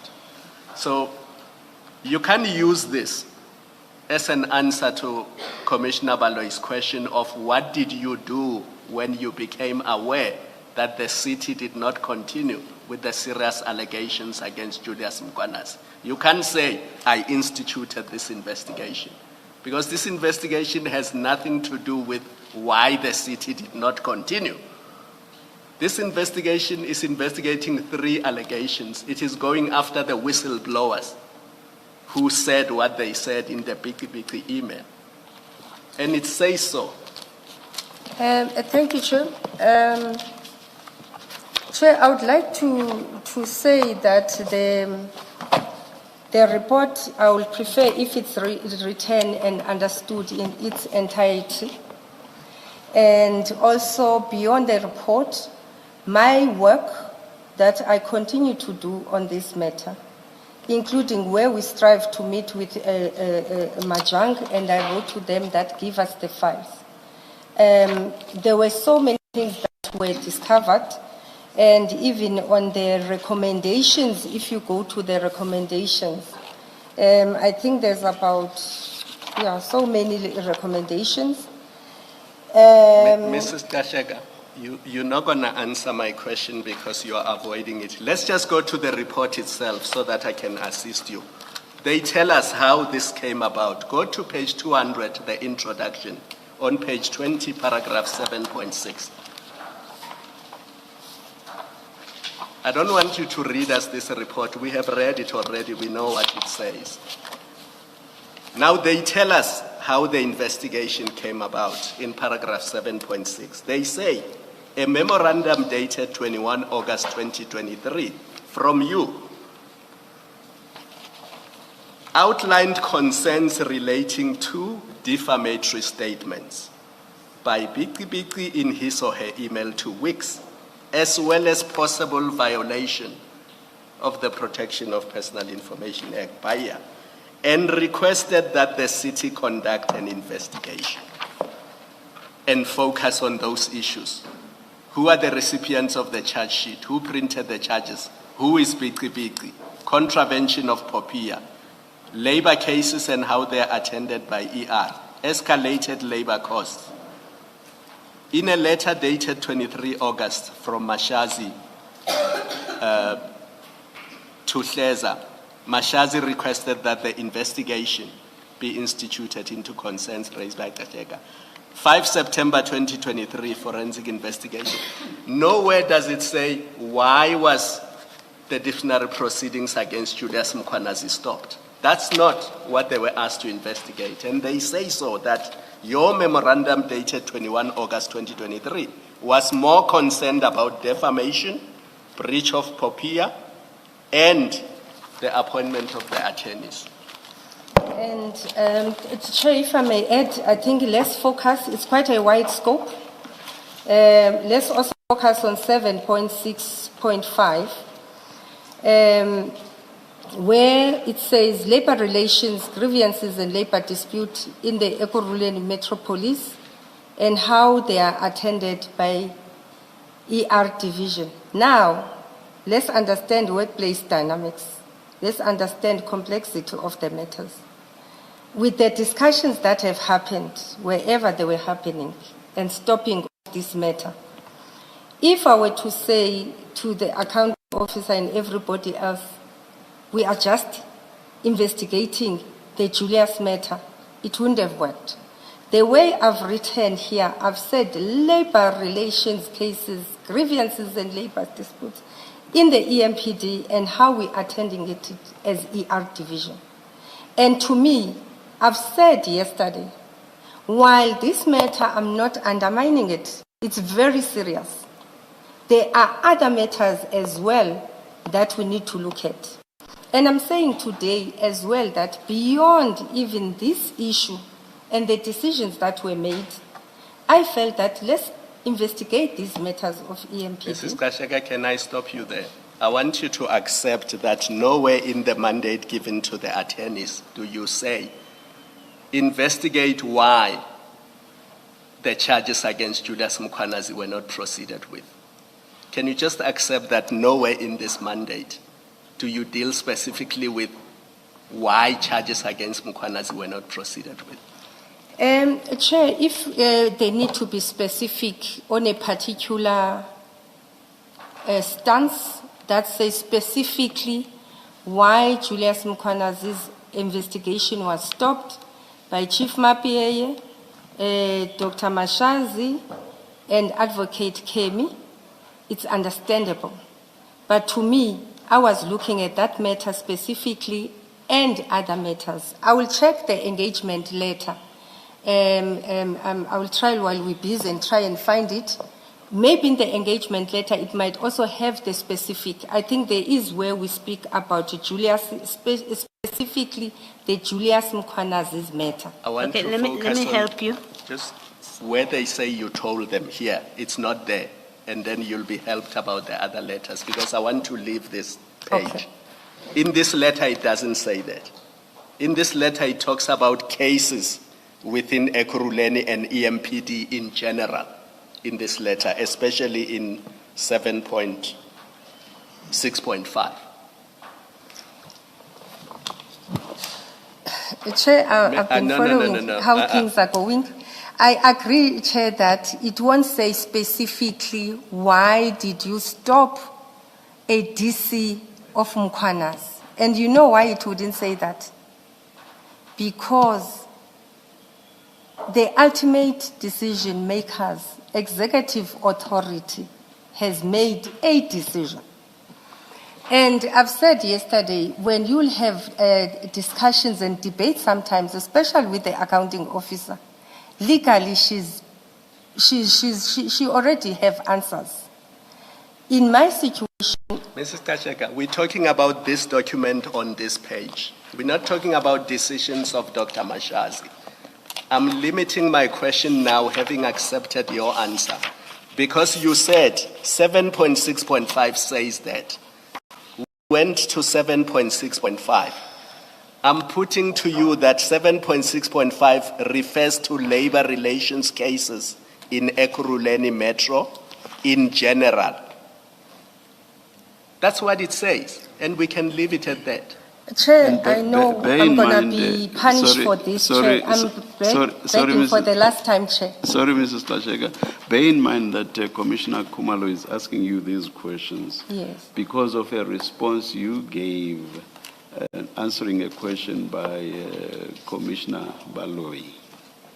You said that you instituted an inquiry suggesting that that inquiry was instituted in connection with the Mkhwanazi disciplinary process. So Commissioner Khumalo is seeking to demonstrate to you that this inquiry had nothing to do with that. That's the context. Do you now wish to respond to the last question? Thank you, Chair. Chair, I'm going to try my last time and I'll give up. And I will take inferences that are made. When you read this report in its entirety, for instance, I'm going to take you, majority of the time the report talks about Mr. Mkhwanazi, even 13.83. For instance, it refers to Mkhwanazi's matter subsequently being withdrawn. It goes further and says recommendations that were made by Mapiyeye and. Even on the recommendations themselves, Chair, on page 26, if you check this matter, it talks about Mr. Mkhwanazi and what we could have been done better, including where we should seek a legal opinion. Where it disturbed this thing, and it disturbed myself, for instance, where I was like, okay, this investigation report is raising other things. 14.4 of the recommendation also talks it says Mr. Mkhwanazi must lodge a complaint against EMPD senior officials. All I'm trying to say, as much as the scope was generic, but ultimately the scope was about the matter of Mr. Mkhwanazi. And as I say, 13.83, it also assists. There are others that are assisting on this matter. It might not specifically say, why did you stop the DC? However, it does talk to that it was withdrawn. Hence, I've said yesterday, and I'm done, Chair, I will accede if I have to.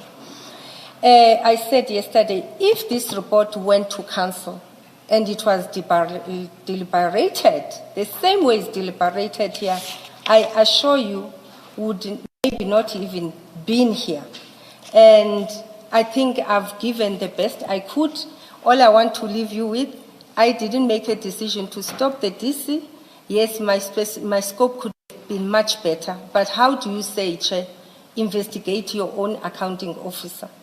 Well, I think, Mr. Gxaleka, it's to try and make sure that what you say is factually what happened. You have said to us, you ordered a forensic investigation once you picked up irregularities, and you say it to show that you continued to do something to get this matter to get to a disciplinary process, because that's what this engagement is about. The accusation is you had a role in Mr. Mkhwanazi not being disciplined. Now, what Commissioner Khumalo is doing is to show you that, but this forensic investigation that you requested, you tell us you requested, doesn't support you saying that it was part of you pursuing the disciplinary steps against Brigadier Mkhwanazi. You are correct that this report had something to do with the conduct of Mkhwanazi. That's what the big email is about. So that way you are correct. But what I wanted to do was to read you paragraph 8.3. Now, if you look at page 202, allegations, it states what you have said should be investigated or what should be investigated. It's defamatory statements, 8.1, as Commissioner Khumalo says. It's 8.2 is about leaking of confidential information, and 8.3 is the important one.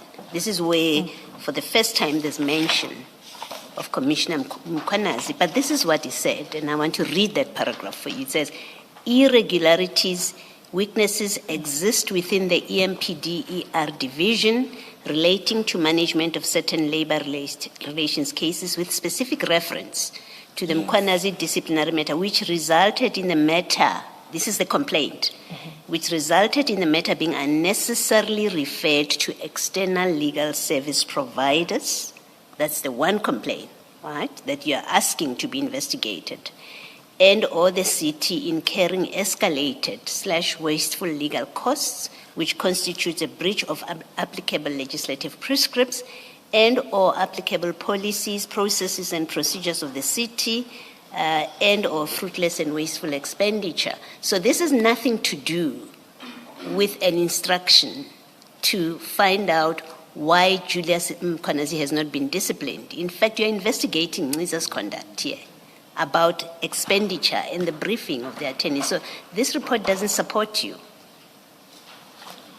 Or what you ask them to do has nothing to do with you seeking to ensure that Commissioner Mkhwanazi is disciplined, not from this report. In fact, Chair, I was looking for that area where it says specifically to reference to Mr. Mkhwanazi disciplinary matter. And I would like to concede that the way the matter will be understood from the other side and how I understand it, it will be different. And I want to say to the Commission, also look on the complexity of the matters. What complexity are you referring to? I'm saying you are an HODHR, you must write specifically and say you are looking at investigating senior management who made a decision to stop a disciplinary process, and you put it that way, it would not be as simple as that. And when you go to our contracts, you even have a clause on termination that says if you don't follow an instruction, that's a misconduct. I'm going to accept, Chair, that it might read differently, but when I said specifically on the disciplinary matter of Mr. Mkhwanazi, the outcome could have been anyway.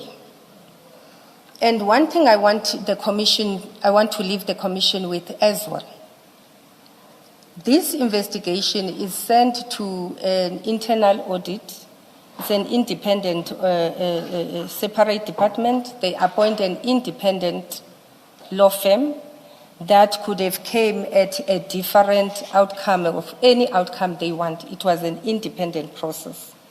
I wouldn't want to say it was investigating Mr. Ngeza. It was investigating the process of Mr. Mkhwanazi. Where we differ in terms of the interpretation, I will take that, Chair, for the sake of progress. Thank you so much. For progress, I will not engage much on it, but I'll just make the point that there's nothing about interpretation here. Although you do mention the disciplinary process of Brigadier Mkhwanazi, you are saying in so many ways that what you want investigated is why this matter, the Brigadier Mkhwanazi matter, was referred to external entities. That's what you are saying. And when you talk about interpretation, I think you are suggesting that perhaps from where we are sitting, we are misunderstanding what you are saying. And if you are suggesting that you see that differently, I'm surprised, because it says exactly what I've just said now. Chair, if we can go to page 205, for instance. Hence I'm saying, I'm sitting here, I've got my own, I'm contemplating things differently. In 205, clause 10.5.1, in fact, 10.5.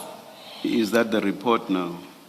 Yes, Chair, I just want to try for the last time so that... You see, earlier, in response to Commissioner Khumalo, you trying to support your point, you referred to the fact that the report refers to Brigadier Khumalo, I'm very sorry, to Brigadier Mkhwanazi a number of times. Obviously, if in your mandate you have referred to Brigadier Mkhwanazi, the report will refer to Brigadier Mkhwanazi. Yes. That's only natural. Yes. And on my reading of what you referred to, that is exactly the context. So your point to me does not make sense. But anyway, let's hear what you want to refer to.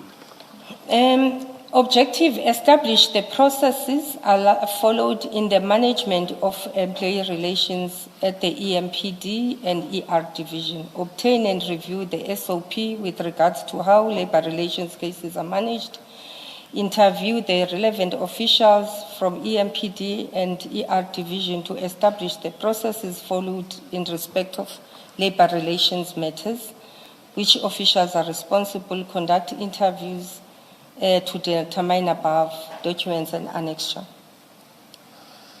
I'm going to leave it, Chair, because I don't think we're finding each other. I think we're not winning on the complexity of my position. I also wanted to say, reading the report itself, I don't see how that will assist you, because what's important is the mandate that you gave, and the mandate is right at the beginning. And we don't see how the mandate supports what you said in response to Commissioner Baloyi. So going to whatever the report says, I don't quite see how that becomes helpful. But anyway, you said you were stepping off the subject, and we've dealt with it for quite some time now. I think you are correct that we should step off it. Mr. Shaskalson? Thank you, Chair. I want to just clarify a few things in the chronology and your role and where you say decisions were taken over your head. The key moment, it seems to me, where things go horribly wrong is that on the 21st of June, there is a letter from Chief Mapie addressed to yourself, to Advocate Behari, and to Lieutenant Colonel Erasmus. And it essentially says, we have to serve the charge sheet by tomorrow, the 22nd of June. It's at page 180 of the Mapie bundle. We discussed it yesterday. It says, we have to serve the charge sheet by tomorrow. Please serve the charge sheet. Tomorrow is the last day. Now that's addressed to you and it's addressed to Advocate Behari. I understand your evidence to be that sometime between the sending of this letter and the following day, the 22nd, a decision was taken at a meeting of Advocate Behari, well, not at a meeting, by three people, Advocate Behari, Chief Mapie, and the accounting officer, that this prosecution was not going to proceed. Now, is that what your evidence is? That either later on the 21st or on the 22nd, those three officials took the decision, we are not going to prosecute Brigadier Mkhwanazi? Yes, I did say yesterday it's my evidence. I even said when you look at the chief of police, I think Rivers Peace and Kolaneza, there's where it says as well that I think Kolaneza is saying the chief called him and said, Dr. Mashazi, chief of police, and advocate came and met, and that decision was made. So I'm sticking by that. But you had a letter. You had a letter on the 21st that said, tomorrow's the last day. Please serve this charge sheet. Tomorrow is the last day. What did you do in response to that letter? I said yesterday, I don't recall receiving that letter. I said, I don't recall. I've seen somebody signed for it, but that didn't look like my signature. I think it's indicted, but it doesn't look like my signature. It looks like someone called Engelbrecht. Does that... Engelbrecht.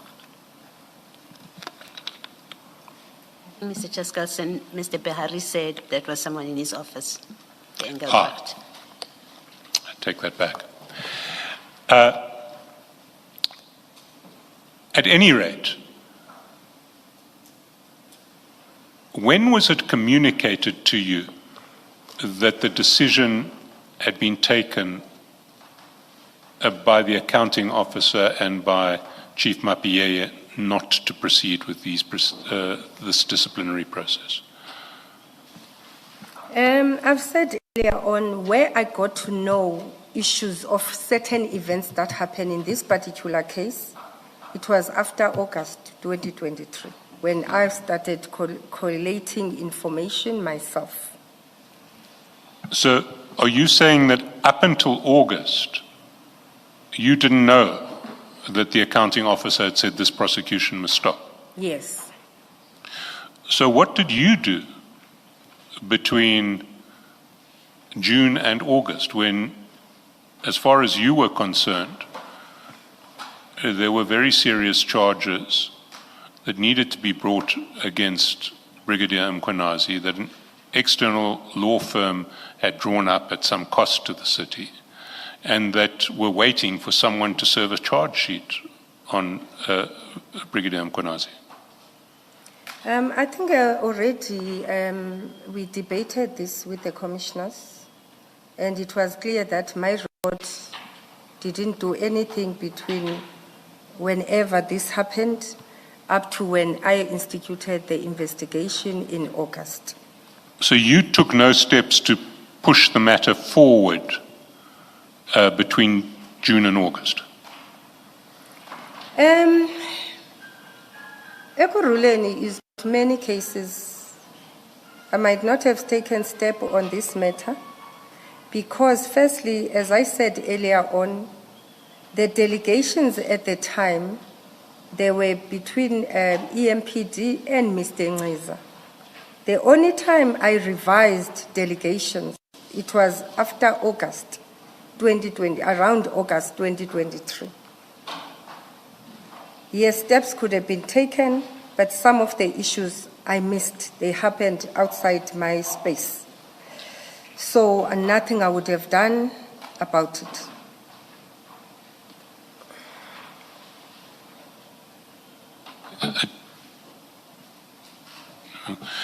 I just need clarity in that regard, because it seems to me that the job of serving the charge sheet was always a job of your department.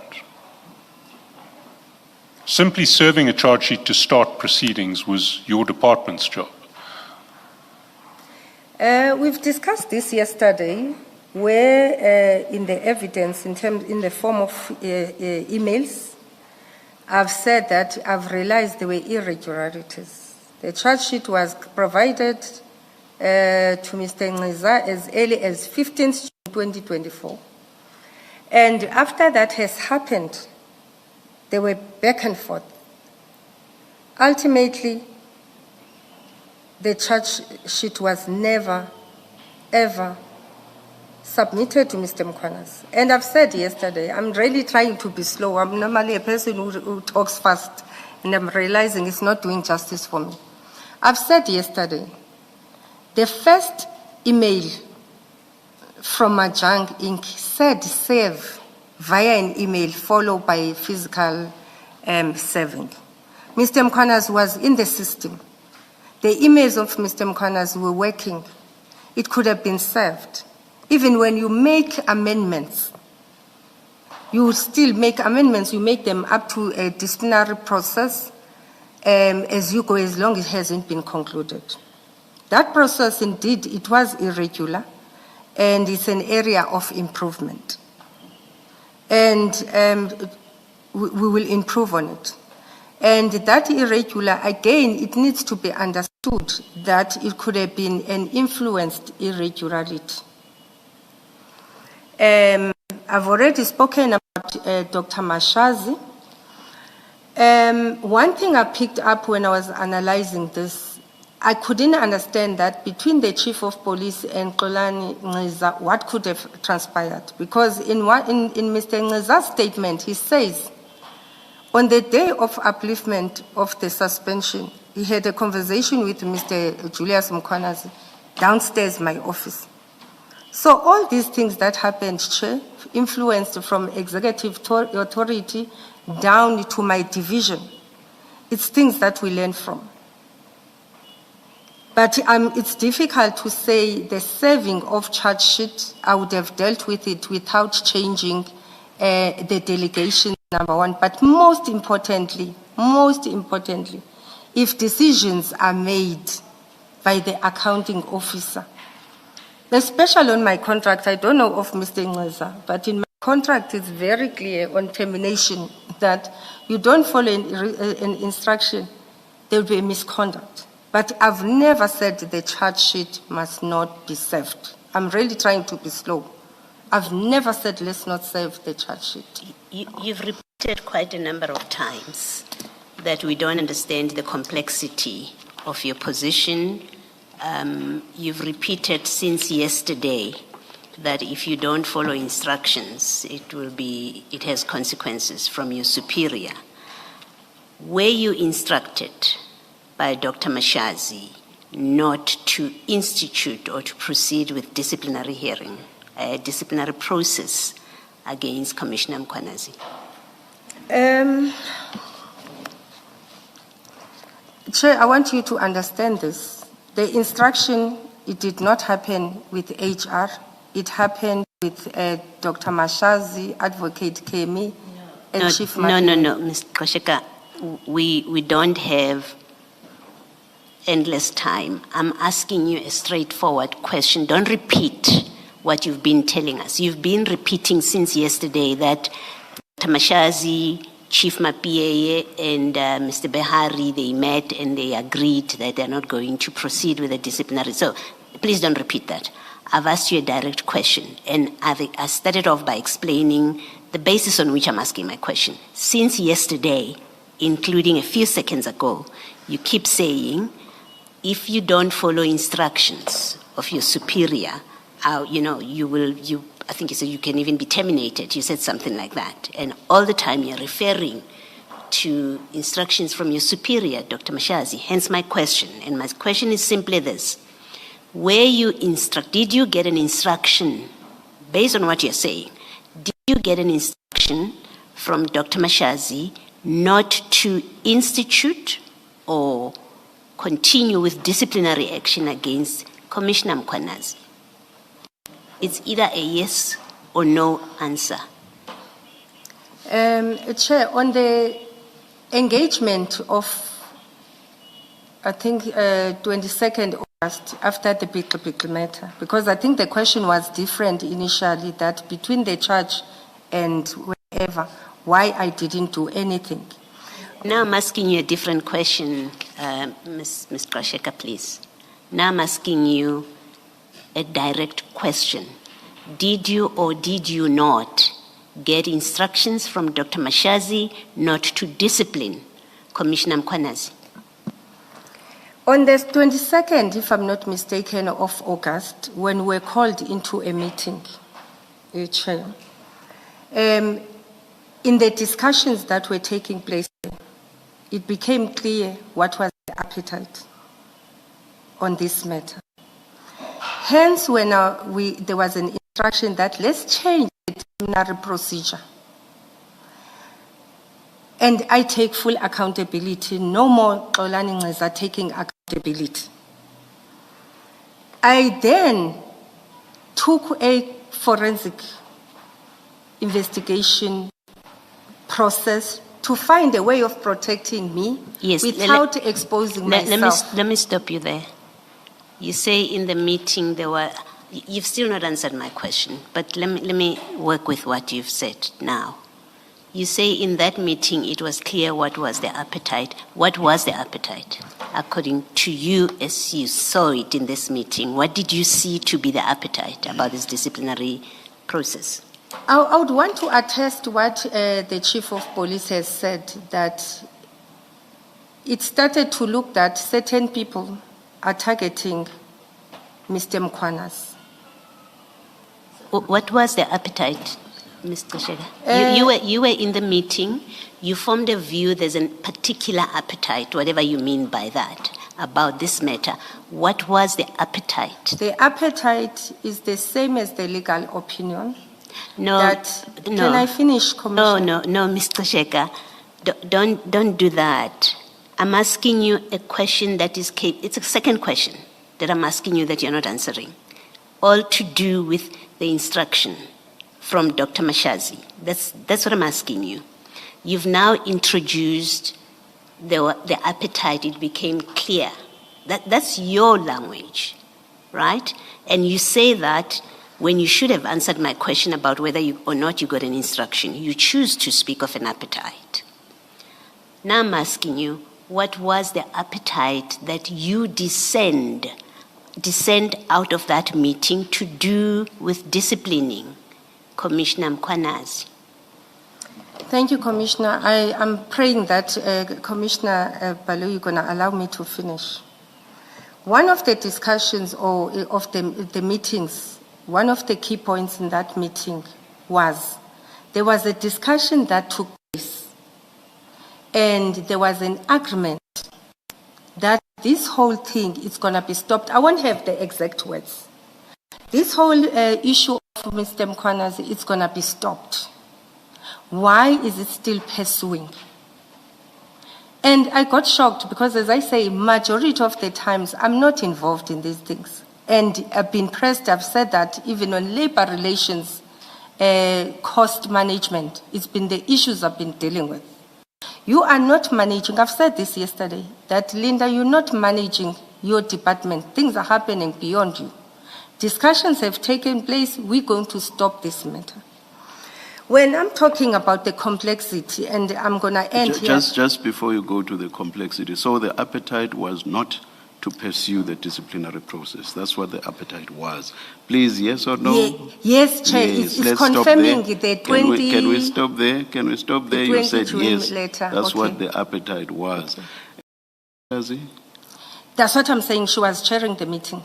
It could have been the appetite of anybody who was in attendance. Was this the appetite of Dr. Mashazi? Yes. Thank you.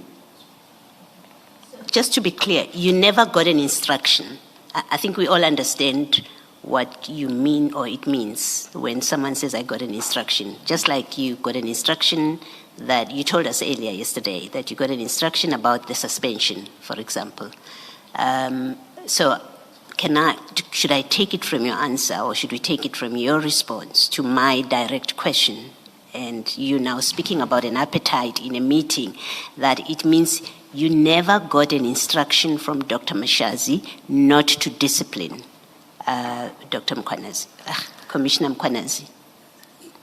Whether in writing, whether in a meeting, Dr. Mashazi never instructed you not to discipline Commissioner Mkwanazi. I'm going to respond to it, Chair, but can it just not end to a yes or a no? I need to give a context. Yeah, I'm hoping that at the end of it you will have a yes or no, so you can give the context. Thank you it's so fine. much. The discussion says, I had a discussion with the other colleagues. We agreed this matter must stop. Why is ER continuing? You are not taking ownership of your department, Linda. We have agreed we must stop this matter, and why is it still continuing? Why it hasn't stopped? You cannot control your people in your division. It might not have directly said you stop, but it's asking me why you haven't stopped. If it doesn't stop, you're going to account. So I don't know if that means an instruction, but it's a very clear tone that says if you don't stop, you're going to account. You are also not managing. The labor relation costs are increasing. The labor cases are increasing. Yes. You must stop. You see, it would be bad if we were to say in our report, Dr. Mashazi instructed Ms. Gxaleka not to discipline Commissioner Mkwanazi, if in fact that's not what you say to us. That's why it's important to understand what are you saying. But I think you've answered as best as you can, or as best as you are prepared to answer, and I'm happy to leave it at that. Thank you, Mr. Chair. Thank you, Chair. Chair, as I say, it was maybe it is an instruction. It was an instruction, let me not say that. But the way it was said, it wasn't just say, stop this disciplinary hearing. It says, why are you not controlling your department? Why is this matter still continuing? Whereas I've stopped it. You're not managing your department. Hence I'm saying it becomes complex. It wasn't just, it says stop this hearing, but also manage your department. So I wanted to give that context that there was clear that you must stop this hearing. Mrs. Gxaleka, as observed by Commissioner Baloyi, from yesterday to today, you have repeatedly said that the instructions of Dr. Mashazi or the accounting officer must be complied with. Can that be said appropriately by an HR practitioner, especially one at the highest level like you? Chair, let me also remind you what I said yesterday.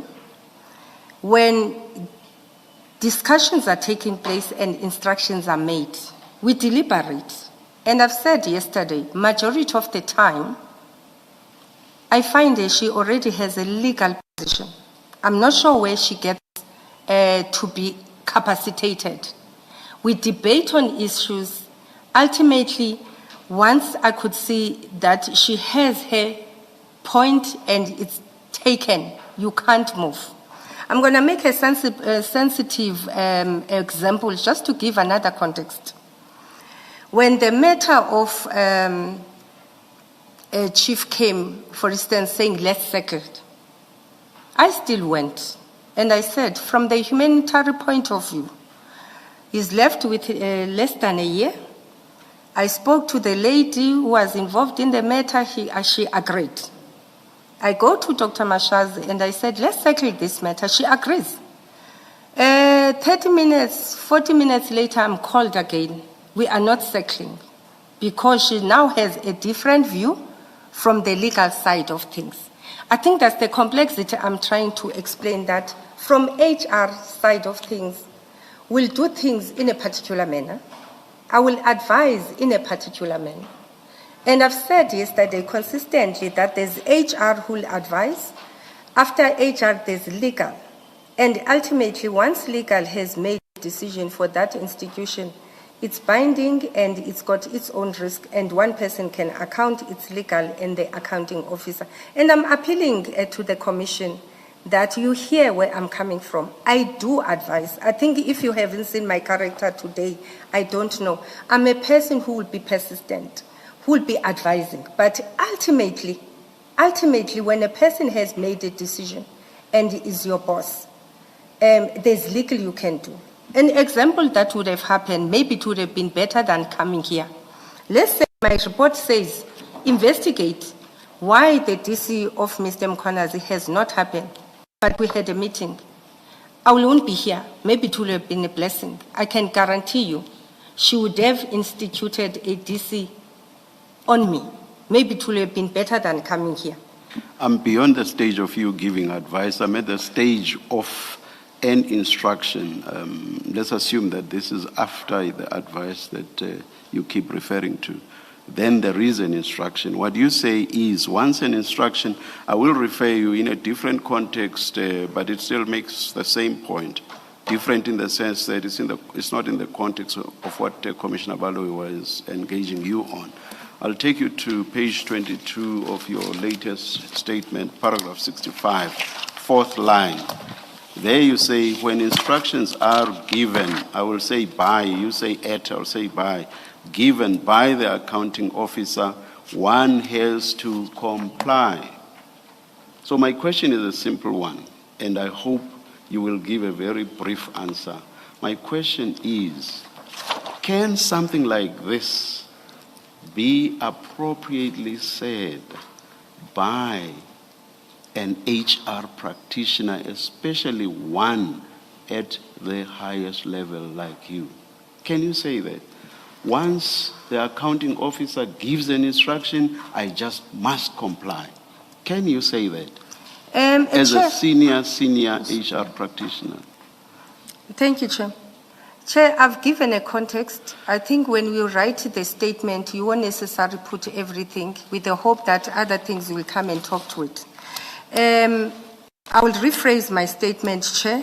What I was trying to say is when a reasonable instruction is provided, you must comply. I would like to revise that.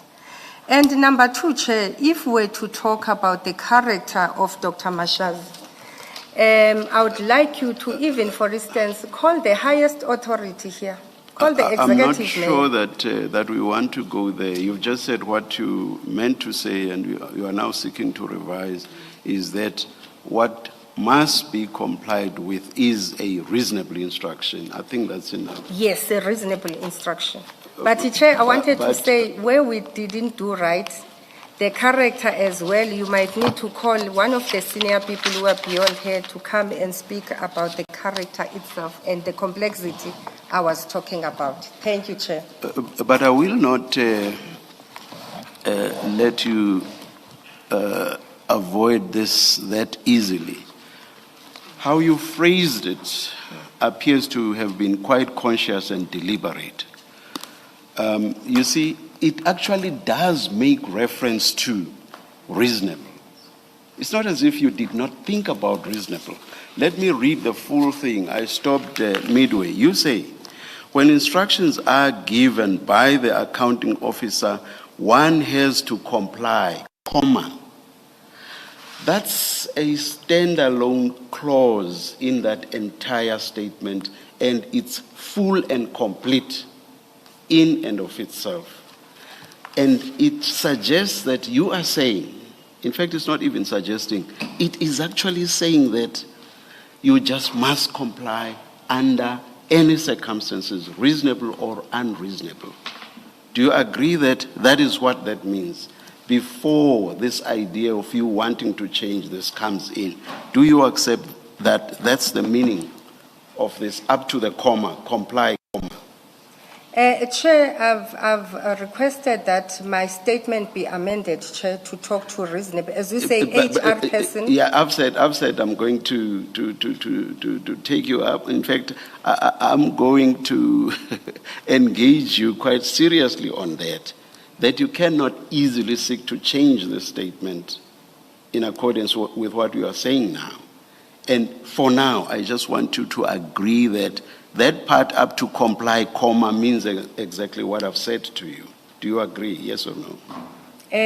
Chair, you said I've intentionally wrote that. I'm coming to that. Okay. I'm coming to that. Okay. Do you agree with what I've just said now? Up to comply, comma. Do you agree Yes. that it means what I've said? You It agree? means what, Chair? What I have said to you, I have said, when you say, when instructions are given at the by the accounting officer, one has to comply. So I say to you, I read that to mean you just must comply whether the instruction is reasonable or not reasonable. At this stage, you are not where you want to change that to bring in the idea of reasonableness.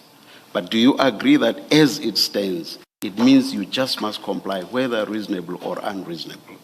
That's my question now. Chair, I've requested that the Yes, I statement- I get your request to change and bring in reasonable, but do you agree that No, it I means... don't agree, Chair. What does it mean? Chair, I'm saying there's an error that happened, and I want to take full responsibility of the error. Before the error and wanting to change, do you agree that it means what I've just put to you? The way it's written Yes, currently. the way it's written. Yes, Chair. Yes, thank you. Now, my point is, you said what you said here consciously and deliberately because it's not as if the idea of reasonableness was lost to you. You actually do refer to quote-unquote reasonable in this same sentence. You say after the comma, especially if they seem reasonable. So it's not as if you did not think of reasonableness. So first part, you say you must comply under whatever circumstances. But then you make the emphasis that, but you must especially do so if the instruction is reasonable. But you're basically saying otherwise, once an instruction comes from the accounting officer, you comply. Chair, I don't agree with that, Chair. I think, hence I said earlier on, is the interpretation. And I don't like the statement that I'm going to use. I've seen people using it, and it's probably going to be the first time I use it. Yes. I think in the law space, you will probably have to do communications and English as part of your curriculum. In other areas, Chair, we really struggle with English. And what we're learning from this commission and other places, we learn every day, Chair, that we need to continuously improve on business English or language or legal language. And I'm glad, Chair, that you do mention it, that after the comma, you do talk about reasonable. And I've learned from that. I had an example where we had a legal opinion on the appointment of the CFO Ekurhuleni. When we met with the lawyers in a particular prescript or clause that was written, they taught us that where a comma, just putting a comma, it means it changes the whole definition. Where there's a full stop and then there's a continuity, it changes the whole definition. Hence, I say, Chair, we learn every day. But I'm glad you raised it, that I did put reasonable. It could have been the way it was said. And as an HR practitioner, I can do better. I'm not undermining my English, but as I say, legally, in terms of how we write, we can learn from that. But I'm glad you mentioned it, Chair, that there is reasonable. And hence I said yesterday, I do debate with the accounting officer. But majority of the time, you realize that they tend to incline on the legal opinion than an HR opinion. In majority of issues, I would have advised. We agree. The following day, you are told, no, because legal has spoken. Thank you, Chair. Oh, I thought it was my English that you were suggesting is lacking. So towards the end, I see that you are saying it is yours. I wanted to also, when I said you deliberately and consciously said what you say in paragraph 65, you actually do say the same thing, exactly the same thing in paragraph 30. So there as well, you are basically saying, once an instruction comes from the accounting officer, you just must comply, reasonable or not reasonable. Is it paragraph 30? I hope it is. Sorry. Yes. Chair, paragraph 30 reads, based on the instruction of the accounting officer, my advice and guidance would have been based on that. If the charge sheet is ready to be served and the investigation concludes, there is no need to redeploy the employee to any other position. If you remember, I said yesterday, when we started with this conversation, she spoke about Sorry, the... Ms. Gxaleka, you're reading 30 from your old statement. Oh, sorry. So maybe let's find it in there, because we've been working off the new statement. Let's find it there. Paragraph 65? 65. Oh, 65. Yeah.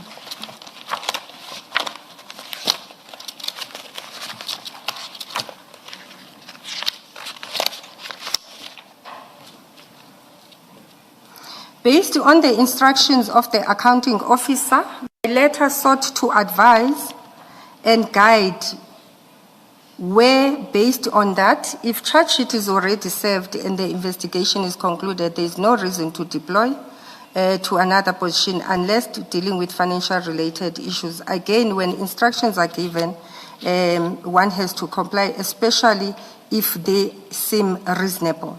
And I think we're repeating ourselves, Chair. As I said that, I would like to rephrase that, to read that just a reasonable instruction. And again, my paragraph, it ends by saying once more, one has to emphasize that my guidance was never directed to anyone to stop the proceedings. So even that sentence, Chair, it talks about the procedure, its fairness, and how HR operates.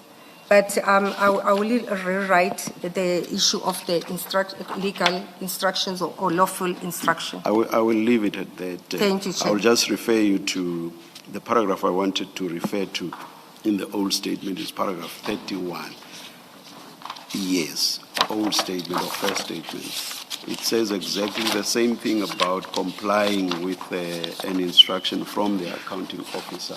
And it's on that basis there that I say you are quite consistent on this, and that therefore you made a conscious and deliberate decision to say that you must comply with what the accounting officer says. I will leave it at that. Okay, can I just say something, just one?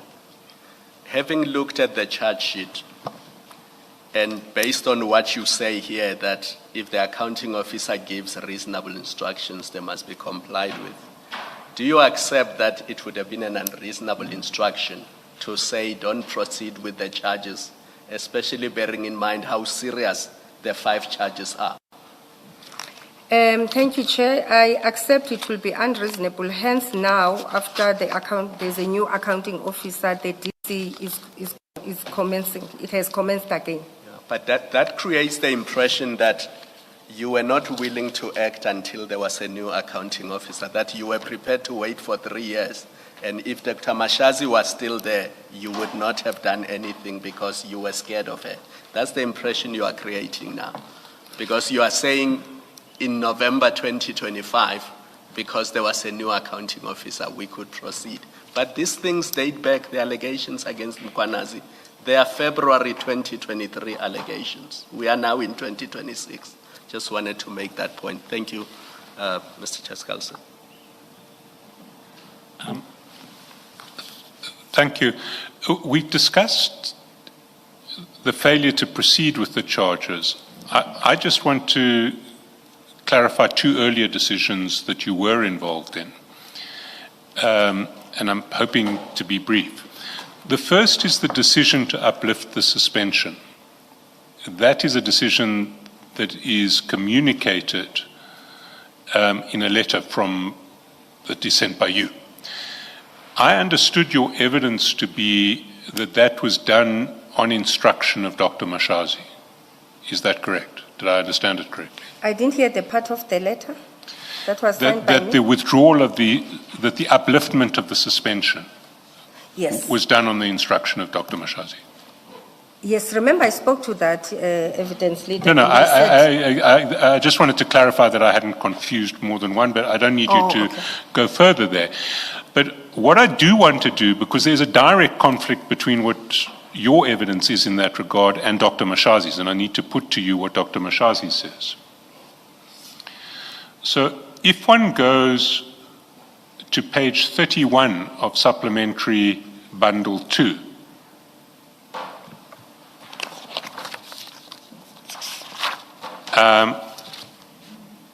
there is an exchange between Commissioner Baloyi and Dr. Mashazi. Do you have page 31? Sorry, yes, it's Supplementary Bundle 1, not Supplementary Bundle 2. I apologize.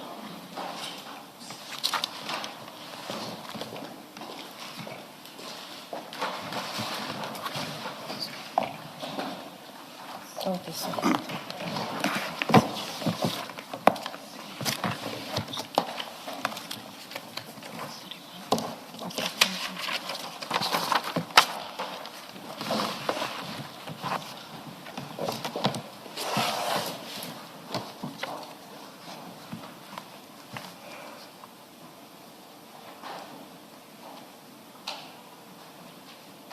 Okay. Do you have it? Yes. So if you see roundabouts page line 11, the line numbers are on the left-hand side. Commissioner Baloyi says there is also testimony that you were involved in the discussion or in the decision ultimately of Ms. Gxaleka to uplift his suspension and have him return to work. That is why the interest in my questions, at least, that you're copied on an HR matter that involves a junior employee. And there are these allegations that we've had that you had a direct involvement in how the disciplinary process against him eventually was aborted and scuppered. Her response there is, I want to state categorically that I did not participate in the suspension nor the upliftment of the suspension. I deny all the facts that they indicated that I participated. So she's saying she had nothing to do with the decision to uplift the suspension. And that passage should also be read with a passage on paragraph on page 22 of the same file.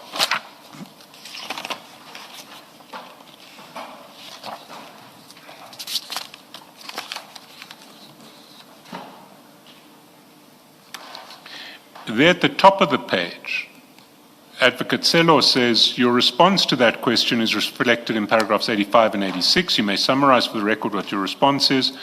Dr. Mashazi says, my response is that I did not get involved in this because Julius at that point was a junior official. I have no knowledge of this and therefore I cannot make further comments because it was done at the departmental level, at the level of Julius being a director in the department and being a level like a lower level that reports to the accounting office. So the redeployment and the withdrawal and so forth, I was not part of the process. So she is washing her hands of the suspension, of the decision to uplift the suspension and of the decision to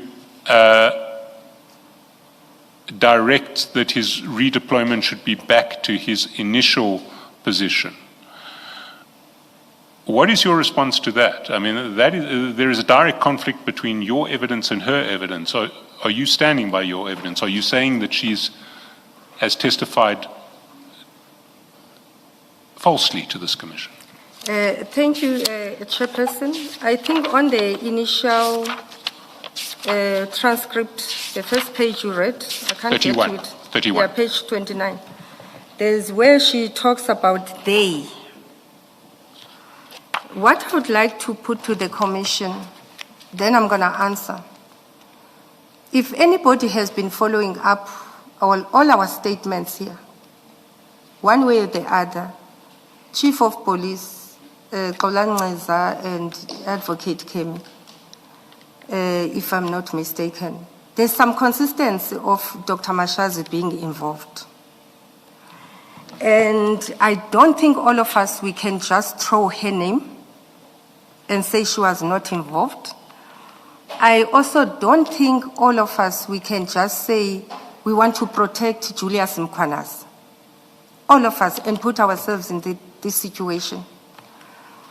And I've even said yesterday that we got involved when, in fact, Chief of Police and Ekurhuleni started bringing this thing to Dr. Mashazi, where they met in some place, I can't remember now. And then she said also involved HOD, or I was acting at the time. In our statements, we further say that at some point, she had a meeting. I even said yesterday, sometimes it was telephonically. I'm saying it was in person. This is our evidence, most of us. And up to the end, Chair, to the end of the DC, the last evidence in all of our files, people that are involved here, when it was decided to stop the process, whereby in one of the evidences said herself, Advocate Kemi, and Chief sat and have this discussion. It would be very strange that all of us were turning against Dr. Mashazi.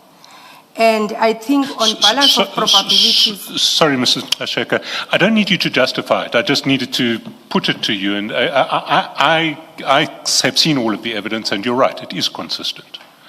But I just needed you to know clearly that she is saying something else, and I just needed you to confirm that notwithstanding what she says, you stand by what you say, and what is independently confirmed by several other people. I stand by what I said. Instructions were given. Sorry, Chair. I think majority of the time were lawful, and we had to abide. Thank you. Thank you. The last one, Mr. Chaskalson, sorry, on the same transcript, the end of page 24, continuing up to 25, line 10, where Dr. Mashazi is even more explicit because she says both the upliftment of the suspension and his redeployment were done on the advice of HOD Gxaleka. Do you see that, Mrs. Gxaleka? It starts from page 24, the very last line. She's being asked whether you were advising or you were instructing, and she says, as if she was instructing, because it was emails back and forth between the two HODs. If she was instructive in nature, I was actually going to intervene. But now it was between the two of them, and subsequent to the emails between the two of them, the chief himself uplifted the suspension and redeployed Mkhwanazi to how he was advised by the HOD. And then he says, that's you. Chair, in my letter of suspension, I think the first paragraph, second sentence or the first sentence, it says, it came to my attention. And I said when I was referring to that yesterday that the attention I got to be told by the accounting officer. And another way of trying to support what I'm saying, I think majority of the time when I communicate, even with chief of police or anybody, I CC her. And the CCing, it shows that whatever we discussed and she said we must do, it's done. It's going to be difficult and it's a bit disappointing where we are in this situation because of the instructions of the accounting officer, and then she feels she must exonerate herself, and all of us must take the brunt. It's a very disappointing situation, Chair, but I'm sticking by what I said. The instructions were given by her, and all of us, we confirmed. the people who brought statements. Yeah. Thank you so much, Chair. Mr. Gxaleka, in your discussion with the chairperson, you were talking about complying with, and you comply if it's a reasonable instruction. If the city manager gave you, as you say, she gave you the instruction to uplift the suspension, why did you consider that to be a reasonable instruction to comply with? Thank you, Chair. I read yesterday the DPCA 16.4, and I said it gives you either or. And because it at least allows, remember it does say 3 months, in exceptional cases you can extend. So she's covered in that 3 months. And in the debate you'll have with her, when I'm saying, but we can extend, she will say, no, it says 3 months and therefore it must happen. And as I say, the mere fact even Mr. Ngeza drafted the letter and I signed it. There was a leeway for her, for us to continue with that process. You agreed to extend the suspension, so you obviously would have applied your mind to the request to extend the extension, and you considered it appropriate and within the prescripts. You now get a call from the city manager, who is not an HR person. She's not an HR. You are the HR boss in Ekurhuleni. She's not that. She's your client when it comes to matters of HR, right? You're nodding, yes. You've considered and you found there is merit to extend. That's what you agree with Mr. Ngeza. You were prepared to do it.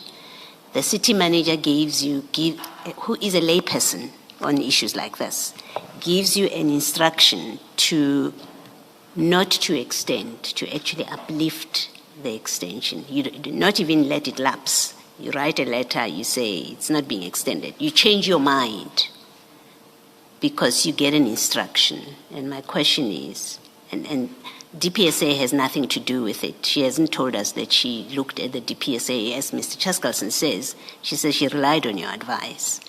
And I accept that you say that's not true. So we know from what she said in testimony that she didn't apply her mind to it at all. According to her, she depended on your advice. What did you consider to make her instruction to be reasonable, that you comply with it? It was the first part of, as I say, our debate and discussion was on the first part of 16.4, that the disciplinary process must take place within 3 months. And at that time... Did you, let me short circuit this. Did you advise the city manager not to extend? Because that's what she says. No. Right, so it can be both. You have to choose that, yes, I advised her that it's okay not to extend, or I was acting on instruction. She ordered me that we will not extend. It's one of the two. Respectfully, Commissioner, I don't think there will be two possibilities in this situation. And I appeal for your indulgence to hear what I'm getting at. I'm saying let's extend and conclude so that EMPD can conclude the matter. She says, and I was consistent yesterday, she says, why did HR not complete this process? You've concluded the investigation. You are it is at an advanced stage. That's what my statement says. Therefore, there is no need for you, HR, to extend the suspension. Mr. Mkwanazi must come back to work. This is where things went. Which then makes me ask, and again, it's about, I'm going to use the word competence because I can't think of another word now. It then raises questions about your own competence then, that you initially agreed. So you would have considered those things that you now say came from the city manager. You would have considered them, otherwise you're incompetent, that you didn't think oh, they have conducted the investigation, they are close to finishing, it's actually not necessary to keep the extension, the suspension in place. If you did not consider those factors, then it says something about your competence. If you considered them, and then the city manager simply repeats them to you, you still have to say, why did you consider her to be superior to you in terms of reasoning or factors to be taken into account? And so, yeah, I'm back to, it's one or the other. You considered them and you satisfied yourself that this can be extended. That's why you agreed with Mr. Ngqiza.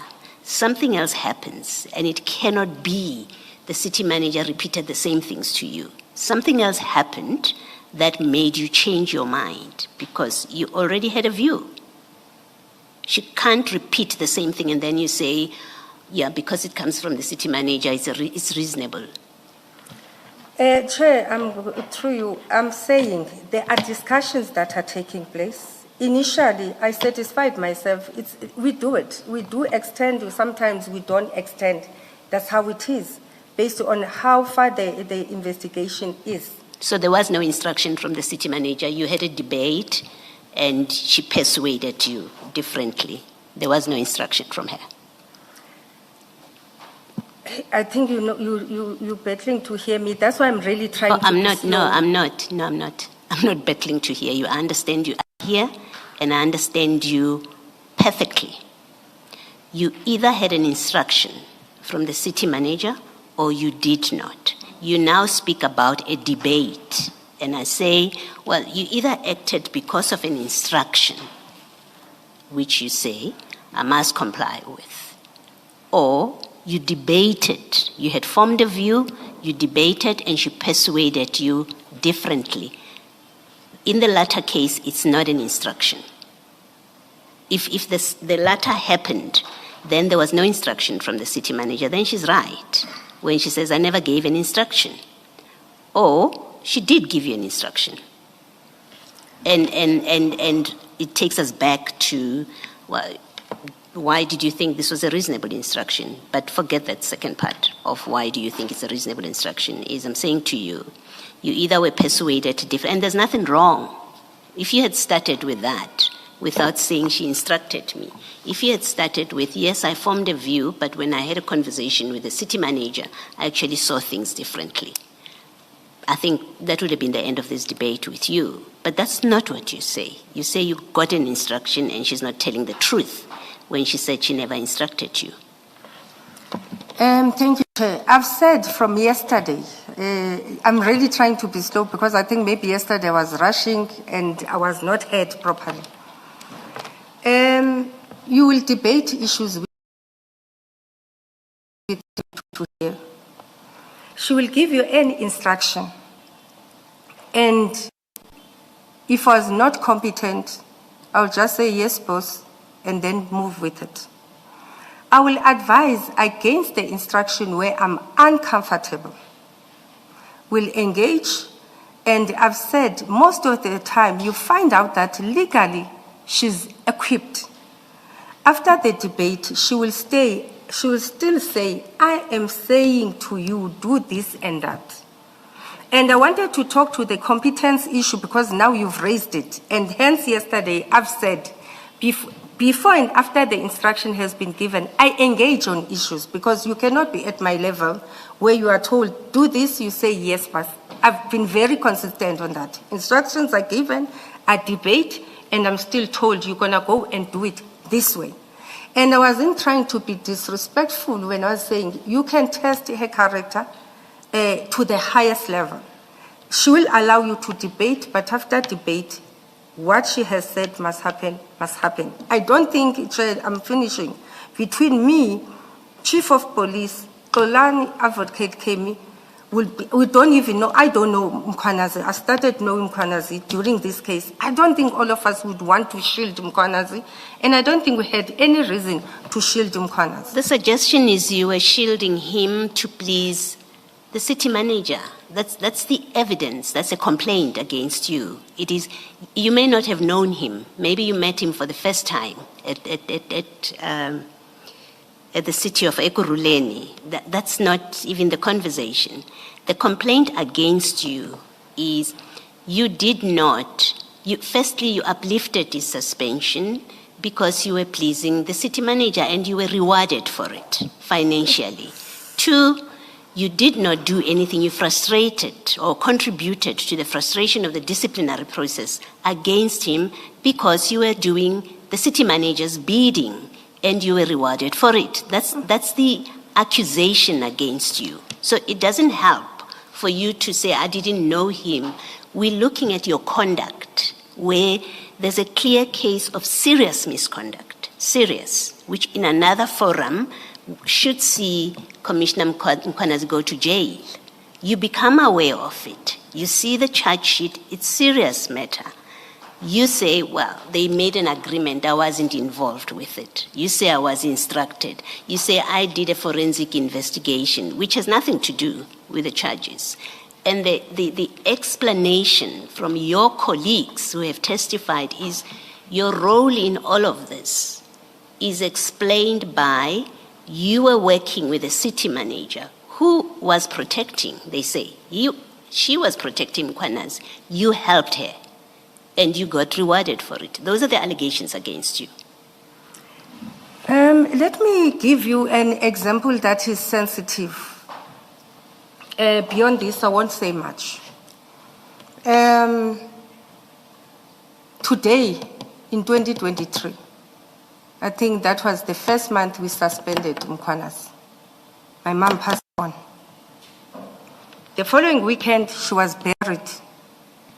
Sunday. Monday, I was called to come back to work. And I said, on Mondays, since Mhlamba because we bury on Sunday, I was told if I'm not back at work the following day, I'll be dealt with. That was around 4 o'clock on Monday, that conversation. I had to drive from Queenstown to here, to Joburg.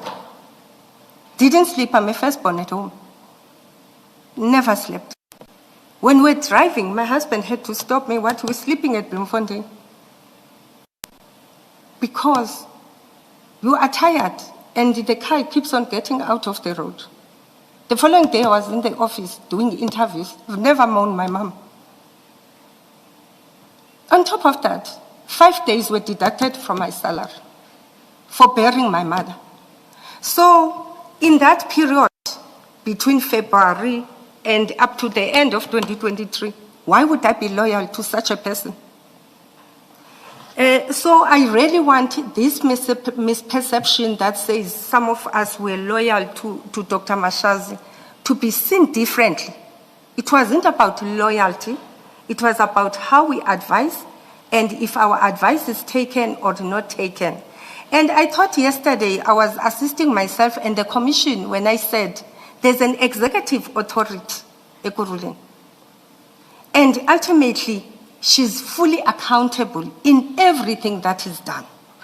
And I'm refuting anything that says, in that year, I was loyal to Dr. Mashazi, whereas I went through what I went through. What I'm saying to the commission, we debated on matters. We debated on instructions. Ultimately, she will hear you. Hence, I'm saying, get somebody who's not involved. Leave all of us. Bring another witness who's going to tell you that after debate, she will still have her word done. I really, hence I said yesterday, even on the issue of our increases, she came to me and said, why is Mayoral supporting you? You know, she pushed it because maybe she had no choice. We did a motivation. It went to the remuneration committee. It went to Mayoral. That is the loyalty issue. Maybe we're loyal to the authority, the position, not the individual. And lastly, Commissioner, I want to leave here with a clear tone. Instructions are given. I advise. After advising, if there's an ultimate instruction given, you have to comply. And it's 4 of us, against her or against Julius Mkhwanazi. You know, you have to understand the complexity, and the only way you're going to be assisted is to bring somebody else who is not involved in this matter to deal with it. I Thank you, think, Chair. I think the issue, the chair earlier on raised it as someone at your level of seniority, that you're executing instructions like this. And hence my question earlier to you, what is reasonable about the instruction? Because you say, I comply with reasonable instructions. Now, if an instruction is unreasonable and you still comply with it, it makes us ask questions about you and why you would do that which you did. So that's the context or the prism within which you should look at this, that you are employed, you're a Section 56 employee, as I understand. The decision to employ you is not the city manager's decision, as I understand these things. You can correct me if I'm wrong. The decision to fire you is not the city manager's decision. Ultimately, she can lay a complaint against you and you get disciplined, but it's not her decision. And then you are making these decisions, you become party to decisions that do not make sense, because it does not make sense that you ordered the upliftment, and you ordered it because it's in your letter, it's in your handwriting, in the same way that you keep saying, well, Chief Mapia wrote the letter, and therefore it's him. It applies to you too. You wrote the letter uplifting the suspension. It's not good enough, is the point at least that I'm making. For someone of your seniority, it's not good enough to say, I acted on instruction. It's not. You're supposed to bring to bear your professional guidance on matters like this. Nowhere does it record you disagreed with the city manager. Nowhere. Nowhere does it say, you don't give us an email, you don't give us a memorandum, you don't give us a WhatsApp message that says, I disagreed and I told her that I disagree with this, but I implemented because she instructed me and said she'll deal with me if I don't. What we have is her saying she acted on your advice. That's what's on record. With you, we do have a footprint of your letter uplifting the suspension. So it's you who uplifted the suspension. And you must take accountability. And in the same way that you say Chief Mapia should take accountability for his letter, even if he says I was pressured, he must take accountability because he wrote that letter and signed it off, stopping the disciplinary process. Same applies to you. Take accountability for, yes, I uplifted the suspension. Yes, I was wrong to follow that instruction because it was an unreasonable instruction. Not trying to justify it as we debated. And then she then at the end of it said, I'm instructing you. Say she instructed me and I should not have followed that instruction. That's all we are asking you to do, is accept it's a wrong instruction to uplift the suspension where the city manager overrides your position. It was a wrong instruction for her to give you.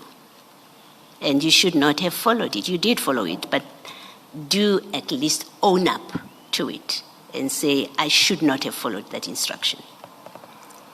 Chair, through you, I think it becomes very difficult when we have to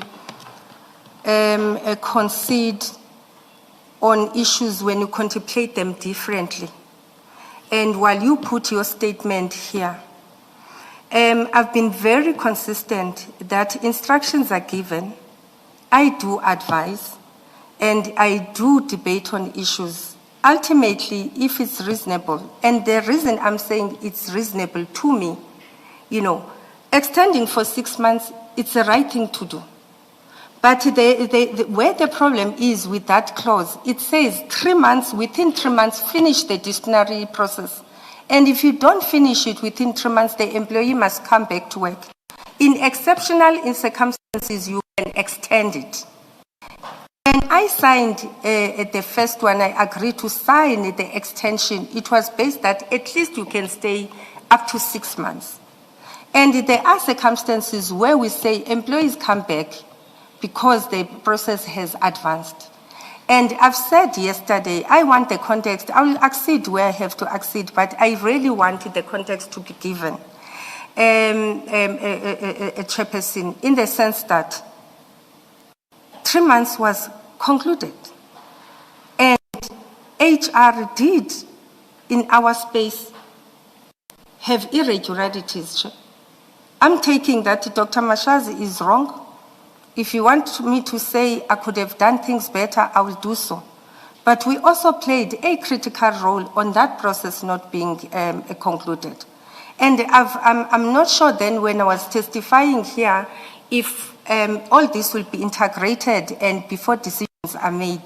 But I'm appealing to the Commission that when utterances are made, can we at least also talk to the context of how the matters have been discussed?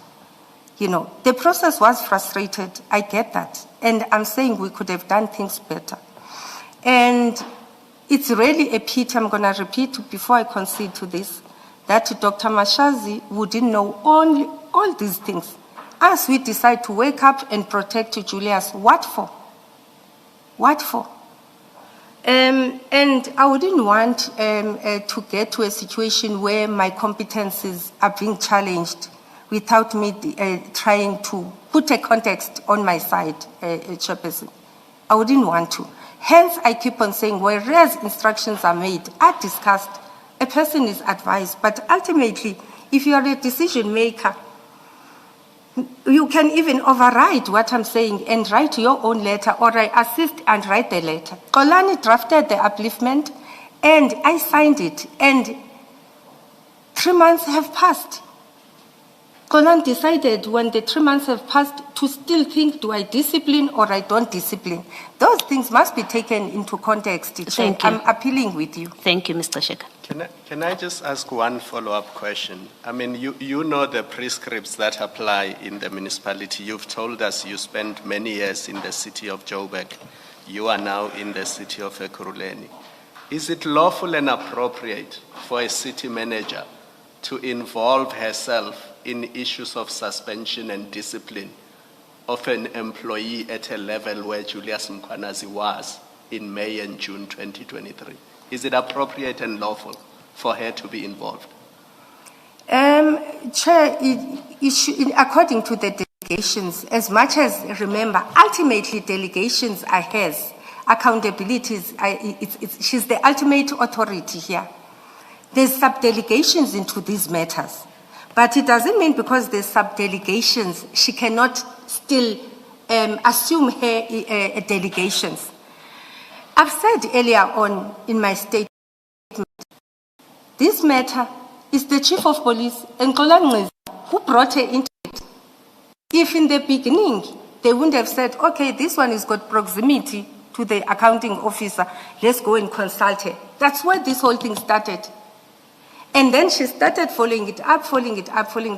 Remember, if you read their statement between Heni and Xolani, while Xolani has not yet disciplined, is still contemplating, they might go to jail, they might not go to jail, let me not discipline. Heni sensitized them that the time is moving.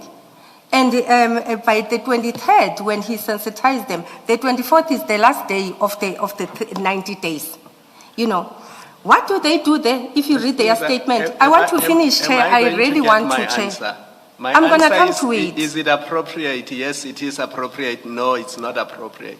I don't want to hear about what Kemi did or what Nisa did. I just ask a simple question. Is it appropriate for a municipal manager to involve themselves at that level with the suspensions of employees at that level? If it is appropriate, you can say, yes, it is. If it's not appropriate, you can say, no, it's not. And that's what I'm asking you to do. Assume we've read these laws, assume we've read the records, assume we've heard your statement, assume we've heard what you said yesterday. All I want for now is it appropriate, yes, or it's not appropriate? Ideally, Chair, a city manager should have said when they said, we want to discipline Mkhwanazi, and say, it's your role, deal with it, don't involve me. Therefore, it doesn't look good. It's not appropriate because those are lower level. And the contradiction, remember, when we're discussing recruitment, chief complaining, she says to Chief, below this level, don't be involved because you are dealing with a higher level. It's the same as her. Exactly. But all I'm saying, Chair, I know even my legal team, I'm sure they're going to reprimand me. I'm not trying to over-explain myself as if I'm hiding something, but I'm trying to refute the statements and the allegations Dr. Mashaz is doing against all of us, that she should not have involved herself from the beginning. You see, now you've answered me. You didn't have to take that long route. Thank you.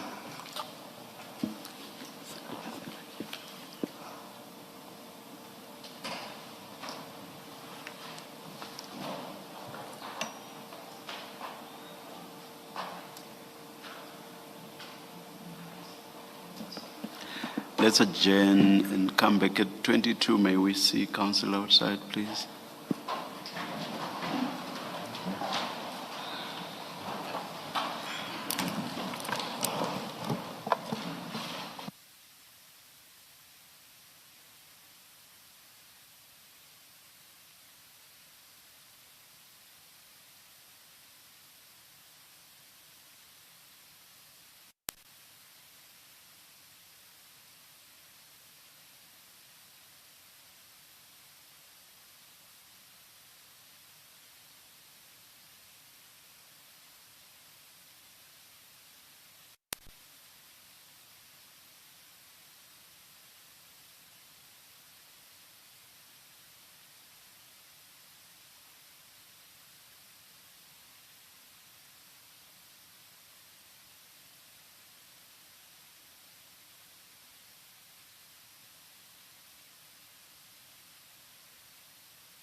Good afternoon. We're just about to resume. Please kindly have your cell phones on silent.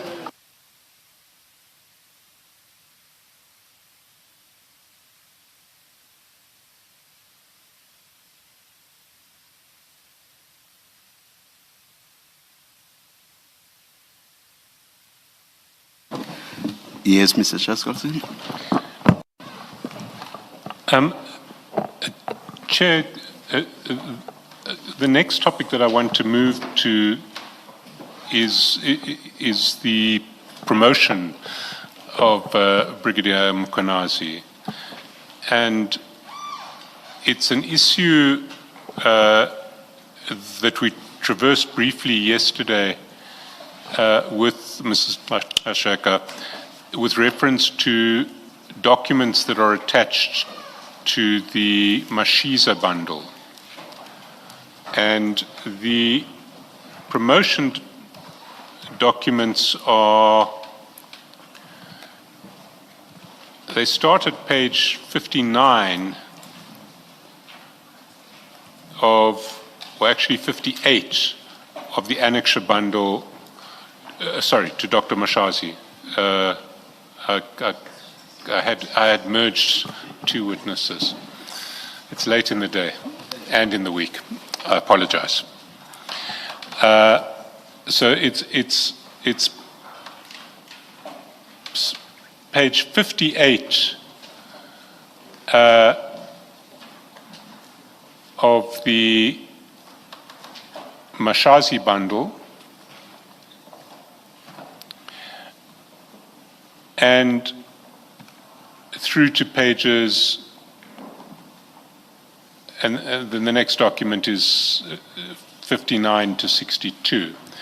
And 58 is the... Certainly, sorry. May the attorneys please assist Mrs. Gxaleka.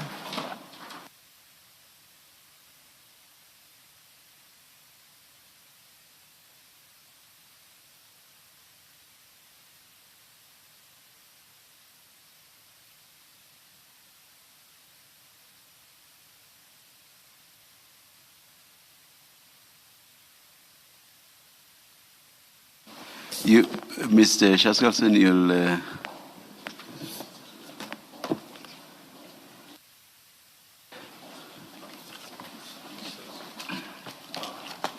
you'll please take us through what you want to. Oh yeah.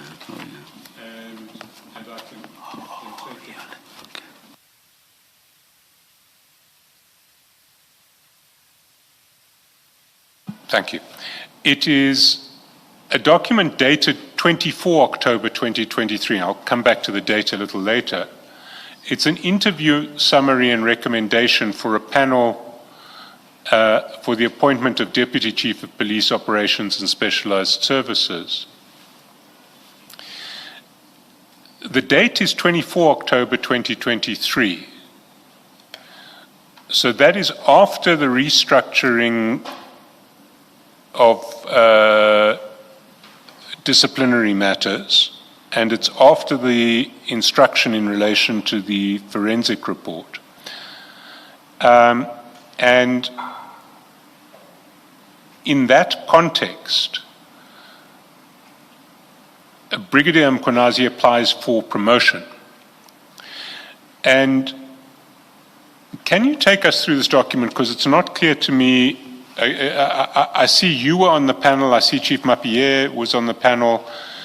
There's a Mzanele Katembo, who also appears to have been on the panel. Who is she?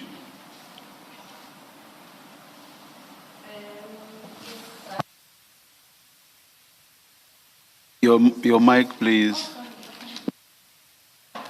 Zanele Katembo was an HOD for Shreke, that it's Sports, Recreation, Arts and Culture. That was her role, I think, at that time. Thank you, Chair. And Advocate Behari was also on the panel, although it seems that he wasn't present at the interview. Is that correct? That's correct. And there was someone from HR Secretariat, but she didn't play a role in the interviews. The upshot of the interview was that a recommendation was made that Brigadier Mkhwanazi should be promoted to the post of Deputy Chief of Police Specialized Services. Is that correct? That's correct. Now, I simply want to ask you, in a context where charges of the nature that had been laid against Brigadier Mkhwanazi were still out there, hadn't been resolved, why did you see fit to recommend him for promotion to a more senior position? As I say, by that time, it was clear that the process of the DC is not going to continue. And obviously the employee has been exonerated, given a letter that the process is not continuing. Sorry, And can I interrupt there? The employee was never exonerated. No one ever said you have been found not guilty of any of these charges. At best, what happened was that the process of proceeding with the charges was frustrated through a series of, well, at best, gross inefficiencies, at worst, deliberate sabotage. There was no exoneration. I'll rephrase. Remember, this is an employee who's sitting with a letter that says we're no longer continuing with the investigation process and whatever and whatever. But And sorry, he can has I applied take for you the up? Sorry, can I position. come in there as well? Because that letter says we're no longer continuing with the investigation process. But in fact, the investigation process had been finished by then. There was the investigation was over. What was now needing to happen was a disciplinary hearing. There's no need for further investigation, just for a hearing to take place. Yes, he was also told, go back to your substantive post, continue with your work. So firstly, for the employee to apply the position, the understanding is that this DC is not continuing.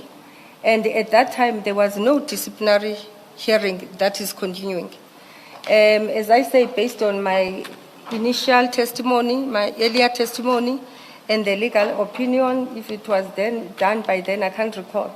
So we could not prejudice the employee in this particular time. Hence, he applied as well, like everybody else.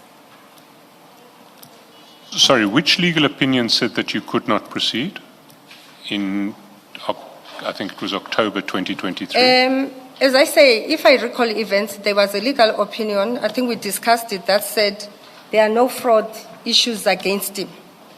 Maybe it's the way I'm putting it.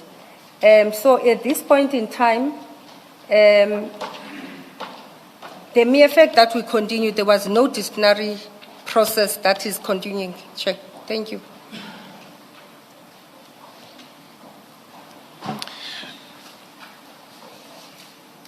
You see, whether or not there was a disciplinary process pending is a separate question from whether this applicant is a fit and proper person for this promotion. And I struggle with the notion that someone against whom allegations of that nature have been leveled and have reached the point of proceeding to a hearing only for a charge sheet not to be served is fit and proper to be a deputy head of police. What's your response to that? I hear the inference on your side. On my side, in terms of the procedure, there was no DC that was happening, and therefore there will be no reason to say we are not shortlisting you because you are not meeting. I mean, there's a pending DC, because clearly there was no pending DC. There was a directive by IPID that he should be charged. And that directive is binding on the city of Ekurhuleni. I didn't see it that time. But you say the opinion exonerated him. That opinion is the opinion that said IPID must be disregarded. Which other opinion are you referring to? That's what I'm talking about. Yes, so that's why I'm saying there was a directive by IPID, and that opinion was responding to the directive. So you cannot say there was nothing pending. There was a pending directive by IPID. The fact that Ekurhuleni did not comply with it does not mean there was no pending directive by IPID that Mkwanazi should be disciplined. I hear you, Chair. Thank you.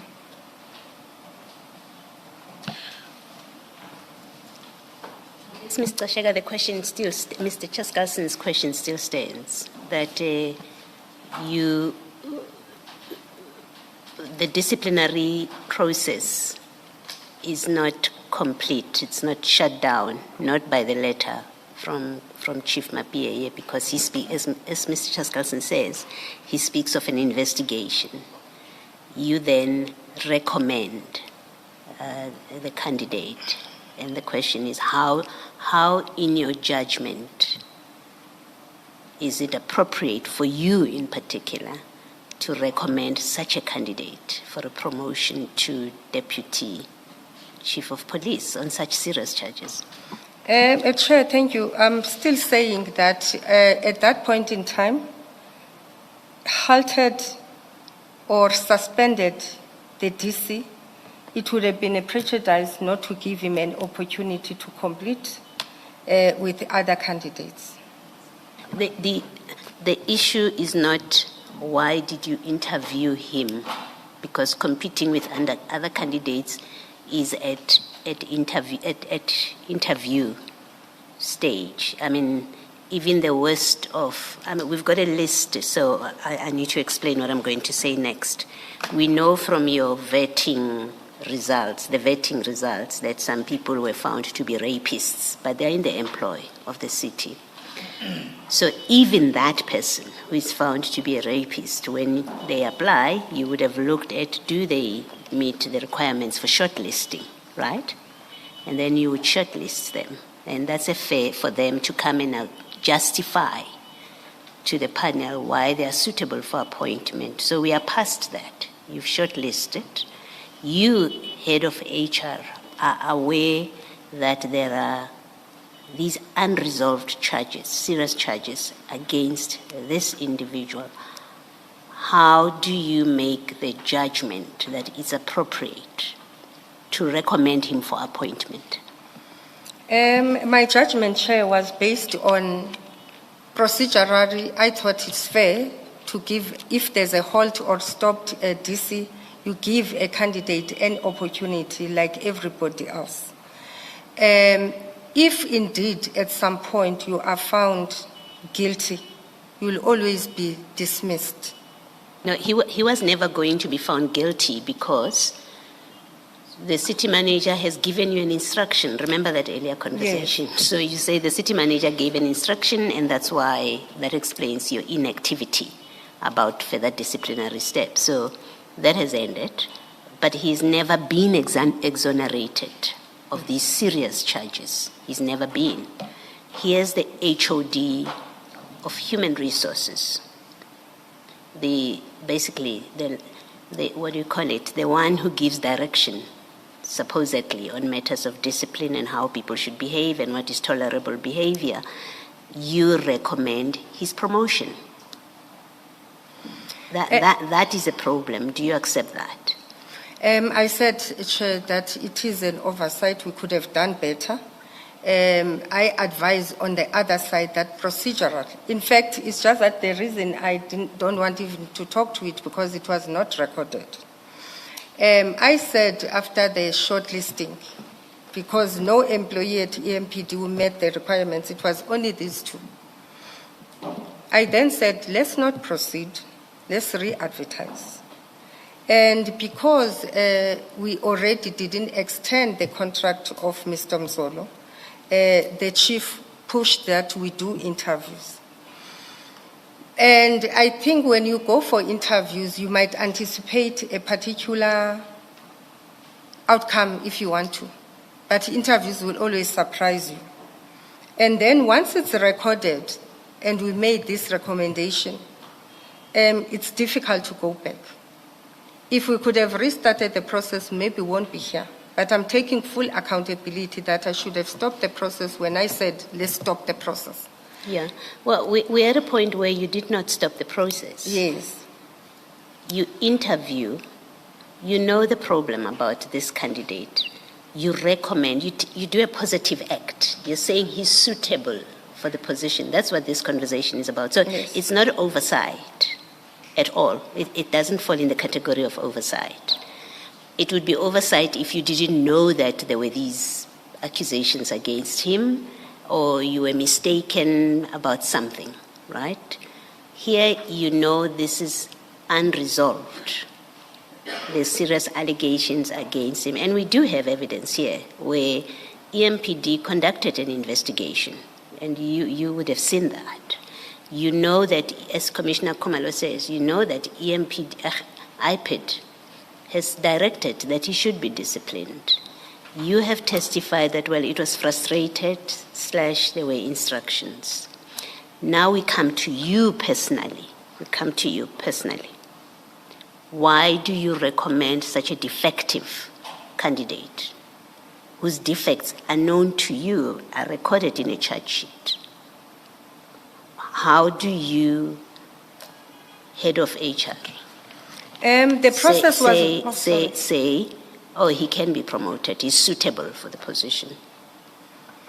The process was halt, and the employee competed with other candidates, and we shortlisted, we interviewed, and he did well on that interview. I agree that in terms of the character, we could have done better, and I'm taking full accountability that we could have done better. But the process is on its own. It's not even a process that is made only by myself. It's a process that is made by the panel. As much as I've advised, and I'm taking full responsibility, I'm not going to say I'm instructed in this one. If there were instructions, they were not given to me. The only thing that we did was to score, and the person we scored him higher, and therefore was recommended. So is it fair to say that you saw nothing wrong?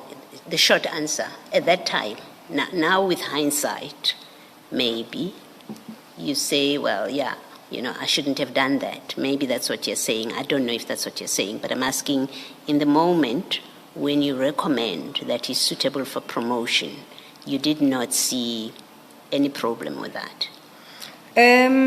You considered him... It was a red flag.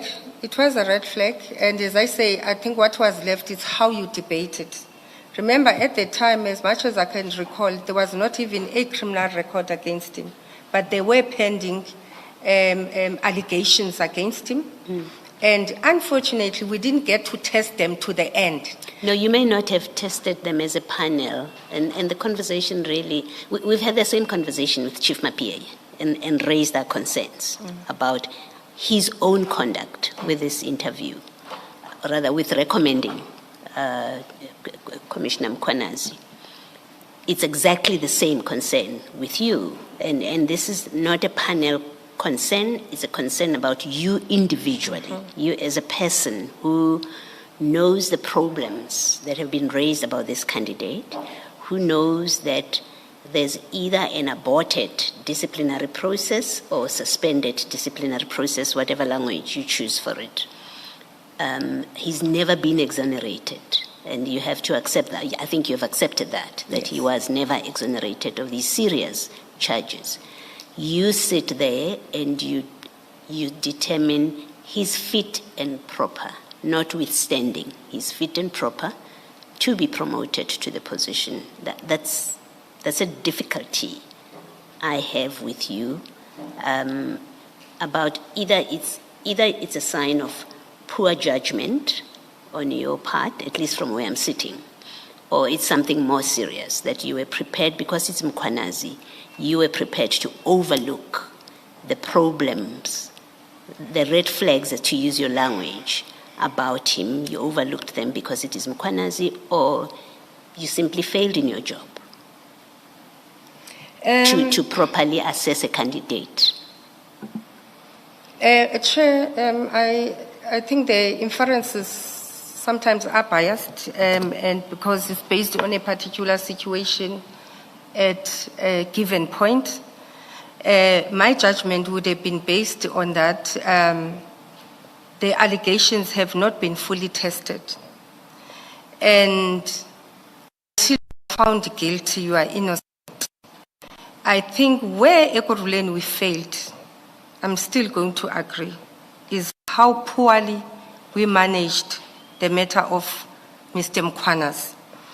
If it was well managed, again, won't be here.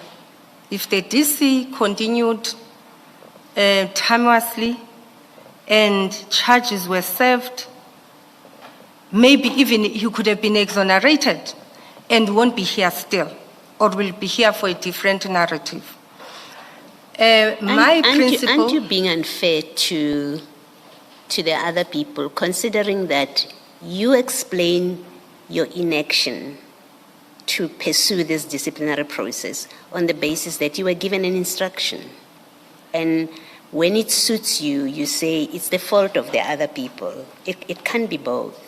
It's you were given an instruction, you have told us, and you've tried to explain it by saying the atmosphere in the room was clear that the city manager doesn't want this disciplinary hearing to proceed, and your position was informed by that.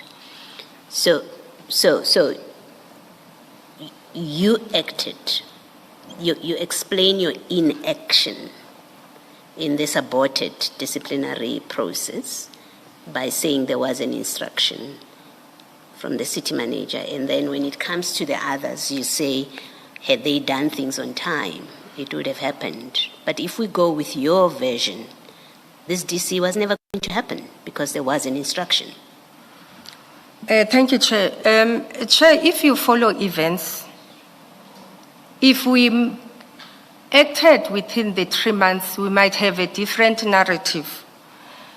Chief of Police submit a tribunal, request for a tribunal to take place in March already, I think around the 23rd of March. HRER division says, I'm applying my mind. IPD says, we can get these people arrested, so I don't want to spend money on attorneys. Come now, while we're waiting, 24th of May is there. This matter is taken again by HR and EMPD, HRER division, to the accounting officer, and the accounting officer says, all of you put this thing to rest. Now, what I'm saying, Chair, is the charges remained not fully tested. It remained allegations because they were not fully tested, in the sense that go to the DC and have the outcome. And I thought the principle of law, but if I'm wrong, I'm learning today.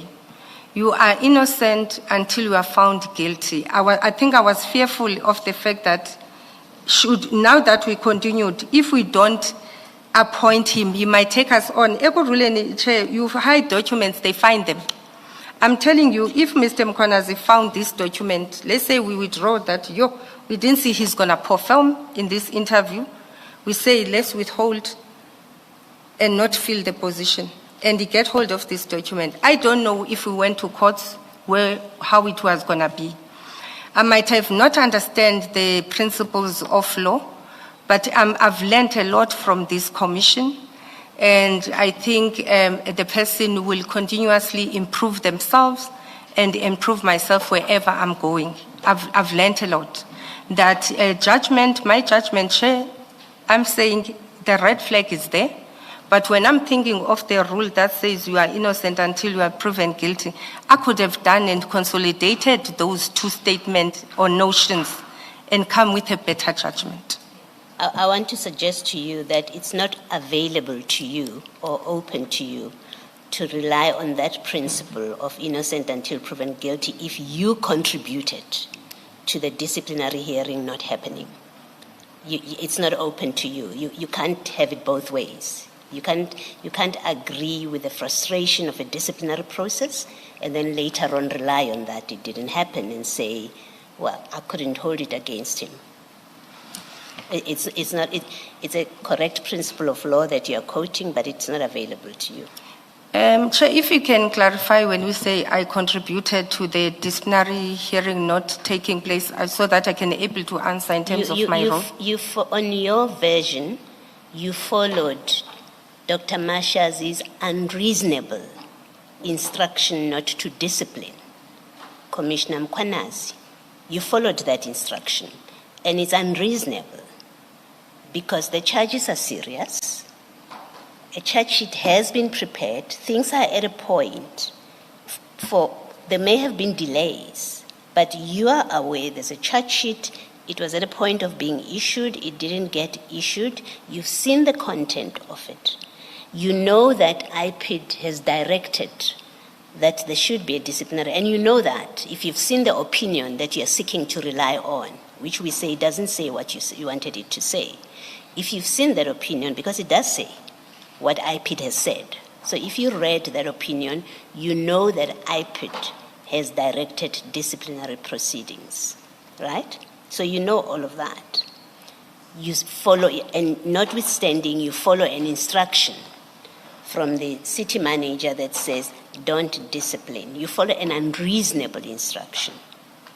So when I say you contributed, I'm saying your inaction or your readiness to follow an unreasonable, maybe even unlawful instruction from the city manager, you contributed to the DC not running. And so you can't say, well, now when it's time for interviews, I thought the DC, there was no DC against him, when you had a hand in it not happening.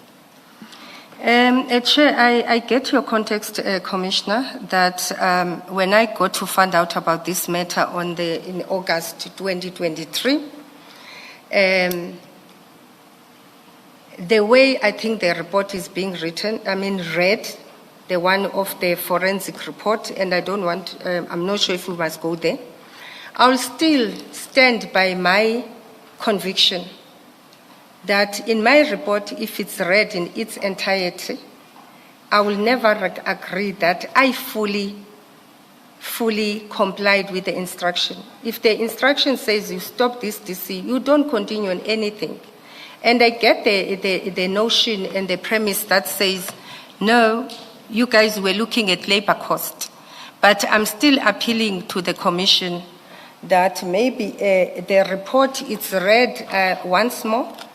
And as I say, my intention in the reports and some of the allegations in that report should be read the way I intended to have this matter dealt with. I get the situation where we speak about the comma and the full stop. But I'm still saying when you read allegation 4, where it says disciplinary matter relating to Julius Mkhwanazi was not properly managed by the city, it has a comma. After that comma, it goes and says, then it also resulted to unnecessary legal cost. I'm taking that. While I'm taking the brunt that we shouldn't have been here, but I still appeal to the Commission that the notion, you will make your determination, but the notion that says we're trying to protect Mkhwanazi, I don't think it was necessarily the case. We could have done things better. And you are right when you say the instruction could have been done, not observed, and done differently. And I thought my approach to perpetually seek information about this matter and my intuition that says you cannot let this matter rest. And the latest where I've never, well, everybody stopped. My last acting on this matter, it was in October 2025. Nonetheless, decisions are made, Chair, by those who are listening and how they hear matters. I hear you, Commissioner, that I contributed for not having the matter to sit. It only said when Dr. Mashaz is gone. I take that. Nonetheless, again, I'm going to say during the time I was dealing with the matter, my notion on the events is Ekurhuleni have not tested the allegations.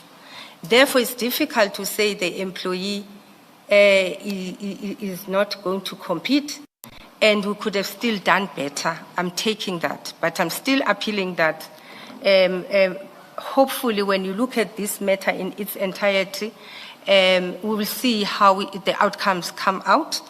And also, one can say that this is a process where continuous improvement are going to be taken seriously, and we can do better next time. It's just difficult to agree that you just fully contributed, you had an intention not to discipline. It might look that way, but I want to say it was never my intention. Thank you. And it's not a case of just Julius Mkhwanazi being protected. It's a case of him also being advanced because he was promoted.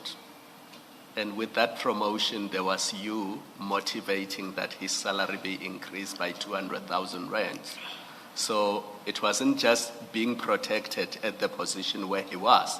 It was a case of you knowing that there were serious allegations because the forensic people who conducted the forensic investigation, they say one of the documents given to them is the charge sheet, which means by August you knew what the charges were against Julius Mkhwanazi.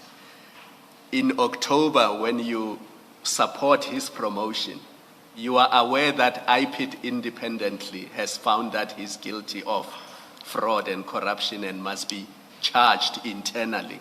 And knowing those things, you still say this person is suitable for promotion to Deputy Chief of Police and an even better salary, some 200 plus over and above what he earned before. Now that is serious. Let me make a correction. I'm not sure when I got to know about the IPID reports and the legal opinion. I said earlier on I didn't have the dates. But one thing that came to my attention in August, it was obviously the charges and the stopping of the DC. And I said already, I'm taking grant of that. We could have made better judgment.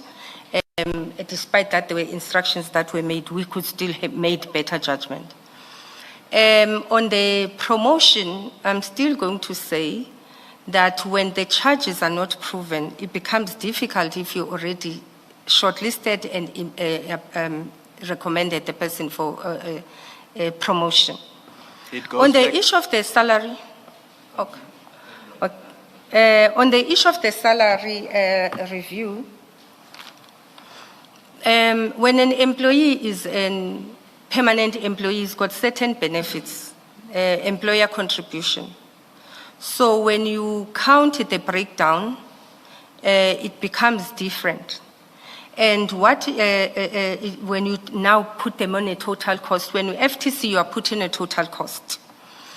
And number two, what we normally consider is the issue of the risk embedded, that now we are on a 5-year contract. Deputy Chief of Police Mkhwanazi was not the only person who has requested his salary to be looked at when he becomes a divisional head, convert from permanent to be divisional head. Majority of divisional heads, if I'm not mistaken, they do make that submission. And it does get considered, I'm sure 99% of them.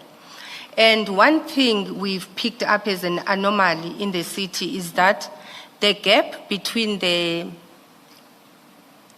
senior executive manager and the divisional head, the salary. In fact, in other instances, the senior executive manager will earn more than a divisional head. It's an anomaly that we're dealing with right now. So his salary review, it goes with a promotion that we could have done better. But again, you could not prejudice him in terms of the salary review. As I say that, even Rivers Peace got a salary review. Xolani Ngeza got a salary review.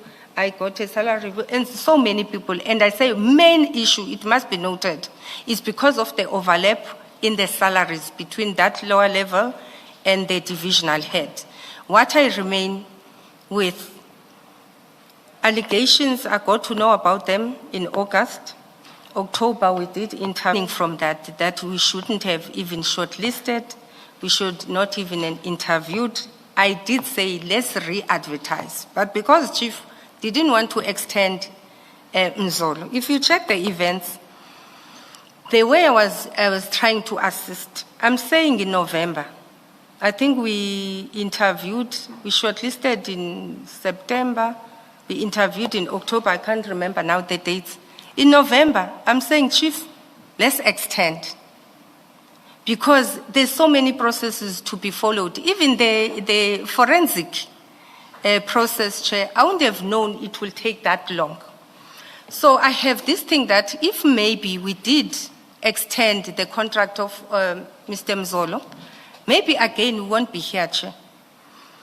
Can I stop you there, because I think the question was limited. Now you are dealing with issues you've already dealt with. My last point on this issue is that you will recall that there was that meeting of 18 August 2023, and arising from that meeting was that document that you prepared, which now conferred upon you the power to institute disciplinary proceedings, because it was no longer NISA. The city manager had said, you're not managing your department properly, these cases are not managed correctly. The power was now yours to say, I've looked at this charge sheet, these charges are serious. I know they were withdrawn before, but I think these charges should be pursued. It was within your powers to start that process, and you did not do so. Am I correct? Chair, I'm going to repeat what I said. Despite that, instructions were made, and it's a pity that we're not understanding each other, and I'm taking that. I've never not continue pursuing this matter, despite how it sounds like I pursued it. And I'm not going to go again and read that allegation that I read with a comma, that surely I was talking to Mkwanazi. While talking to Mkwanazi, I also talked to the legal costs. Chair, I still want to convince the Commission that I've never stopped. Until 2015. Let me ask you a simple question. What stopped you in September 2023? You were looking at the charge sheet, you had it. What stopped you from serving it on Julius Mkwanazi and saying, Julius, these charges are serious, you must answer them? What stopped you? I've answered that, Chair, where I've said that based on the instruction that was given, it stopped. You followed the instruction? And when after that, I've said, Chair, when we changed the delegations, I knew that this cannot end here. Now I'm fully responsible for it. Hence, I instituted a investigation, a forensic investigation. I'm really trying to be as slow as possible. They said yesterday I was on 220 kilometers. Mrs. I think I'm at 10 now. Can I stop you there? There's no need to be slow. You have now actually, in giving the answer, accepted that in terms of the delegation, after August, you could charge Julius Mkwanazi. You didn't need a forensic investigation for that. You had the charge sheet in front of you. There was an investigation report. You did not need a forensic investigation that takes a year to conclude. You could say, these charges are serious, Julius Mkwanazi. They were withdrawn because Mapiea said he was pressured. I now have the power in terms of this delegation. I'm serving you this charge sheet. I want you to answer to these charges because this is an HR matter that falls within my jurisdiction. The engagement of August, Chair, I've said that instructions were given. The appetite was very clear. Despite that, there was an instruction and the appetite that we will stop this process. I still went and said, let's look at what actually happened on this matter. And while that was happening, recommendations were made, and the recommendations that were made are putting us to be here now. saying I didn't act, I might not have expected the way Commission expected the standard of an HOD, HR would have happened. But on my competency and how I know myself, I did the best of my ability. And it could still be done better. I don't think anybody is perfect in any world. And hence I've said, we all taking blame that we could have done better here. All I'm saying, Chair, while everybody else stopped, that must be noted, I never stopped. How the report is read, I'm still appealing, let's read it in its entirety before you make a final discussion on this matter. Thank you so much. Thank you. Thank you, Mr. Mrs. Gxaleka, I want to raise a slightly different take on this issue. When I look at that promotion panel and their recommendations, and particularly the fact that both you and Chief Mapie recommended the promotion, it seems to me that part of what was tainting that process was fear. And it seems to me that there were two possible fears that members of that panel confronted. The one was the fear of Brigadier Mkhwanazi, and you've spoken about that in your statement. You mentioned that when the issue was first raised with you in February, the chief said to you very quickly, you were wanting to discuss the evidence, and all he could talk about was how dangerous Brigadier Mkhwanazi is, and you got scared, and you wanted a threat and risk assessment, and he didn't give you the threat and risk assessment. So it seems to me that if you were scared in February, you would have been scared in in October. Is that a fair proposition to put to you? I'm not sure if I hear you properly, Evidence Leader. You're saying if I wasn't scared in February, I wouldn't be scared in August? No. If you were scared in February when you were first told about Brigadier Mkhwanazi, there's no reason to believe that you would have stopped being scared by the time you were on the panel, not in August, in October. Were you still afraid of this man in October?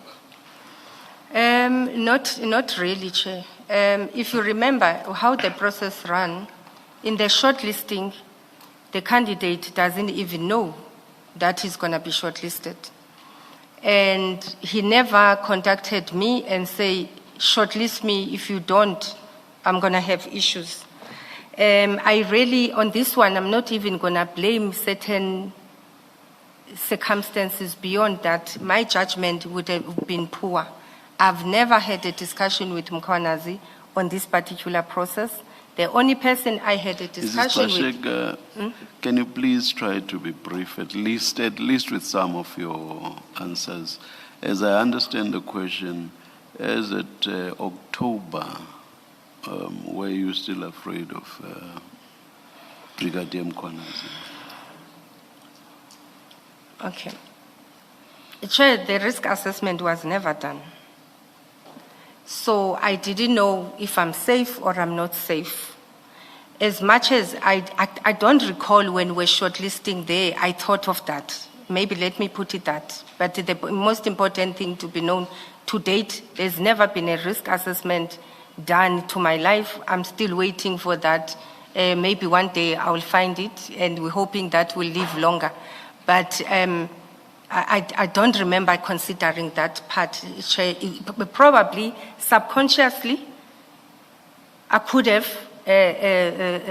thought of if we don't shortlist him, what is going to happen. But at the shortlisting level, one thing I remember was to say, let's re-advertise. And in November, again, I said, why don't we extend Mr. Mzolo's contract? Subconsciously, it can happen, and you make decisions because subconsciously your mind is thinking of something else. Thank you. I won't push that further, but the last issue that I have to put to you is that this afternoon, this morning, Makosi Makamba saw your testimony, and she's given us an affidavit this afternoon that I have to put to you. So can I Can I get you copies, and can I get copies for the commission?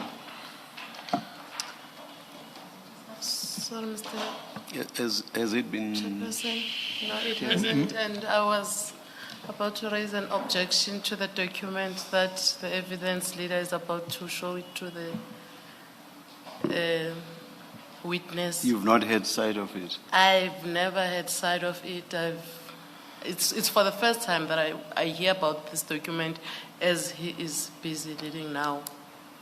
How many pages is it, Mr. Shaska? It's 4 pages. 4 pages. And you say it's the last issue you're going to raise? It is the last issue I'm going to raise. It's a very simple proposition. It relates to the tender, and Ms. Makamba, whose name is on the whose name was on the bid document as the contact point, said that the witness removed her from any role in the tender and took charge of the tender herself, right, essentially. I mean, it's that thank proposition. Thank you, Mr.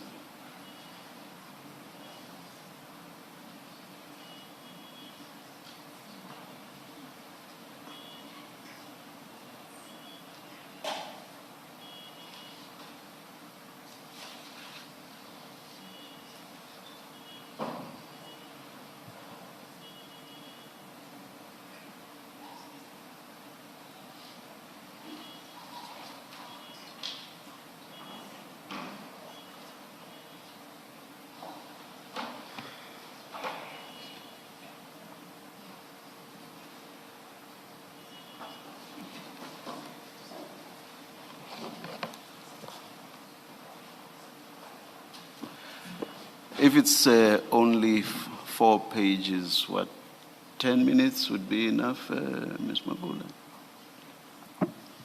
Yes, 10 minutes will be fine, Mr. Chairman. Yes. Let's adjourn for 10 minutes.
Citation.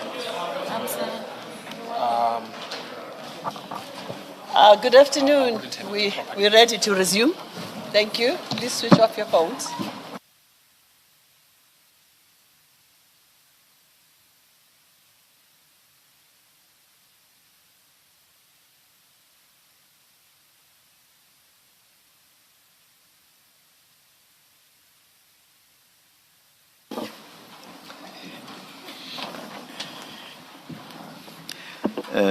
Ms. Magula, we may proceed on this now. Mr. Chairperson, I have an objection for this document to be used. As for now, I would like to highlight some few aspects. Why do I have an objection in using this document? This document that was just given to us now, and we're told that it's in a form of an affidavit. It's not a proper affidavit. The reason why I say so, Your Worship, Mr. Chairperson, it's fine. The reason why I say so, it is because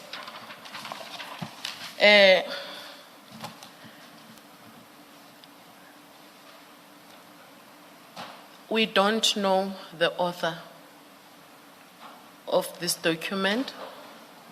What do you mean by that?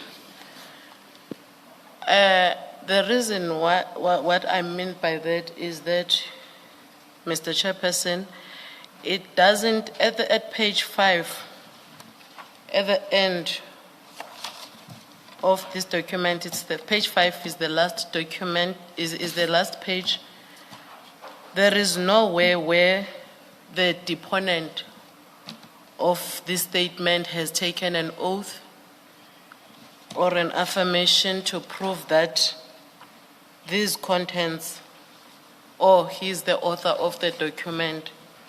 That is point number 1. Would you have any problem if it was a statement that's not necessarily an affidavit? Even if We have used such statements in this commission, especially right at the beginning. We used to have statements that were not affidavits. So what difficulty would you have? my difficulty is also that Before the also, would you have any difficulty with a statement that is not an affidavit? it is a typed document. It's not handwritten, and I honestly don't understand your point. What's the point about the difference between a typed and a handwritten document? if it was a proper affidavit or statement, it was supposed, whether it was typed or written, it wouldn't make any difference, but at least it should have Let me ask my question again. If it was a statement that is not an affidavit and that does not purport to be an affidavit, would you have any difficulty with it being used in this commission? If you would, what would the basis of the problem be?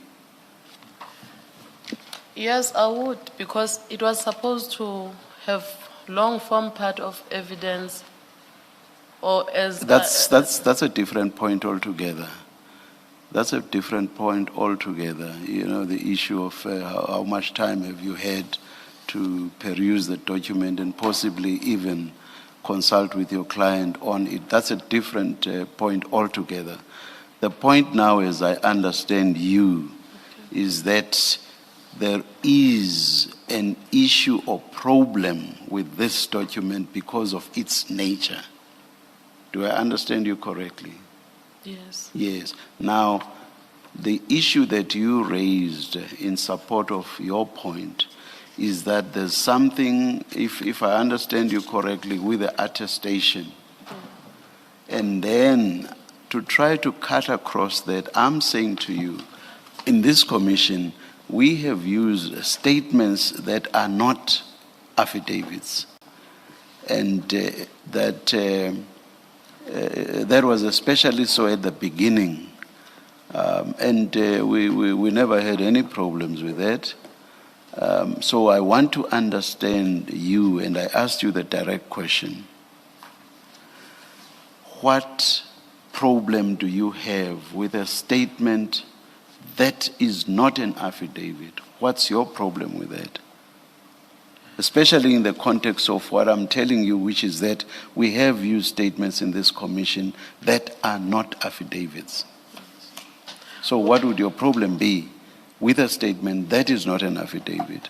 When I read through this document, I realized that there are annexures that are being spoken to in this and they are not attached.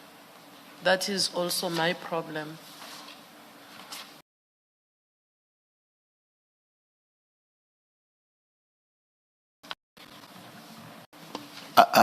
Please take me to the relevant paragraphs. I read the document very quickly outside just now, but I don't remember any reference to annexures in it.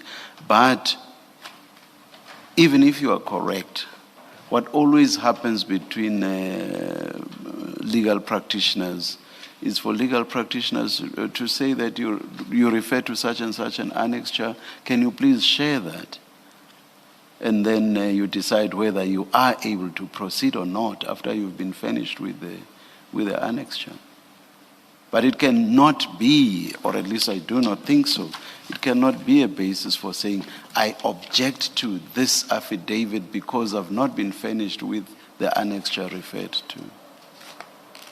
Of course, it's something that I say all the time, and people who watch proceedings before this commission, I have repeatedly said that is the last thing that I would want to see, that is to prejudice any one of the participants before this commission. So if an issue is with annexures, the annexure must be shared with you. You must get sufficient opportunity to peruse the annexure and also to consult with your client on it.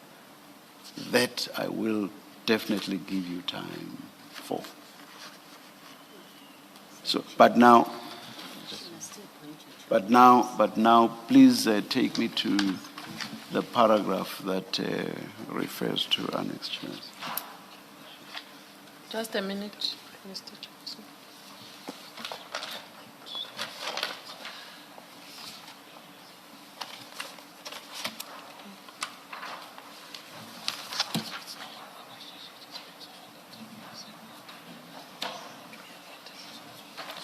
Oh, okay. Okay.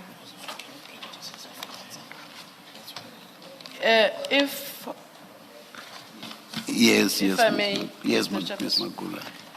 If I read through paragraph 9.5 and it's 9.5 and 9.6, the deponent of this document is talking about a letter, and the contents of that letter are not attached to this document.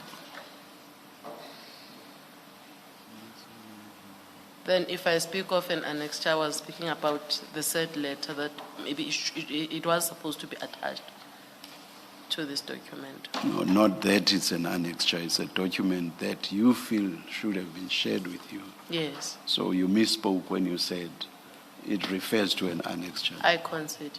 Yes. Mr. Shaskalsen? Chair, I haven't consulted with Makosi Makamba. This arrived unsolicited this afternoon. Yes. But if one looks at paragraph 10, she says, I left the services of the municipality in November 2023 due to irreconcilable differences with Mrs. Gxaleka's management style and interests. So she hasn't been employed at the council for over 2 years. An instruction issued from her superior to her would be If it still exists, it will be in the email archives of the council.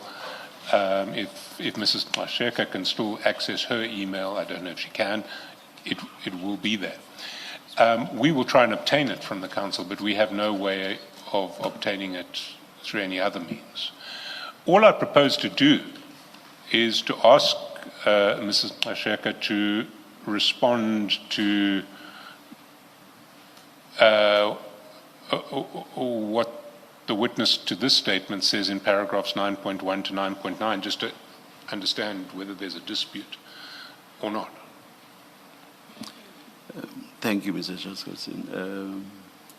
Ms. Magula, I direct that Mr. Shaskalson should put the questions that he's minded to put to Mrs. Gxaleka. All endeavors must please be made to source the letter, is it one letter or letters referred to, and to furnish. We will. Yes. Thank you. Thank you. Mrs. Gxaleka, if you go to paragraph 9 on page 3 of this document, there Ms. Makamba makes a number of specific allegations. The first one is that she raised the challenges that existed with regard to the training tender coming to an end during the departmental senior management team meetings. And then she says, I had several engagements with Ms. Gxaleka during the period leading up to December 2022 for her to approve the bid specifications in order for the HR department to commence the process of issuing the tender. Is there anything there that you would dispute?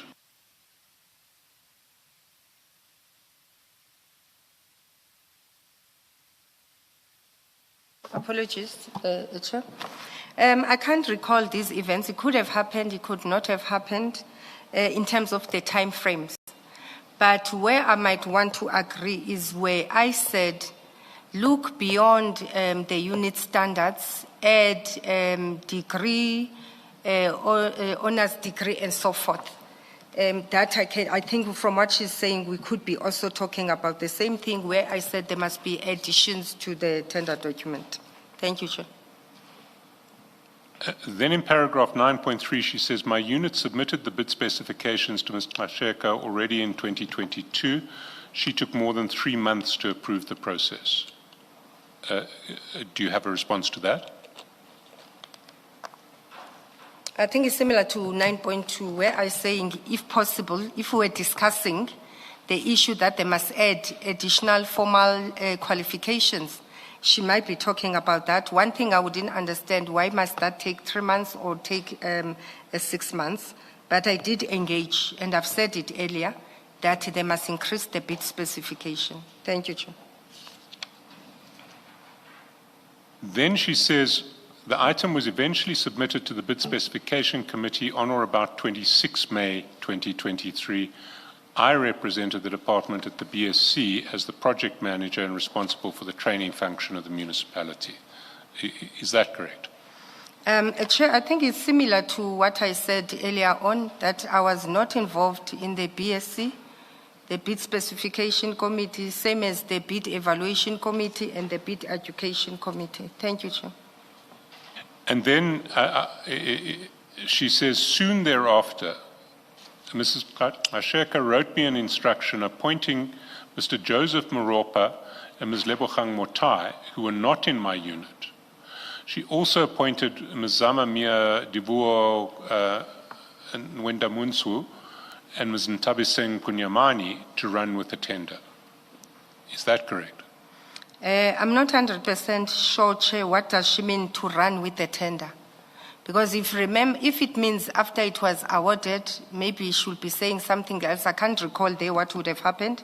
But my testimony earlier on, I did say that I got people involved in the allocation of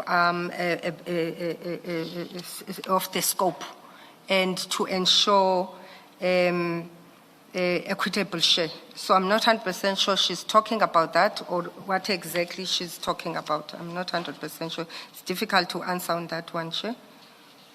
In 9.6, she says in the same letter of instruction, Just before that, but what role would she have played had you not introduced, if she's correct, had you not introduced the people that she mentions here? What role would she have continued to play in the process? It will be more to ensure that the allocation is done fairly, more than anything. And as I said, I was not happy with how the allocation was done, and I left it to the Commission that I think City of Ekurhuleni will assist better to provide how all these service providers were paid. Did you remove her from that process? I can't recall. And replace her with other people? I can't recall, Chair, if when she left the city, because all I know at some point she left the city. What I said, the support department must do, they must manage all the tenders for the city, for HR. She can't be referring to a period when she had left the city. When she says she was no longer to be involved, she must be referring to a period when she was with the municipality. So did you cause her no longer to participate in the process and replace her with other people? So please do not make reference to her possibly having left the municipality. Chair, what I know, I've said the management of tenders must be done by the division and support. And the reason I made that decision, support remains independent because they are not the ones that will do the tender, and they are also not the ones that are going to instruct the service providers.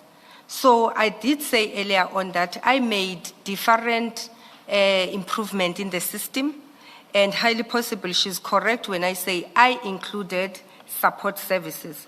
But my understanding, Zama and Tabi saying they are also in that division of Makosi. So on adding Lebu and Joseph, I think she will be correct. I said we need an independent person because of a lot of things that were happening at the divisional head level, where you will run with a tender, you are a referee and a player, you run with a tender, you adjudicate, after adjudicating with the BAC, you still go and appoint who should do what when.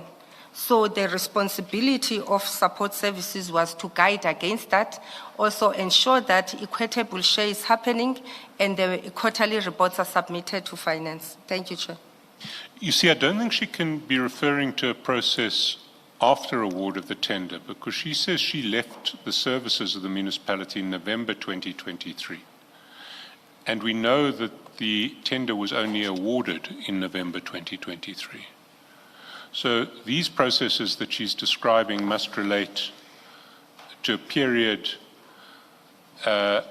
sometime between May 2023, when the bid specification committee got the specifications, and when she thereafter represented the department at the BSC, and November 2023, when two things happened: she left and the tender was awarded. So I think that what she is talking to in 9.5 would appear to be matters relating to the processing of the tender after it left the bid specification committee. Look at 9.4 and 9.5. There's the submission to the bid specification committee, and then she says, soon thereafter, you effectively replace her with the people that she mentions. So this is at a stage, as Mr. Shaskalson says, leading up to the award. Thank you, Chair. Chair, it's difficult to really speak to all these issues, especially without proper evidence, firstly. I mean, I didn't know that the tender was awarded in November 2023. I could have missed that. and now it's being raised. It's really become difficult. I think if there were documents in front of me, I would respond better on this matter. I'm really grappling with this one. Can I, in relation to November, can I refer you again to the document that we touched on earlier, which is at pages 128 and 129 of Supplementary Bundle 2, where it's a list of bids that were awarded in November 2023, and this bid and the award to Buena Vista is noted at at page 130, second last item. Appointment of a panel of accredited skills development providers to implement various qualifications and skills programs, November 2023, Buena Vista Learning Academy.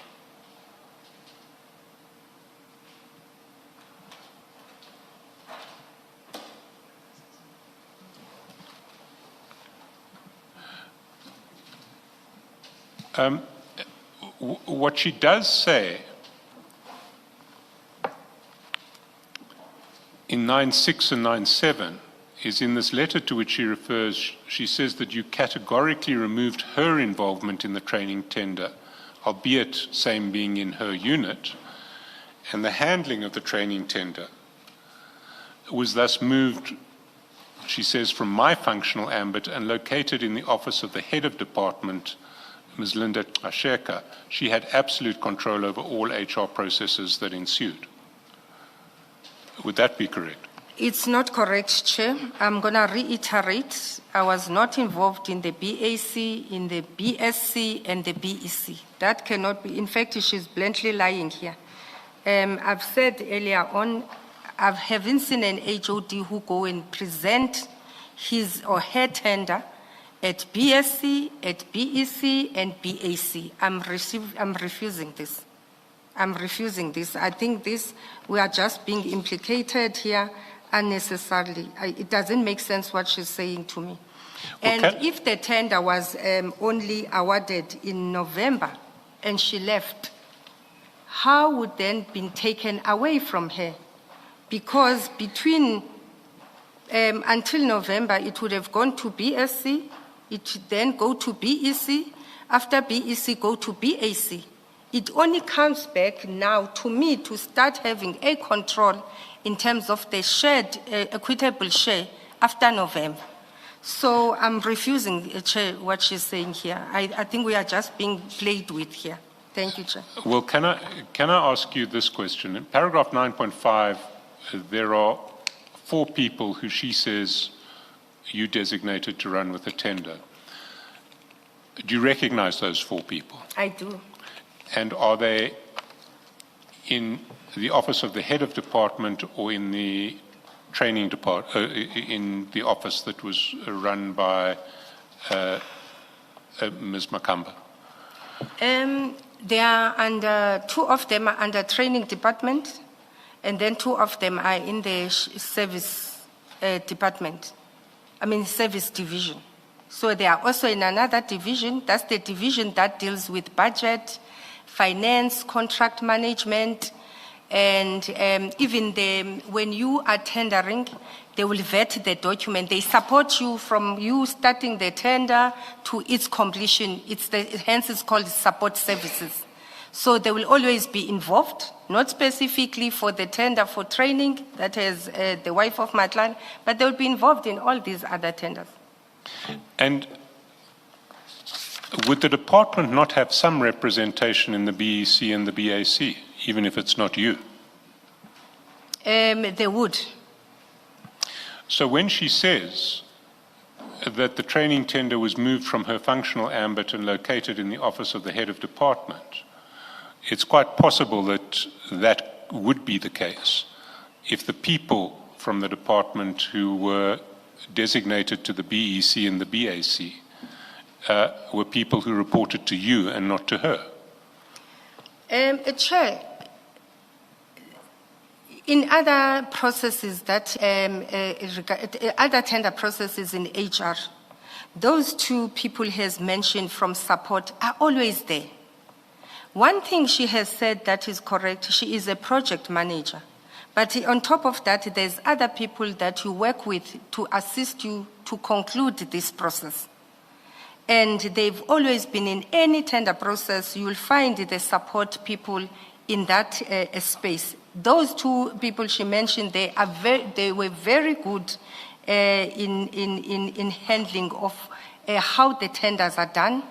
When I arrived at Ekurhuleni, in any tender process that I was involved on before I became an HOD, Joseph Marupa will sign off the spec, will assist you with the budget. She makes it sound as if they are single-handedly now dealing with the tender, and she's not. What she would probably have done on her side is to try and sideline them. But she remained a project manager, and those guys were there to support her as far as to my knowledge. Thank you, Chair. Well, that's certainly not her version. She says in your letter to her, you categorically removed her involvement in the training tender. I can't recall that letter, Chair. It's very difficult to deal with it. When you say you can't recall, does that mean you could possibly have written it? I don't know, Chair. I don't know. All I know that I can align with is that Joseph Maripa was support services, no longer working at Ekurhuleni, and there's no tender. Ever since I arrived at Ekurhuleni, there was no tender he was not involved on. But the removal part, I won't know. I can't talk to it. I can only comment maybe when I see it, if indeed it happened. There could be something that says, don't sideline, work with them. But I don't know, Chair. I sincerely don't know this one. Thank you. Can I ask, did you appoint any of these people to the, in a bid process, there's the admin stage where all they are doing is to check whether you have the correct documents, like tax documents, registration documents, and then it moves to the proper evaluation where you apply whatever you apply, then it moves to the adjudication. Did you appoint any of these people to any of those processes in the tender process? Chair, what normally happens in the tender process, there's a project manager. Then the project manager will work with the team where, as I say, that they run with the bid specification. They also run to support the evaluation, but all that work is done under finance.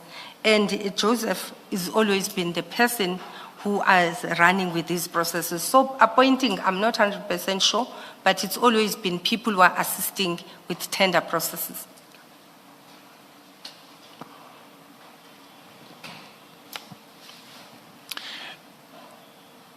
And then in paragraph 9.8 and 9.9, she says it's factually incorrect for Ms. Gxaleka to attempt to dissociate herself from processes that involve the training tender and its award. Ms. Gxaleka was the process owner and thus accountable for the tender. What's your response to that?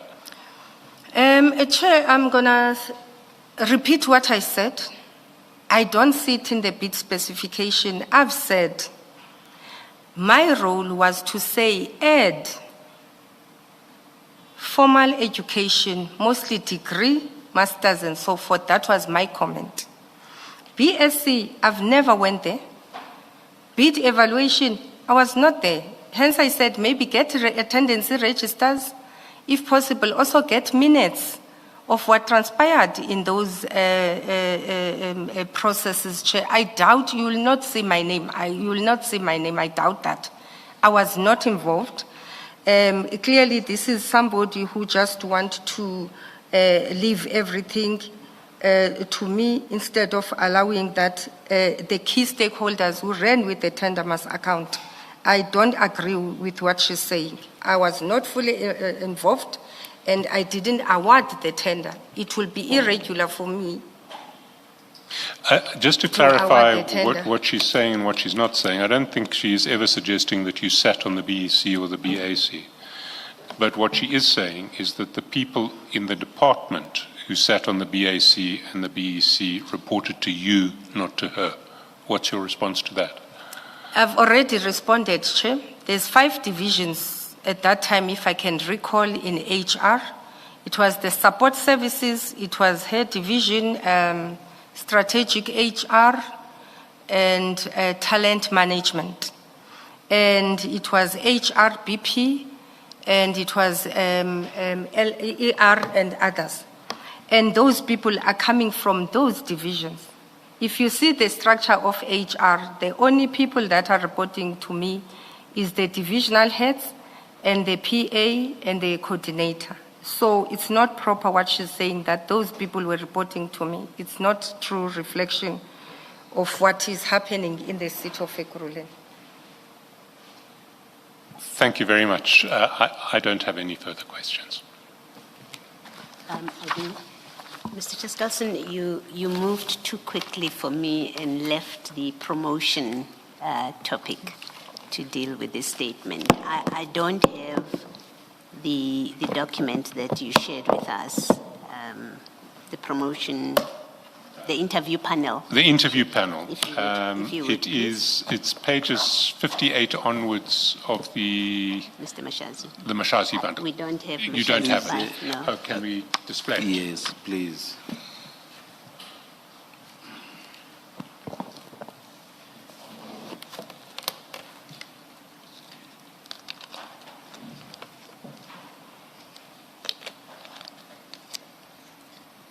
Oh, thank you.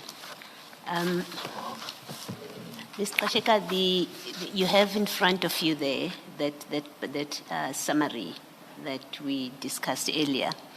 And the panel, you went through who comprised the panel, and there's 3 people eventually, because you confirmed that Mr. Behari did not partake. So instead of 4, you now had 3 people. Now, can you just explain what it means that the HOD SRAC does not indicate whether she approves or disagrees, and what is the consequence of that? Chair, again, it's part of continuous improvement. You will realize in majority of documents that will have, sometimes a person won't tick.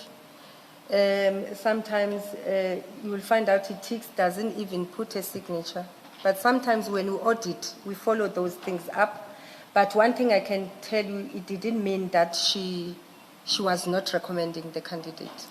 Does it mean she recommended the candidate? Yes. Why do you say that from this because document? we'll elaborate. Remember, before we decide that the first choice is Mr. Mkhwanazi. For instance, if we said its first choice is Mr. Mkhwanazi, the second choice is Mr. Du Plessis, it would have been a collective decision of the panel. And where do we see that in this document? I mean, there's a reason you've got this document as a record of what happened. Now, it doesn't tell us on this record what her position was on either candidate. Chair, I think because she signed and it said their first choice, probably she agreed. Yes, it was an oversight on her not to approve and not to put the telephone number. But she signed there, and it means she agreed with the appointment of the candidate. I don't recall. If she didn't agree with it, would she not have signed? If she had ticked not approved, are you saying with that explanation that therefore she would not have signed this?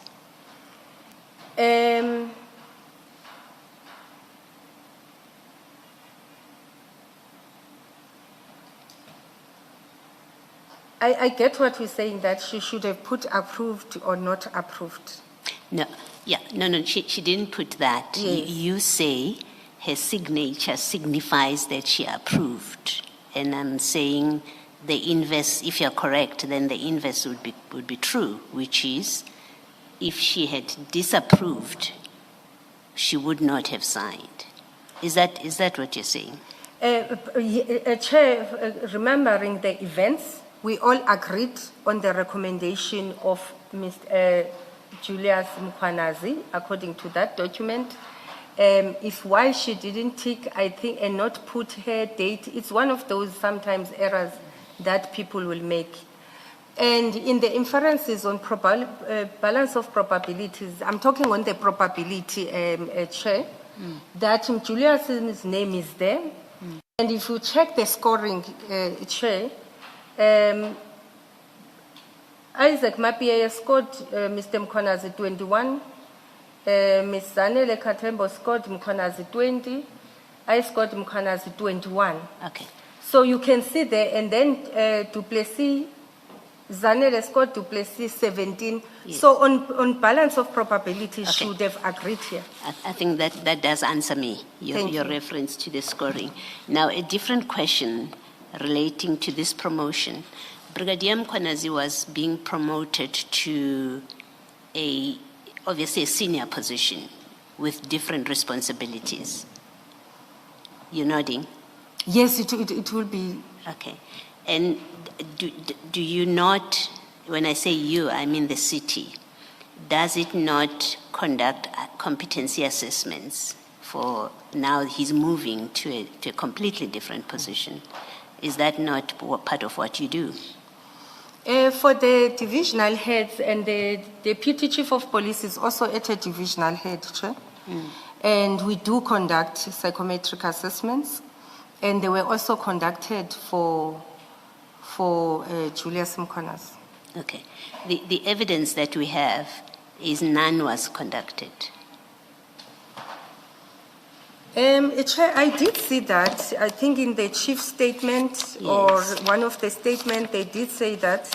And you don't address it in your statement because it's quite a serious thing to say, because effectively it says the appointment was the promotion was an irregularity. That's the effect of it, that it was an incomplete process. In fact, let me remind you what Chief Mapia said in his evidence. He said the panel conducted this interview, you scored the candidates, there was the next step, which is a competency assessment, which you've just confirmed would happen. And according to him, once the results are out, then the panel finally makes its determination depending on the results, because the competency result may well say is unsuitable for the position. And that whole step of a competency assessment and further process did not happen. And yet, you wrote and recommended his appointment to the city manager. Chair, there's so many articulations that the chief made in his statement, and if I didn't address this part, it must have been on different versions that we keep on changing. I should have addressed it. Chief, he even says he's the only appointing officer. I couldn't understand what he says that, because with different documents that the city has, that's not true. In this instance as well, Chair, once we have made this recommendation, the issue of psychometric assessments, it becomes, it's quite a clinical process, Commissioner Baloyi. I think you will know from the psychological point of view that it's quite a sensitive process. When you go there for assessments, the psychometrists there, they tell you, the candidate itself, don't ask HR, don't ask anyone, come back to us. Successful or not successful, once the appointment has been made, you speak to us. That's the first issue. And the second issue, as much as I will share documents, I think it's one of the documents I was very skeptical to share, because I don't share this document even with council in the council meetings. It's between myself and the psychometrist in the city. I think we've got 3 psychometrists, but I share with 1 psychometrist because she has to do a talent management and plotting process. So she's the only person who gets this process, this document. I don't know any HOD who can attest and say they've ever seen this document. Nobody sees those documents. And majority of time, it's meant for to identify the gaps and see how you can sort them, and for HODs, even for remuneration purposes. So I don't want to agree when Chief says he expected to see this document. No, he didn't. I didn't say he said he expected. I said he says that Commissioner Mkhwanazi was supposed to undergo an assessment, a competency assessment. That didn't happen. In fact, what he says in his statement, let me read it for you. He says, the HOD, so what he says, at the conclusion of the interviews, both candidates, as is the norm for appointments at that level, were to undertake competency assessments, at the conclusion of which the panel would reconvene and make a final evaluation based on the interview scores and the competency assessment results, and thereafter recommend the successful candidate for appointment. The HOD HR never reconvened, this is paragraph 67, never reconvened the panel for the purpose stated above. And of course, he does say, I have never seen the competency assessment result of either candidate and do not know if either undertook such assessment. I can confirm that the interview panel thus never completed its task and never did it recommend the appointment of any of the two candidates to the post. So first, let me correct myself where I said to you, he never said that he did not see he has not seen the competency assessment results. He does say that. But the more important part is he says you never reconvened, one, and then two, he says the panel would have taken into account the interview scores and the competency assessments, and then on the basis of both, a recommendation would then be made whether to appoint the person to the position or not, and that never happened in this case. Thank you. We're looking at this document. If you see in this document, there is no first and second choice. There's only one choice. And if the intention was to recommend that both candidates would normally, sometimes you recommend even 4 to go for assessments, depending for whatever reason if they scored the same. In this instance, one person is recommended, Julius Mkhwanazi. There is no second choice. And number two, I'm still reiterating. In the document, there's no recommendation. Let's represent it properly. All that the document contains is the scores of the candidates. It doesn't say any one of them unless I'm not seeing it. Chair, this is the first document. Choice. You say first choice. You say your first choice is Mr. Mkhwanazi, yes. That's what you say? Chair, if you read the document from top, it says interview summary and recommendation. Yes. Then just before first choice, Chair, it says recommended candidates or applicant's name, okay. Right? Then below that table, then it's the reason it's there is to ensure that whoever you recommend, let's say they score the same, you then put them there. Then from the psychometric assessment, you can make a decision that both on these two candidates who's got the same, who do you take? Yes. In this instance, and who makes the decision about finally taking into account the psychometric? You've just said you would take into account the psychometric results, right? The competency assessment results, and then you would say we appoint. Who makes that decision? Chair, the decision is made through this process. This process is concluded, right? Then you say you take the candidates for psychometric assessments. And the reason for that is, I'm saying if there's two that's got the same, you can recommend and say, this is your first choice, this is your second choice. And then from the results of the psychometric assessment, then you are able to look at the gaps. But we never reconvene. It's the decision that is made based on this. Appointment is based on this. So maybe let me ask more directly. If General Mkhwanazi, Commissioner Mkhwanazi, scored 0, I don't know what are the scores of psychometric testing. I think we know from another forum, discussion in other forum, not City of Ekurhuleni, that there is a negative and a positive outcome, and flippantly referred to as pass or fail. Now, if the psychometric assessment of Commissioner Mkwanazi, which you say is known only by you, not the other members of the panel, if it comes back and it's negative, which means it's not supportive of his elevation to this new position, what happens in that case? We hardly get to a situation. I think the metrics we use in terms of assessment is got basic, advanced, superior, and competent.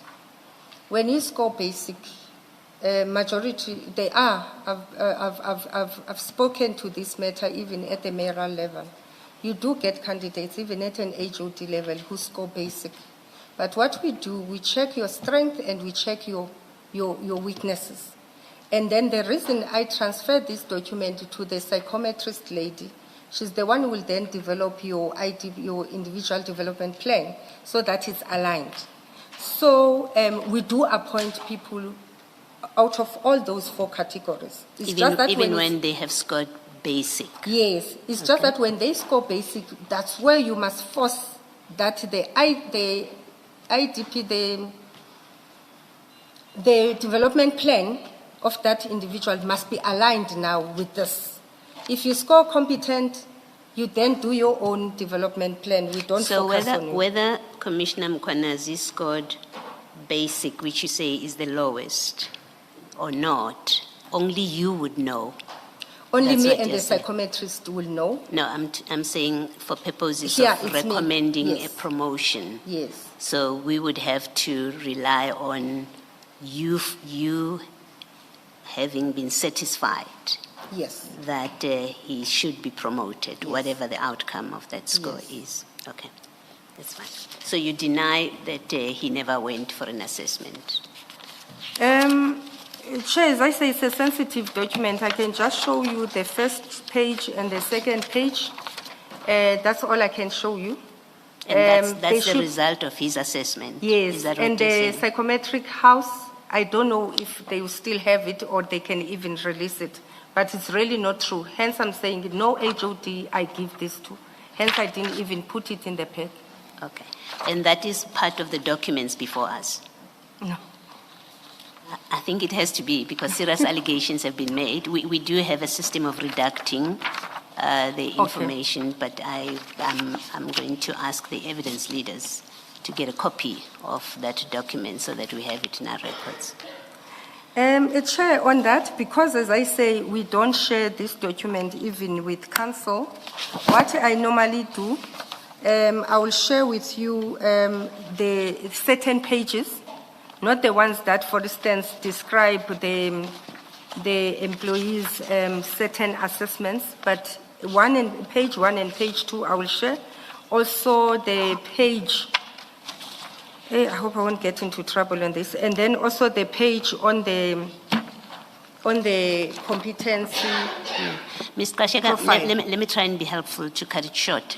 You will have to provide the full document because allegations have been made that he never underwent the test. Your defense or your answer is it was done and here we have a record of it. It has to be provided. I think there can be discussion with the evidence leaders about how to handle it, to deal with your sensitivities about it. But you've referred to it in evidence here, so it has to be part of our record. Chair, it's fine. I will discuss it with the evidence leader that it can be inspected. And then beyond the inspection, if it's really required, then I think going to the psychometric house, it will assist. But their details are also here. Thank you. All right, I'm happy to leave that there. I do have other unrelated questions. The earlier discussion about extending suspension periods, can you just remind me, Mr. Ngqiza, he was suspended for how long?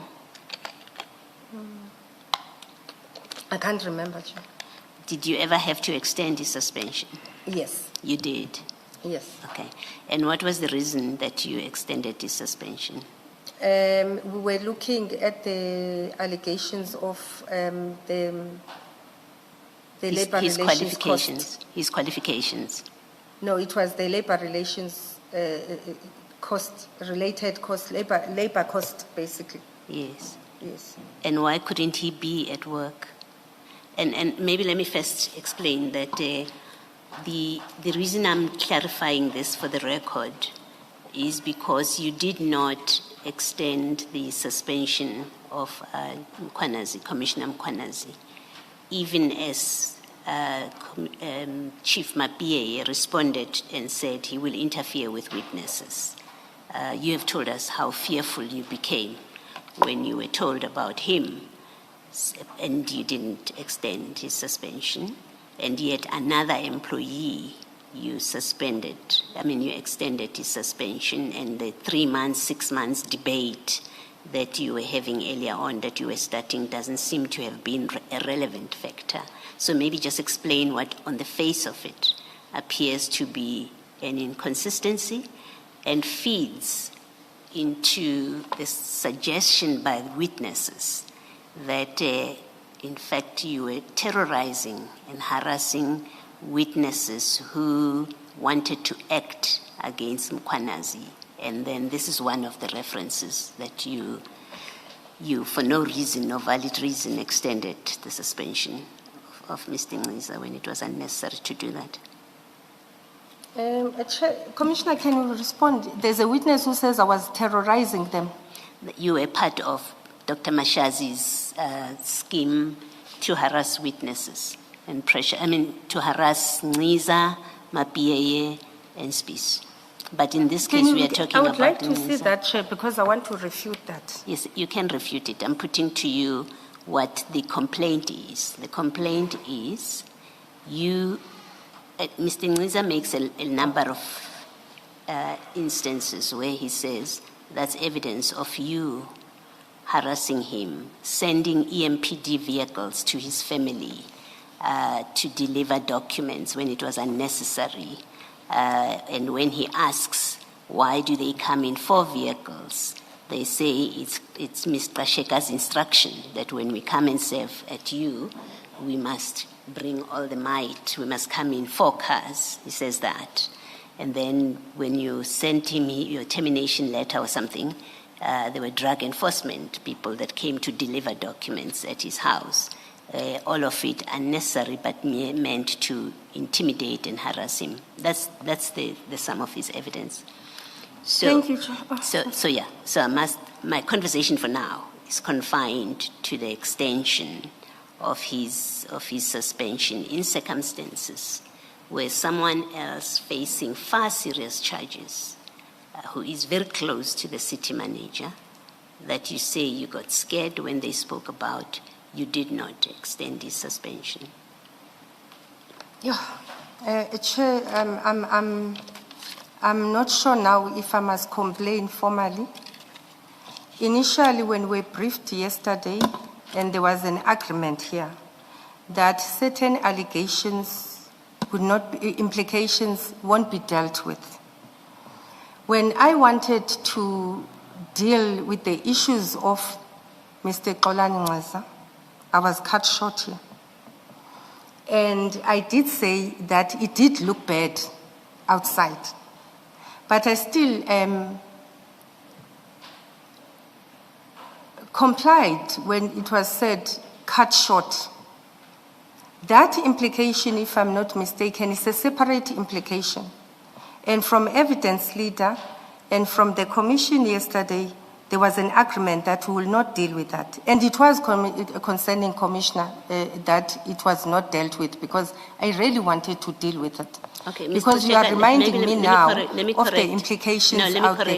Let me correct you. You have no agreement with the commissioners about what you will be led on and not. The only thing yesterday that we were told you would not be led on was to do with the tender. You don't have an agreement with us as a panel.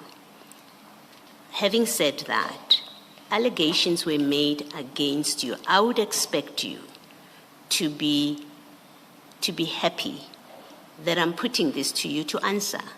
Because if I don't put it to you to answer, it remains the last word on this. So I'm quite surprised that you would complain when you are being given an opportunity to respond to what a witness has said about you.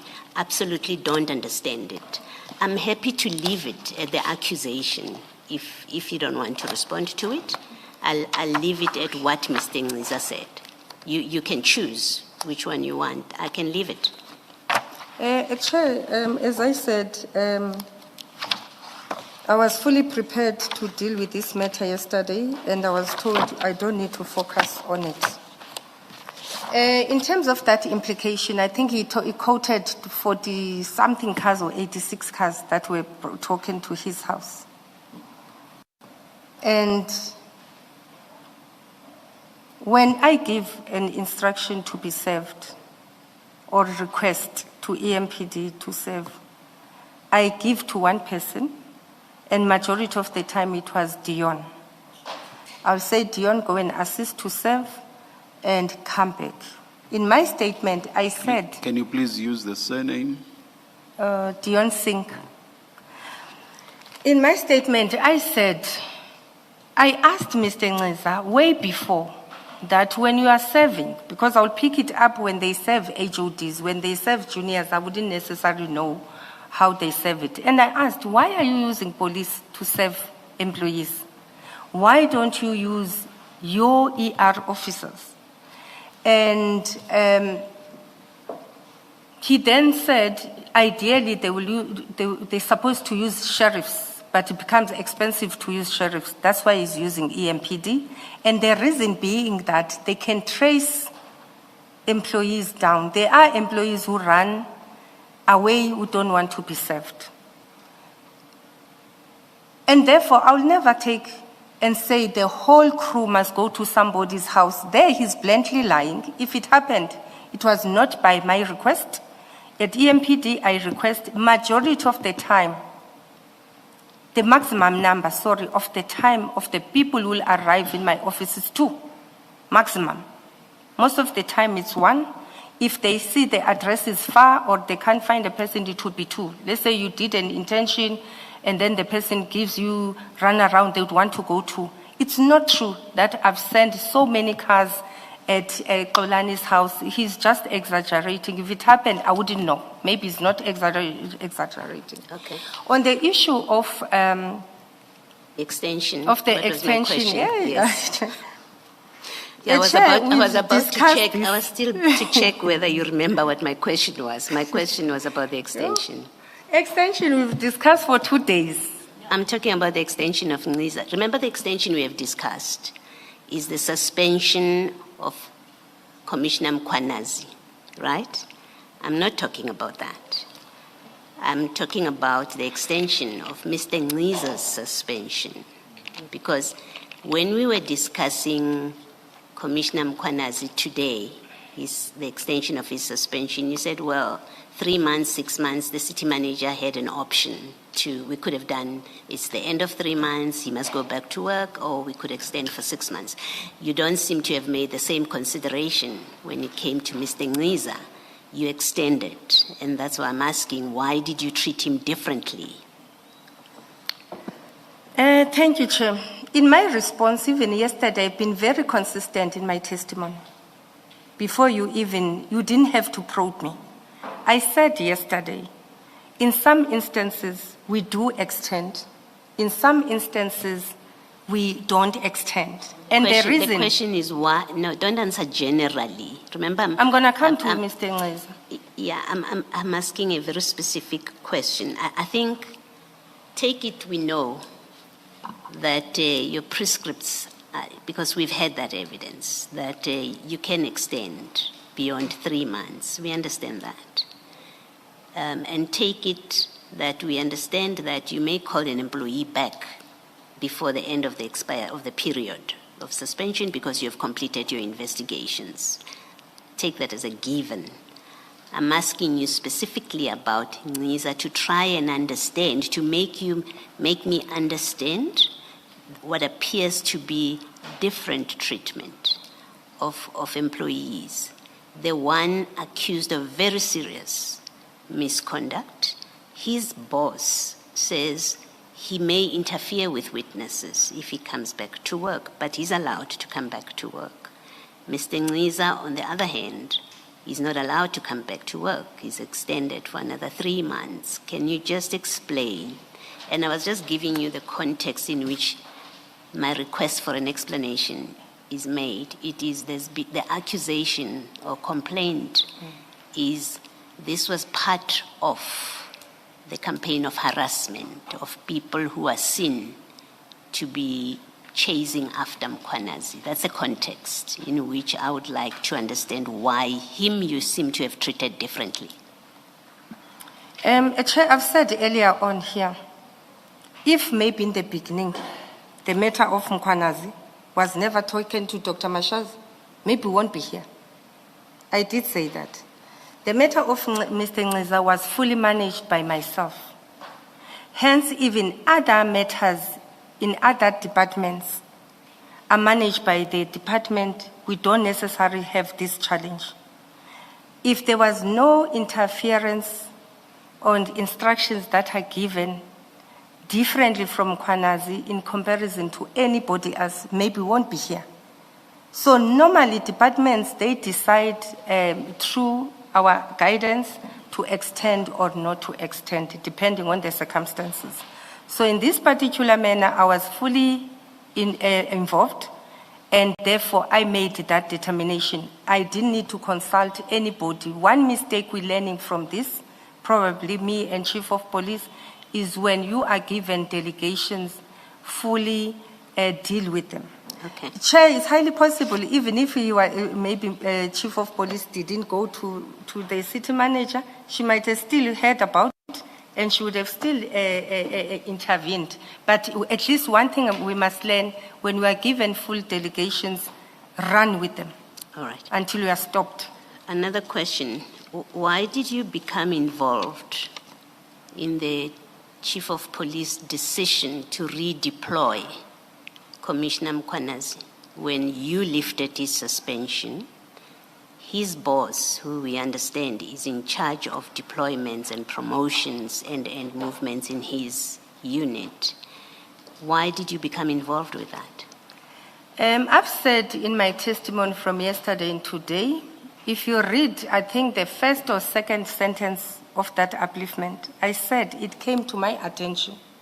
And I said, I meant that I was told by the accounting officer that once more you are not managing, and therefore why is this happening? Whereas I've made a decision that Mr. Mkhwanazi must not be,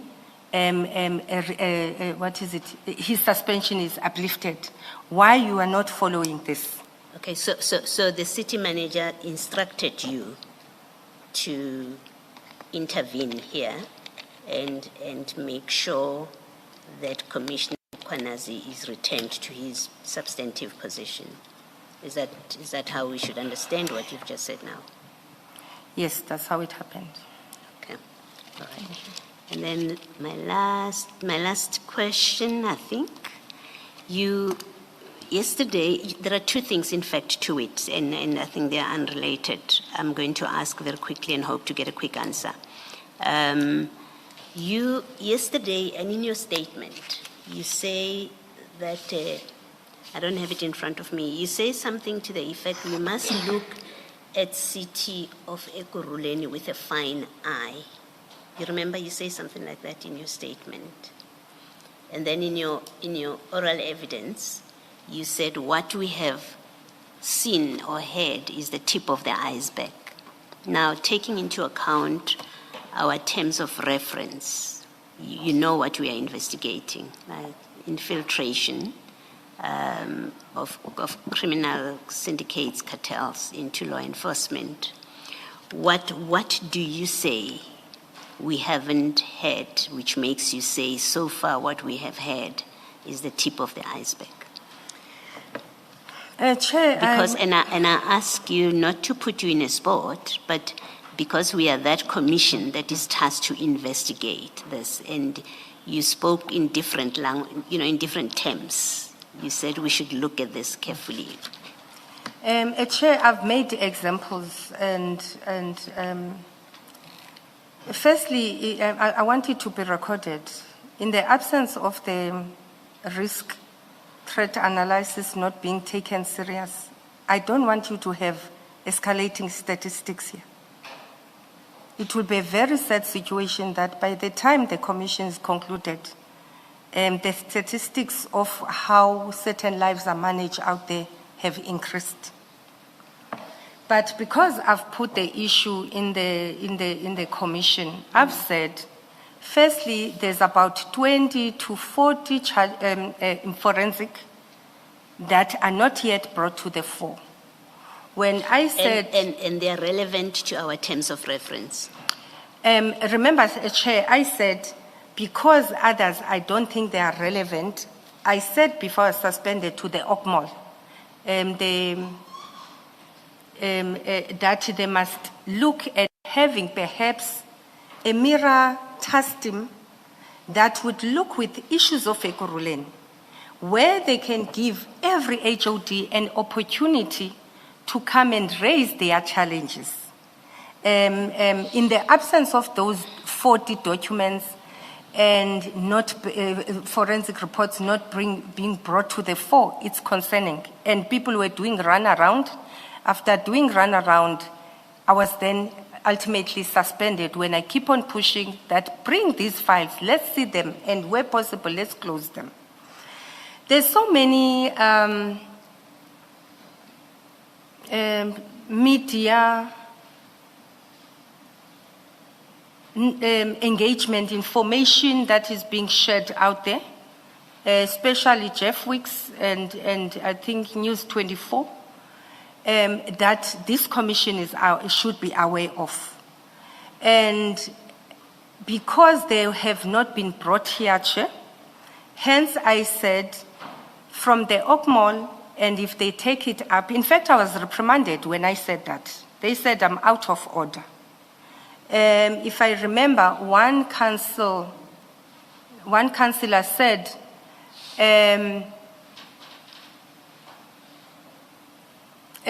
because I was mentioned in Madlanga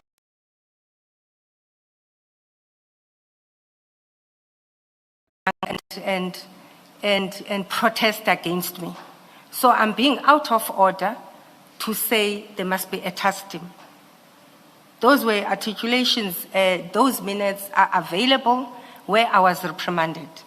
And I was trying to assist Ekurhuleni to say, are we always going to have this commission for the institutional reform to happen? Is the long and short of what you're saying that there are matters that have not yet served before the commission with the witnesses that have come, which are relevant to the terms of reference that the commission should look at? Is that the long and short of what you're saying? From those that I've seen in the media space, Chair, I think those people that are implicated in those situations, Jeff Wicks brought this and made sure that EMPD or Ekurhuleni is involved. In the others that I mentioned as well, Jeff Wicks was running with it. Okay. And the other ones that are not yet mentioned, Chair, I think Mr. Philip Rahwale should be called to come and talk to the commission that these cases that is having, what are they all about, if it needs to be, because I don't know they are talking to the terms of reference. I want that to be reiterated. My ultimate proposal was to say, Ekurhuleni, clean yourself. Reforms, institutional and structural reforms can be done, Chair, and be imposed, but if they are not done by the institution itself, I promise you it's going to be documents that are left and gather dust somewhere. All these departments that are implicated here, all these institutions, at some point they must do their own institutional reforms, systems reforms, structural reforms. Okay. And maybe it's something that the commission might make as a decision that says, after 12 months or 6 months, bring back what we have done to change. You'll impose, but I guarantee you, if it's not done by the institution itself, there's little that is going to come with your recommendations on the institutional reforms. That's what I was articulating to the OCMOL. Thank you. All right, lastly from me, and it comes again from your evidence. you mentioned Mr. Madlanga having met him twice or thrice. I think that's how you started. You said twice or thrice.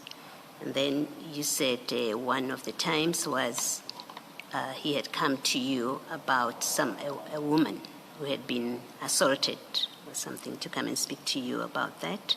And then there were two other instances, and it is the second part that I didn't quite get, because I think you said something about COVID tests or something, if I'm not mistaken. You said something. But I want the second part. So you had the one instance where he came to lay a complaint about a woman who had been assaulted. The other two times, what was it about? The second part, Chair, it was also about an incident, two incidents of involving car accidents, where a certain senior person, Ekurhuleni, was protected by certain employees of Ekurhuleni, where he said when you say senior person, an MMC. No, an HOD. Okay. Where that HOD was then protected by his team, and instead of being tested for drunken driving, he was not tested. But the other person who was on the other car, I think he was highly injured, was then tested. That was the first issue. And that issue... Is that one of the things that Mr. Madlanga came to see you about? Yes. Then the second issue, he then said that there's decisions that are made by certain individuals in terms of the success or succession plan of the city manager, where certain names were discussed somewhere, and the person that we are proposing, but I wasn't part of that, proposing to be made a city manager, also has a criminal case pending, but it was put under the carpet by this other senior person who also had an accident. And my response to him was, I need proper evidence to this. And then he said, I'm stalling things. He's going to report us to the public protector. If I'm not mistaken, he even sent me his writing to the public protector. He also wanted the numbers of the spokesperson. It was a lot of things. That's when I then said, I think you're starting to take me for granted, because I guided him and I said, go to the police. Go to the police and speak to the police. HR, it's not a crime prevention or a crime investigation department. We deal with labor relations issues. Then he attacked me. Then that's when I told him where to get off. Okay. It's quite interesting that he would want to have he has an interest in what the city is planning to do about a city manager. What was his relationship at that time when that conversation about the succession of the city manager? Did he have any relationship with the city, whether business or other form? I can't recall at that time. I can't recall. As I say, I just dismissed him. Okay. I can't recall. All right. Thank you, Mr. Gxaleka. Thank you. Why would he come to head of HR about these issues? What do they have to do with HR? My suspicion at the time, now that I linked the thing, because if you remember, I said yesterday, I listened tentatively, with full attention of what is this person all about. My own assumption is that he was trying to protect Mr. Mkhonas, in the sense that you guys are dealing with Mr. Mkhonas, but you're not dealing with other people in the city.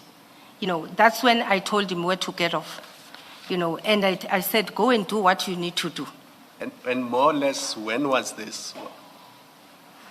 I can't recall Not the the exact month, but just, is it 2023? Is it 2022? Is it?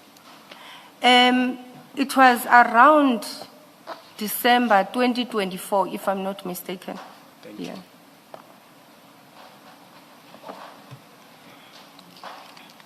Not December, sorry, Chair, not December 2024. It could have been around August or September, October. It was before December. Because if I listen there, oh God, I hope I'm going to be protected.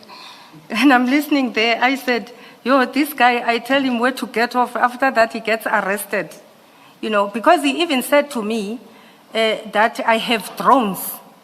I'm going to put cameras in your house and I will know what you're doing. And my response was, you can put them wherever you want as long as you don't put them inside my house, before I left him.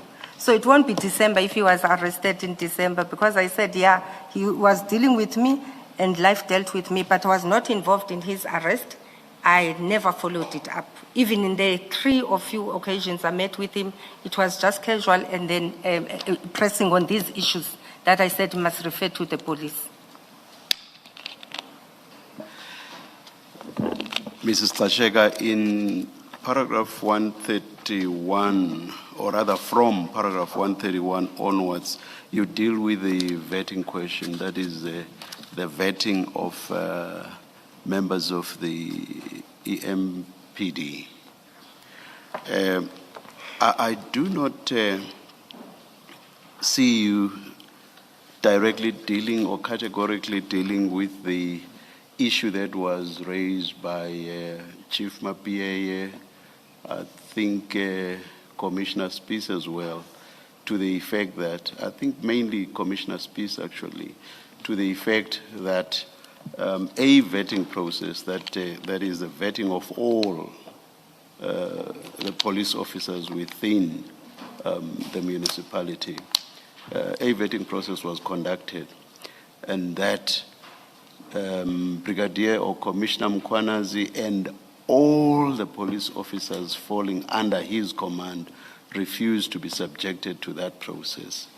That is what the testimony of Commissioner Spies said. Are you aware of that? The way we were looking at the matter, my understanding, they were going to vet everybody. But if I check on the emails, Mr. Mkonazi says the data is obsolete, let's start afresh. But I didn't zoom down to see that indeed it's only his department that doesn't want to be vetted. But I think I saw that. We actually, in testimony, Commissioner Spies showed us a schedule that actually set out even the results of the vetting process. Some of the crimes referred to being crimes that were committed when the police officers were already within the employ of the municipality. So there is a report, the vetting was actually done. But, so says Commissioner Spies, Commissioner Mkwanazi and everybody falling under his command refused to be subjected to that process. Now, the meeting that you referred to in paragraph 133 of your supplementary statement at page 42.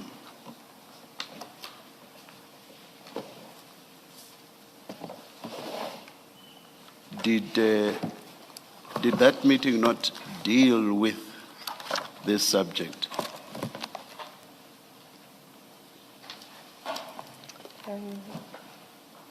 Joy, sorry, Commissioner, I think I need to see that. All right, all right.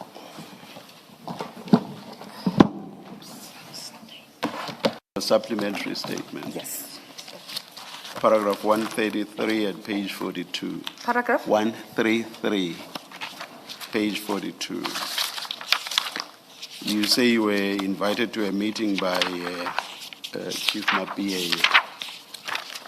So my question is, did that meeting not discuss the question I've just referred to, the refusal by Commissioner Mkwanazi and all police officers falling under his command to be subjected to the vetting process? Chair, when I was in that meeting, in one of the meetings, especially this one, I didn't stay long. So if there was a refusal to have that, I could have missed it. But one thing we agreed was that the vetting must happen and is for the whole EMPD. I think that was my understanding. If Mr. Mkwanazi didn't want specifically for his department division to be processed, it's highly possible. Because I remember somebody also said he called Dr. Mashaz, it's just that I'm also tired now, I can't remember everything, and complained. But when that happens, I was not even there. Because if he called Dr. Mashaz, I don't think would have allowed that, maybe he would have still done it. Just So please I can't explain recall. what was the I call can't about. recall. Please explain what was the call about. I saw in one of the statements, Chair, where someone said, while this was being discussed, then Brigadier Mkwanazi, the chief of, the deputy chief of police, called Dr. Mashaz, and then she said, and then he said after that it won't happen. But I can't recall. I don't think I was still in the meeting when that happened, and highly possible it did happen. That is exactly when Commissioner Mkwanazi was allegedly refusing to be subjected to the vetting process. And he was basically appealing, allegedly, to Dr. Mashazi not to be subjected to that process. In my recollection of the testimony, that was the purpose of the call. Yes, Chair, as I say, I did see that, but I don't think I was still in the meeting when that happened. I did see in the statements. Can you tell me why, let me ask this question first. Did you not consider the question of the vetting of the Ekurhuleni police to be a very important subject? It was a very important subject, Chair. Hence I said... Why did you say that, but I did not stay long? Why would you not have stayed long for such an important discussion? I did provide a direction, Chair, and I even said, let's go and seek a legal opinion. So to me, the key issues I wanted to deal with and the understanding of the issues I've dealt with, I provided a direction and the legal opinion was sought. And as I said earlier on, even where I guided them that the letter must be drafted, you must do expungement. So my contribution was done, Chair. I can't recall where I had to go in that particular day, but I gave my full part of that meeting in advising and the way forward. And we did follow up on things that we agreed must be done. My understanding of the testimony is that the most important issue that in all probability would have been at the top of the discussions was the very issue of the refusal of Commissioner Mkwanazi and his team to be subjected to the vetting process. So the simple point I want to make is that I do not understand that you apparently should not be aware of that. Should have been top of the list. That was the main thing, because on my understanding, everybody else had agreed to the vetting, had been subjected to the vetting, and results had been obtained. And I've referred you to what some of the results were. Chair, So I fully agree I that... find it a bit improbable that you should not be aware, as you suggest you are not, that there was such an issue. Chair, I think I did speak to it yesterday, that I saw debates happening. What I'm saying, in the meeting, I don't recall. At which point did you see those debates? It was on the emails. Before this meeting? I'm not sure if it was before or after this meeting, Chair. I think it could have been after this meeting, whereby they were saying that the data is outdated, we must start afresh, and so forth. But in that particular meeting, I could have missed it. I could have missed it. As I say, it could have happened after I left, and I thought I would have put that in my statement. Let me conclude by making two suggestions to you, two related suggestions. I think I've already made one. One, this vetting issue relating to the alleged refusal of Commissioner Mkwanazi and his team to be subjected to the vetting was in all probability top of the list in the discussion that was to take place.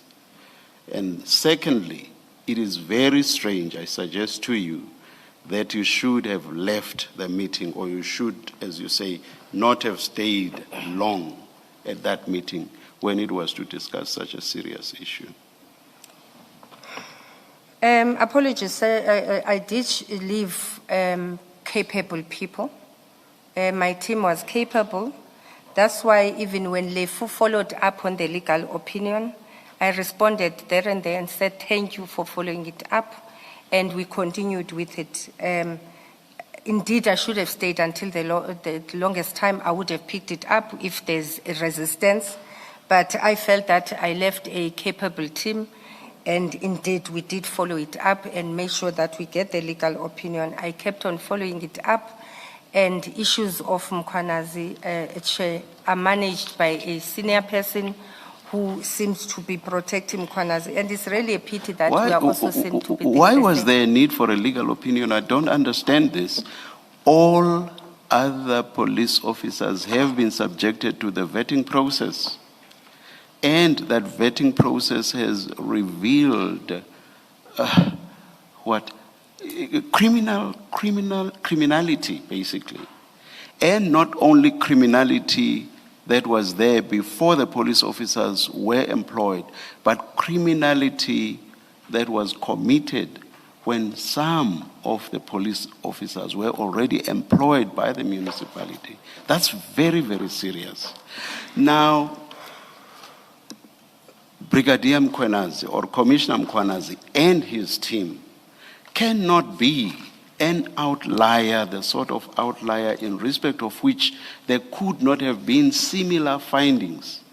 So the simple point or the simple thing that should have been done was for you to direct Commissioner Mkhwanazi and his team to agree to being subjected to the vetting process. I don't understand what the legal opinion was for. Chair, we did direct in terms of what needs to be done, and we did say that this vetting process must happen.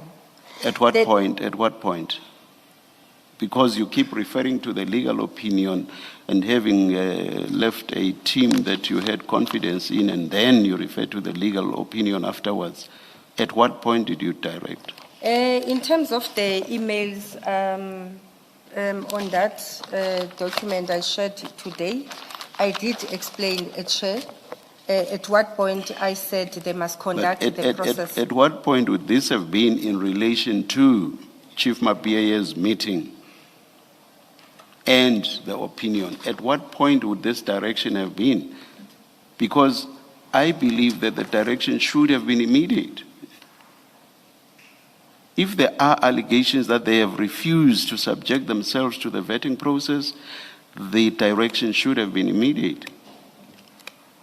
And surely you would remember if you did that or you did not. So it can't require you to find some document or some email to respond to the question. Chair, we all agreed that this must happen, and it was just the process to follow. My question is at what point? That's the Immediately, question. Chair. Immediately. Hence, after the legal opinion, if you saw, we quickly responded and say, let's embark on this. So are you saying you only directed after the legal opinion? No, before that, I said, Chair, they must go and get the issue of the consent. They must draft an expungement. They must go and check the expungement policy, how it goes. They must also categorize them into those different categories. When did you receive a legal opinion? Criminal record. Was it before you were employed or after were you employed? And what was the type of the criminal activity that you were involved on? Thank you. I will ask the question for the third time.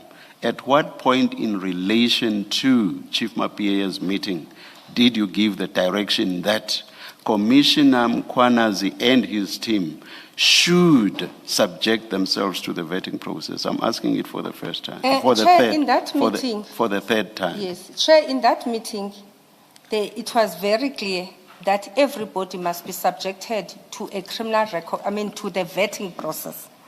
And if I recall, they already indicated that. You are referring to a direction by you, as I understand you. Now you are saying at that meeting it was clear.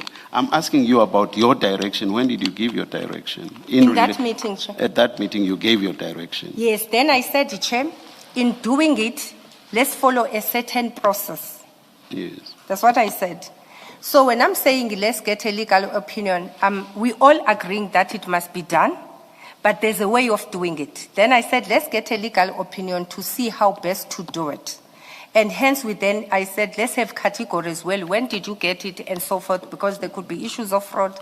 Okay, I'm lacking a better word of using, I'll use fraud in terms of sometimes a person, when did you get this? Was it before you were appointed or after you were appointed? Number two, what were the reasons for you to get a criminal record?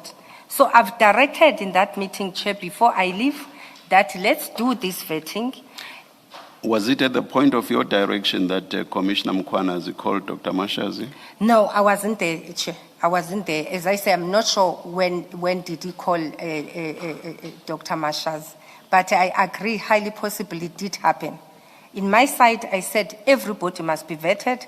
All you must do, you must have a consent, and let's check who is due for expungement, and let's also get a consent. That was very clear on it. That's something quite detailed, and I find it strange that you do not deal with it in your statement, which is also quite detailed on the vetting issue, or do you? The issue of the direction, and whatever else you say accompanied it. You do not say, I gave a direction that Commissioner Mkhwanazi and his team should subject themselves to the vetting process. So I'm saying that's something quite important, something quite crucial. I find it very strange that you do not mention it in your statement. It's a pity, Chair, that it's not mentioned. As I say, other evidence I thought will be provided orally. And I think I'm trying by all means to show consistency in terms of what roles I would have played. It's something that can be relooked at if there's a need to do that. But I was very clear in supporting that vetting must happen, Chair. I will just say, you have a whole lot starting from paragraph 1 of your affidavit right up to the last paragraph, and you have given testimony with regard to all of those issues, except those that Mr. Chaskalson said, perhaps let us keep these for the reasons that he gave. You stated all of that in your affidavit, and you did not say, I will not state any of these because I'm going to testify on them. So I do not understand your response that you did not say this because you are going to give oral testimony on it. I just find it difficult to understand that. You may comment if you want to. Yes. It wasn't intentional, Chair. As I say, as much as you try to have the statement. Remember, my first statement, it was very rushed. I think we didn't sleep that night. And then we had an opportunity when we had Dr. Mashazi's testimony to relook at. Yes. Otherwise, I tried my level best to show that I was supporting the process. I could have missed, you right, an important part where I was saying I gave a direction. But I thought through my evidence, Chair, it will indicate that she had an interest on this. Yes. Even when I said, oh, okay, we get the legal opinion, thank you. Proceed, let's move. Thank you, Thank you, Chair. Can I just clarify something from this discussion with the Chair? This meeting that you're referring to, did you know at that time, at the time of that meeting, that that Commissioner Mkhwanazi has refused that he and his people that report to him should undergo vetting? I didn't sense that. So you were not specifically addressing that issue of Commissioner Mkhwanazi and his people refusing to go for vetting. You were not specifically addressing that. I was addressing the issue of everybody that has been identified to have gone, who's supposed to go vetting, and I was saying people must go for vetting. Yes. The specifics I can't recall, but So it wasn't about this issue that the chair is raising, because there's two things. Everyone is instructed to undergo vetting, right? That's the instruction from Chief Mapie. In response to that, Commissioner Mkhwanazi refuses for him and his team to be vetted. And he's admitted that. He came here and testified that he didn't trust how it was going to be done. That's why he didn't do it. So it's not clear to me from your discussion with the chairperson whether you're saying that meeting that you say you left early, right? Where you specifically, when you said everyone must undergo vetting, this is the procedure, you must get consent forms, were you in that meeting to address specifically the issues that have been raised about Commissioner Mkhwanazi, or you were just speaking generally to everybody? The way Chief explained it, he said that it's part of their clusteral meeting, police clusteral meeting, that everybody must be vetted. And my response to that was, I agree that everybody must be vetted. And if I recall, they could have done it before with, they were calling them peace officers or whatever, that were supposed to be converted into some MPO positions. And those people were arrested for political reasons years ago. So what I was saying, it was not the first time we had to embark in such a process. When first did you hear that Commissioner Mkhwanazi has refused to be vetted, him and his people? In that email where he said everybody must undergo, they don't trust the data, and therefore everyone must restart the process. So you knew at that time? I could sense that. From that email? Yes, I could sense that there's some resistance. However, it's no, but he doesn't say in that email exchange that him and his people are not going to do this. He speaks very generally. He says, the data is old, let's redo it, right? Let's do it. So I'm asking you more specifically, did you ever become aware that Commissioner Mkhwanazi has refused that he and his people, those who reported to him, should be vetted? Did you ever come to know that? When he had engagements with me, it was the data is old and certain people are being targeted, and I don't know who are those people. And remember, that happens when now we go to OCMOL meetings where this issue continuously being discussed. And I think subsequently, I'm not sure if I testified to that, I even wrote to him and said, this vetting, Chief, must happen. If it doesn't happen, we're going to be implicated. You know, so I did sense that. So you did become aware that, yes, I think that he is resisting to undergo vetting. Yes, when we went to one of the OCMOL meetings, the way he handled himself, I could sense that he's not too passionate to have this thing done.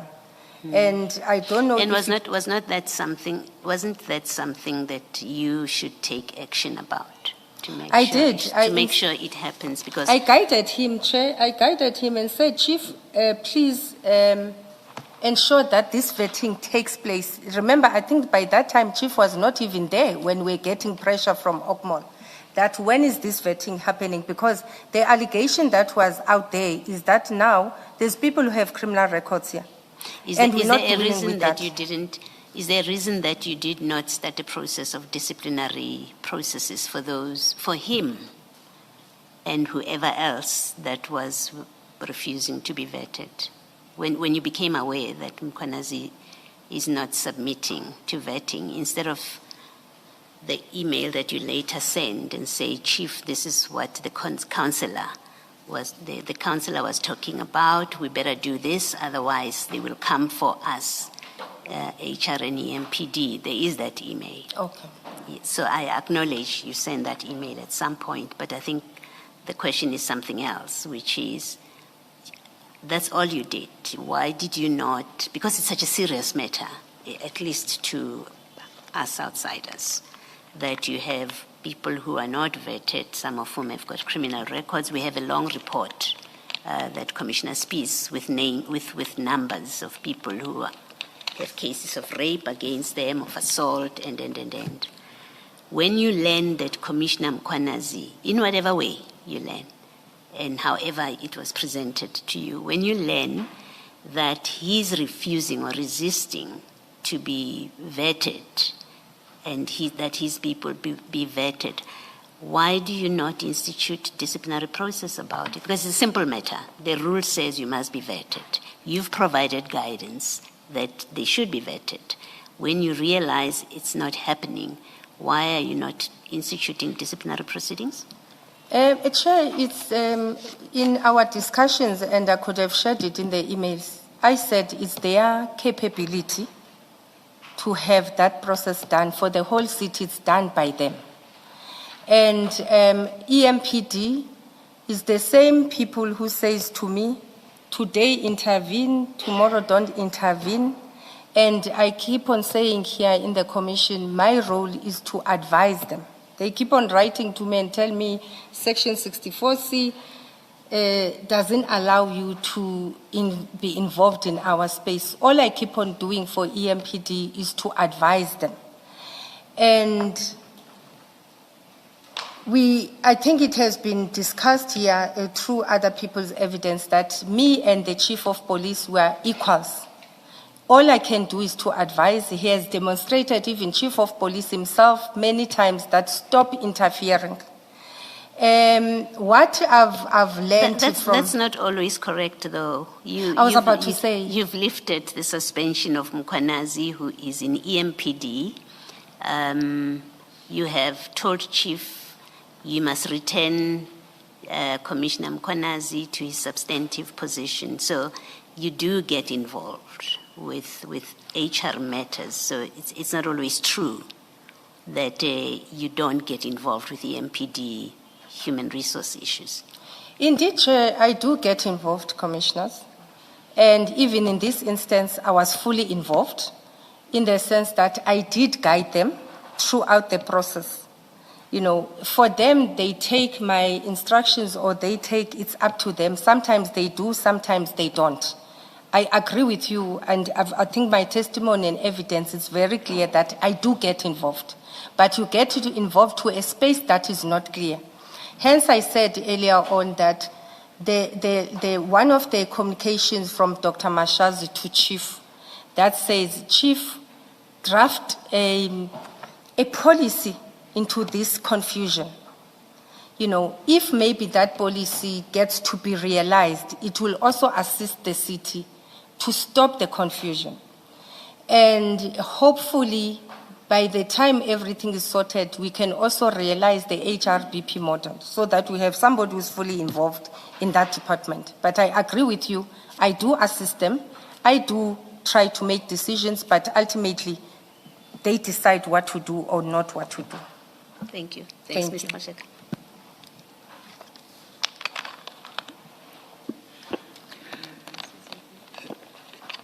You want to say something? I'm sorely tempted to take up this issue, but I think it's late in the day and we've gone very far.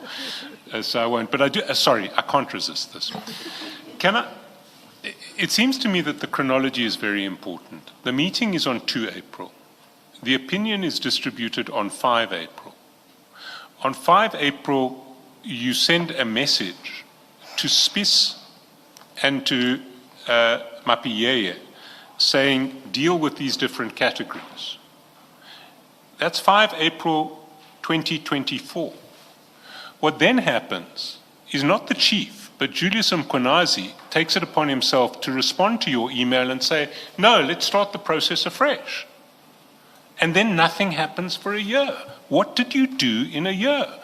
And we're not talking just about people who refuse to be vetted. We're also talking about 250 people who have been charged, who've either been convicted of serious offences or awaiting trial on serious offences. So there are 250 criminals inside the EMPD, alongside another 210 who refuse to have their fingerprints taken, and in respect of whom there must be a fairly strong presumption that if they did have their fingerprints taken, some bad things would emerge.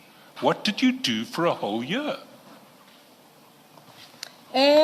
In my email, I said to the chief, if you saw, I didn't necessarily respond to one person. I responded to all of them and said, continue with your process. While you are busy with your process, keep us abreast. And that's the same chief who will say, don't get involved in my space. I do advise. If they want to take my advice, they take it. If they don't want to take my advice, they don't take it. We agreed that they have the capacity, the whole city, when they want vetting to be done, it's done by EMPD. I'm not sure how I would have assisted the chief and say, Chief, why are you not doing this? And subsequently to Chief, when these matters were raised, I said to Mr. Mkhwanazi, conclude this process. No, what you said to Mr. Mkhwanazi was something different. If we go to page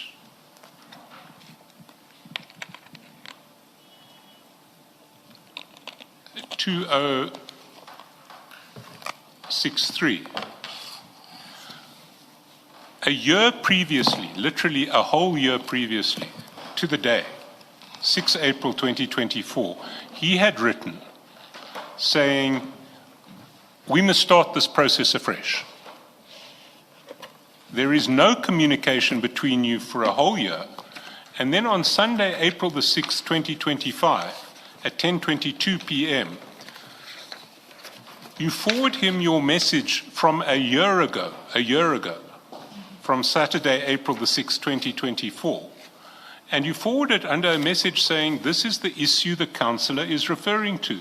We need to act on this, not because it's a disaster if there are criminals running around in the uniform of the EMPD, but we need to act on this before they use it against HR and EMPD. You weren't worried about criminals in the EMPD. You were worried about some councillor pointing a finger at you and Mr. Mkhwanazi for doing nothing about the fact that there are criminals in the EMPD. Chair, I think I did say earlier on that the inference biasness I will accept. And I think I understand that it's based on being on the other side and I'm sitting on the other side. I'm still sticking by my evidence. I did write to them in 6 April, I agreed 2024, and I said, keep me an accounting officer abreast. When this didn't happen, and now it was raised in the OCMOL, to me, the mere fact that it's Sunday, you know, it shows as well that one is not resting. He's looking at matters, despite that it's a Sunday, at 10:22 p.m. You know, it shows you that when they say what things that makes you not to sleep at night, this would be one of them. And if you look now, how things happened is things could have been done better. I agree, and one could have been forced them to do it. When I force them to do, I account. When I don't force them to do anything, I still account. And as I say, Commissioner, we are learning from this, that a policy that integrates all these legislations and systems of delegations will assist. And it was wrong of Mkhwanazi and the Chief of Police and not to ensure that this vetting happens. But I'm hoping that that integrated policy will really assist. But the real question is, what was keeping you up at night? Was it the fact that there were 250 criminals running around in EMPD uniforms? Or was it the fact that someone had discovered that there were 250 criminals in EMPD uniforms and was now taking the issue up and pointing fingers at HR and EMPD for letting it happen? What was keeping you up at night? It's all of those. It was all of them. It was all of them. But then why did it take you a whole year before you started getting anxious about the fact that there were 250 criminals in EMPD uniforms? Some discussions, Chair, they take place at different platforms, and I think I did speak to that. It might look like because the email, the only written evidence now is this email. Others might not appear, but we do have engagement on these things, and we kept on discussing them. And ultimately, it's an EMPD issue, not necessarily it was my issue. I am taking up that I should have known better and I should have owned this process and not leave it to them, especially because they were fighting among themselves. Thanks. I don't have any further questions.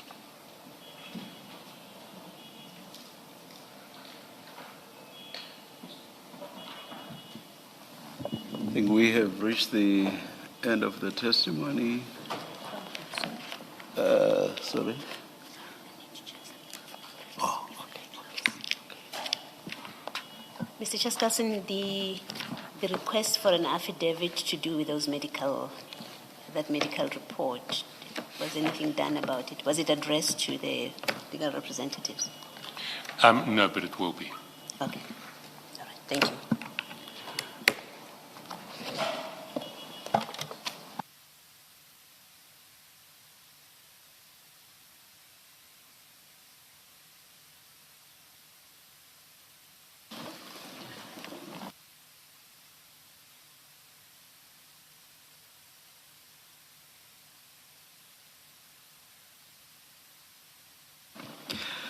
There being no application for re-examination, this is the end of the testimony, or is there such an application?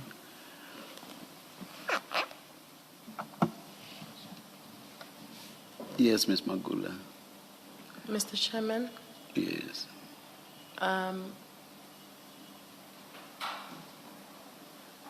at this moment, I think there are only two aspects that I would like to re-examine on, or bring an application to re-examine on. It's on the matter of the topic of reverse peace and Which aspect of his testimony? just a minute, Mr. Chair.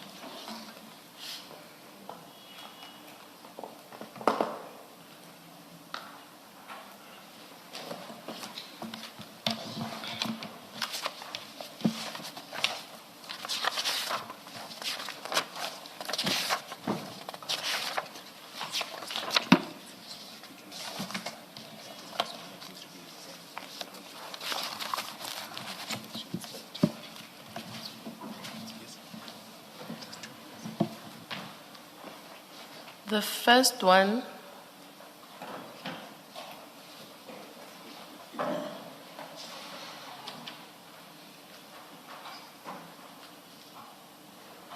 Yes. The first one, Mr. Chairperson, it's about the issue of that when Ms. Linda Gxaleka testified, she was giving a visionary of what had to happen. So I just request to re-examine her on the aspect that I want her to confirm actually that there was no existing precedent. No existing No, prescript. Prescript, yes. No existing prescript to what was happening with especially with the issue of Mr. Spies having had resigned and joined another municipality. Then there was no restriction and there was no prescript about the issue of the medical aid. So,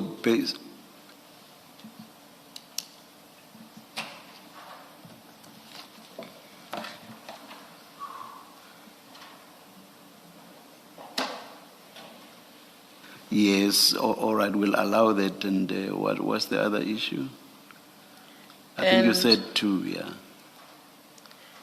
And the other one is to clarify on his form again that indeed he wrote that when he was resigning, he said he's resigning because of he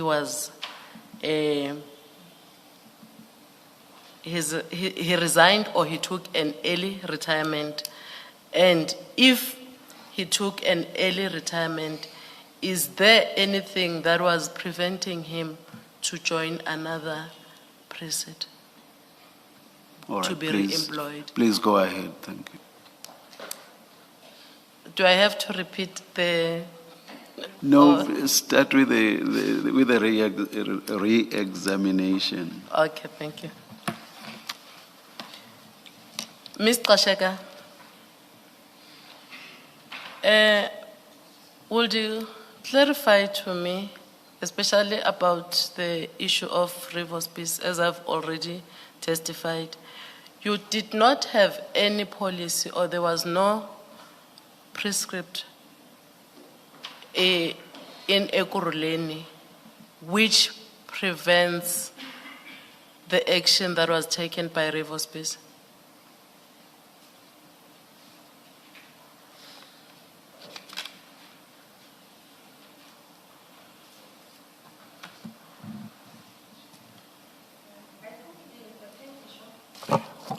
Thank you, Chair.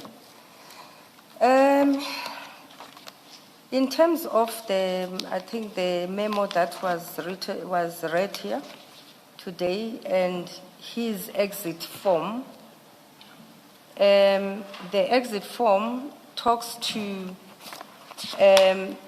retirement, resignation, deceased, and abandonment. And it goes further. In his form, he ticked retirement and then he added early with a pen, and it says 60 years. And then again, in his resignation letter, okay, I'm not sure if this was shared with the commission. In his resignation letter, if I may read it, is that he said, early retirement or resignation from employment, please accept this letter as a formal notification that I'm resigning from my position as Deputy Chief of Police, Auxiliary and Support Services with Ekurhuleni Police Department, effective 28 February 2025. This decision comes after 42 years of dedicated service to the law enforcement profession and 33 years to the city, during which I had privilege of contributing to the safety and well-being of our community. I am incredibly grateful for the opportunity and experiences I have gained through my career. I have reached the age of 60. Sorry, Mrs. Gxaleka. I hope I remember what the question was. I think it was, is there a prescript? Yes, Mr. Chair. Yeah, the question is about the existence of a prescript, Mrs. Gxaleka, not the motivation for taking early retirement. There is a document that talks to when you take early retirement, and then there will be,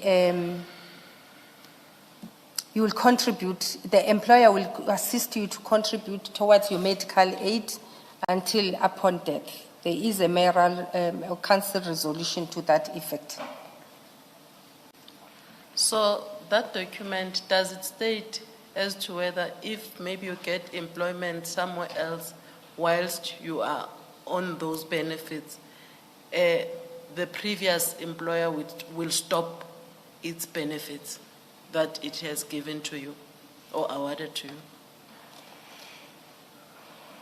Sorry, Chair, I do need to object here because if we're talking about what a hypothetical document says in relation to Ekurhuleni policy and precepts, we need to see the document. Or at the very least, we need to have some description of the document that will enable us to locate it. Should we proceed on the let's hear the witnesses answer, Mr. Shaskalsin, and then endeavors should be made to get the document. I think Mrs. Gxaleka would assist in sourcing the document. Your answer to the question? Okay, thank you, Chair. Yes, Chair, there is a council resolution. I will try and get it through the right channels from Ekurhuleni. And the documents speak, it talks specifically to retired employee, not to employees that have resigned and intend to join another municipality. It just talks about retirement. And early retirement is defined as retirement. Yes, I don't have an issue with the early All right, retirement, all Chair. right, Where I said I had an issue, it's for you to correct. I'm raising it purely because Oh. you refer to resignation and taking up employment elsewhere. That's why I'm just saying early retirement is retirement. Yes, please proceed. Thank you, Mr. Chair. If nothing further. I think she has clarified it. Thank you. Thank Sorry, Mr. Gxaleka. One last thing, I promise. Would you agree with me that if there was a prescript or a policy within Ekurhuleni that said if you are receiving post-retirement medical aid subsidy from the employer and you become employed by somebody else, the subsidy stops?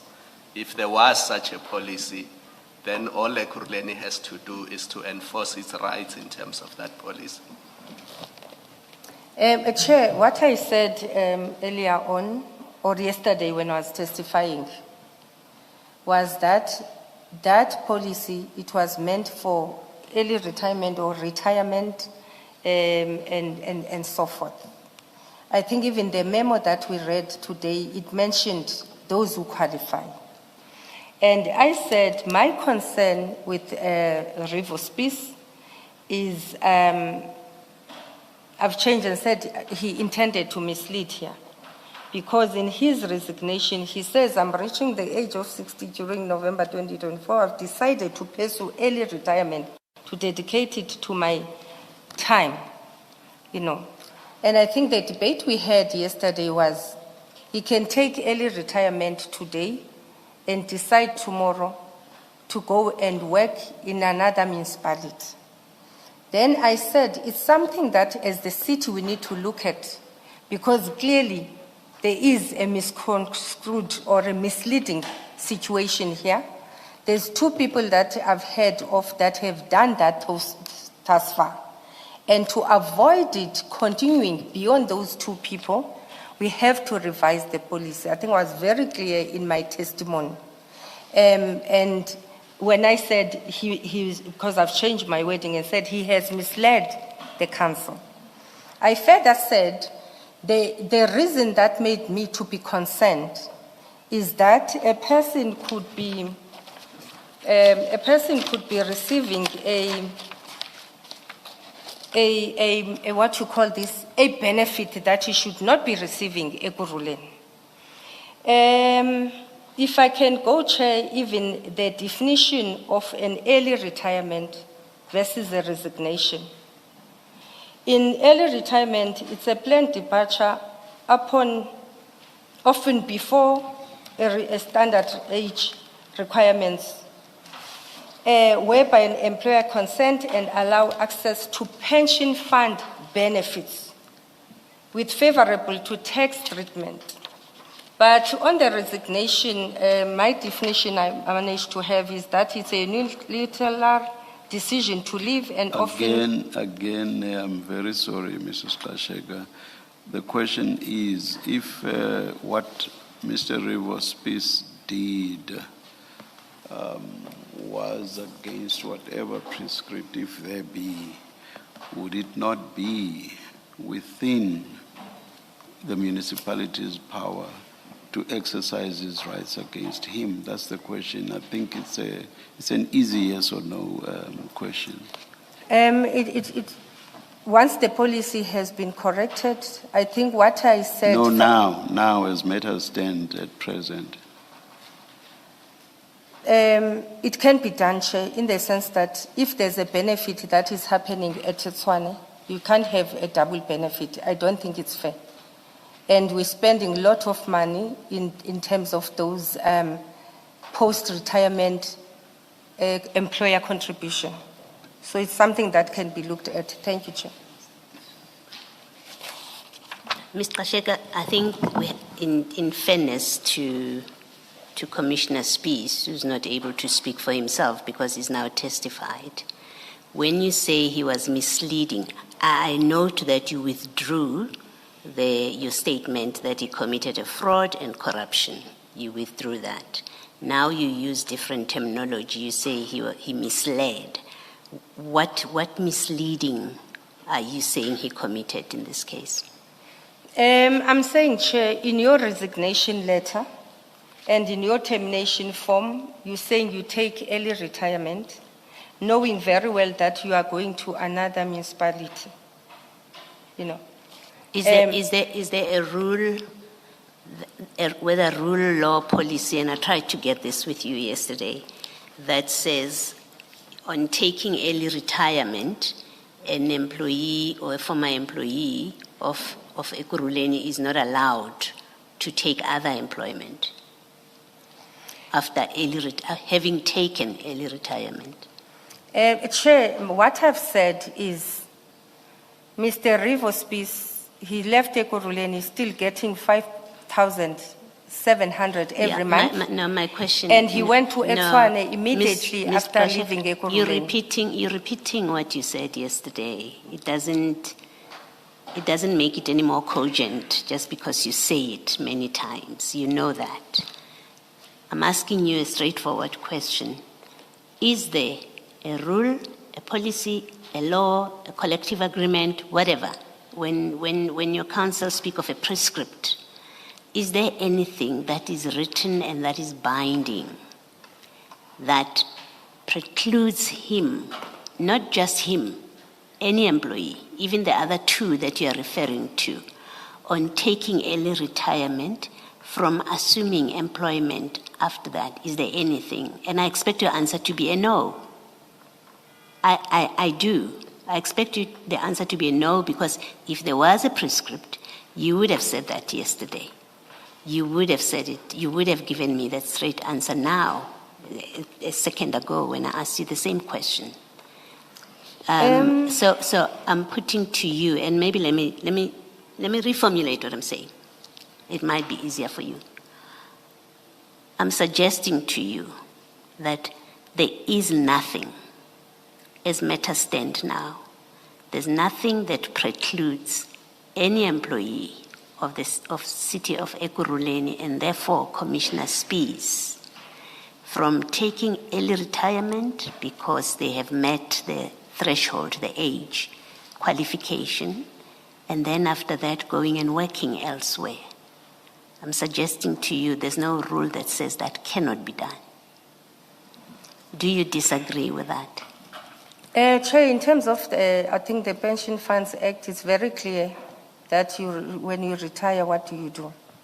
And I think I conceded to that you can retire at any time when you need to retire, even take early retirement. And go and work somewhere else. What my issue is that there's a 5,700. No. Okay, no, you're not going to answer. I think you don't want to answer my question. I have put it differently and asked you, am I wrong when I say to you, there is no rule, there is no policy of Ekurhuleni that precluded him and other employees from taking early retirement and then finding employment elsewhere? I'm saying to you, there is nothing that prevents them from doing that. You can say to me, I am wrong, and point out where is that rule? Where do we find it? Because then the evidence leaders will go and look it up. You are not answering that straightforward suggestion that I'm putting to you. I'm leaving it at you don't want to give a straight answer. And the reason, and I'll suggest to you why you don't want to have a straight answer, you don't want to give a straight answer, it's because you are aggrieved personally, you are aggrieved that Commissioner Spies is getting the benefit that the rules allow him, that your City of Ekurhuleni resolution allows him to get, and then he's employed elsewhere. While enjoying the benefit, he's employed elsewhere. It's a grievance that you have and nothing more. I don't think at my level I'll say I'm aggrieved, Commissioner. What I will say is a concern where I've seen that there's a risk, a serious risk, where a person highly possible is receiving a benefit twice. You're sitting at Ekurhuleni, we give you 5,700, you might be getting it somewhere. And I said yesterday, my concern, and with this situation, already in his own medical aid scheme, we're spending more than $1 million. There's about 4 or 5 of them where this is happening. And I said, I picked up this as misleading. I've changed my wording. And I said, it's something that the city, we must look at and correct it. I wouldn't call it a grievance, but I will call it that at my level, I should be concerned, taking to cognizance that the country has got high employment rate. Any cent that gets out of Ekurhuleni, it should be useful and gainfully utilized somewhere else. And so he misled City of Ekurhuleni when he exercised the right to early retirement. Because remember you say there's a resolution that allows him to do this, to retire early and to get the benefits. You're saying when he exercised that right, that is the misleading you're talking about, because I'm trying to understand what you're saying he misled you about. Yes, when you know you're resigning, you're going somewhere, because you know, let's say for instance, and again, I've said initially that inferences, they tend to be biased because they're based on you subjectively how you perceive and see the matter. So you're saying your inferences here are biased. You infer he was misleading. Is that what the switch you keep repeating about inferences? The notion on my side, based on the documents, that firstly, if we'll allow every person to adjust the document themselves with a pen, I don't think will be correct. Okay. So to me, firstly, that is very wrong what he did here. Number 2, you are saying you're going to sit at home.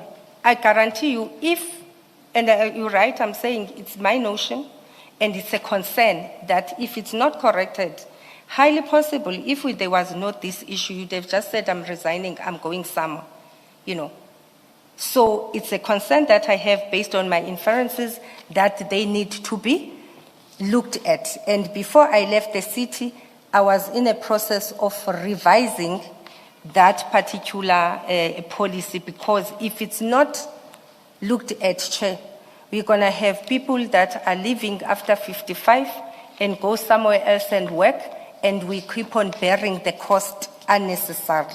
Okay, so that's a problem of the city. It's not Commissioner Spies' problem. It's a problem of the city that you have a policy that permits people to go to early retirement, get the benefit, and it doesn't say, your policy doesn't say, but you may not be employed elsewhere. So it's not his issue.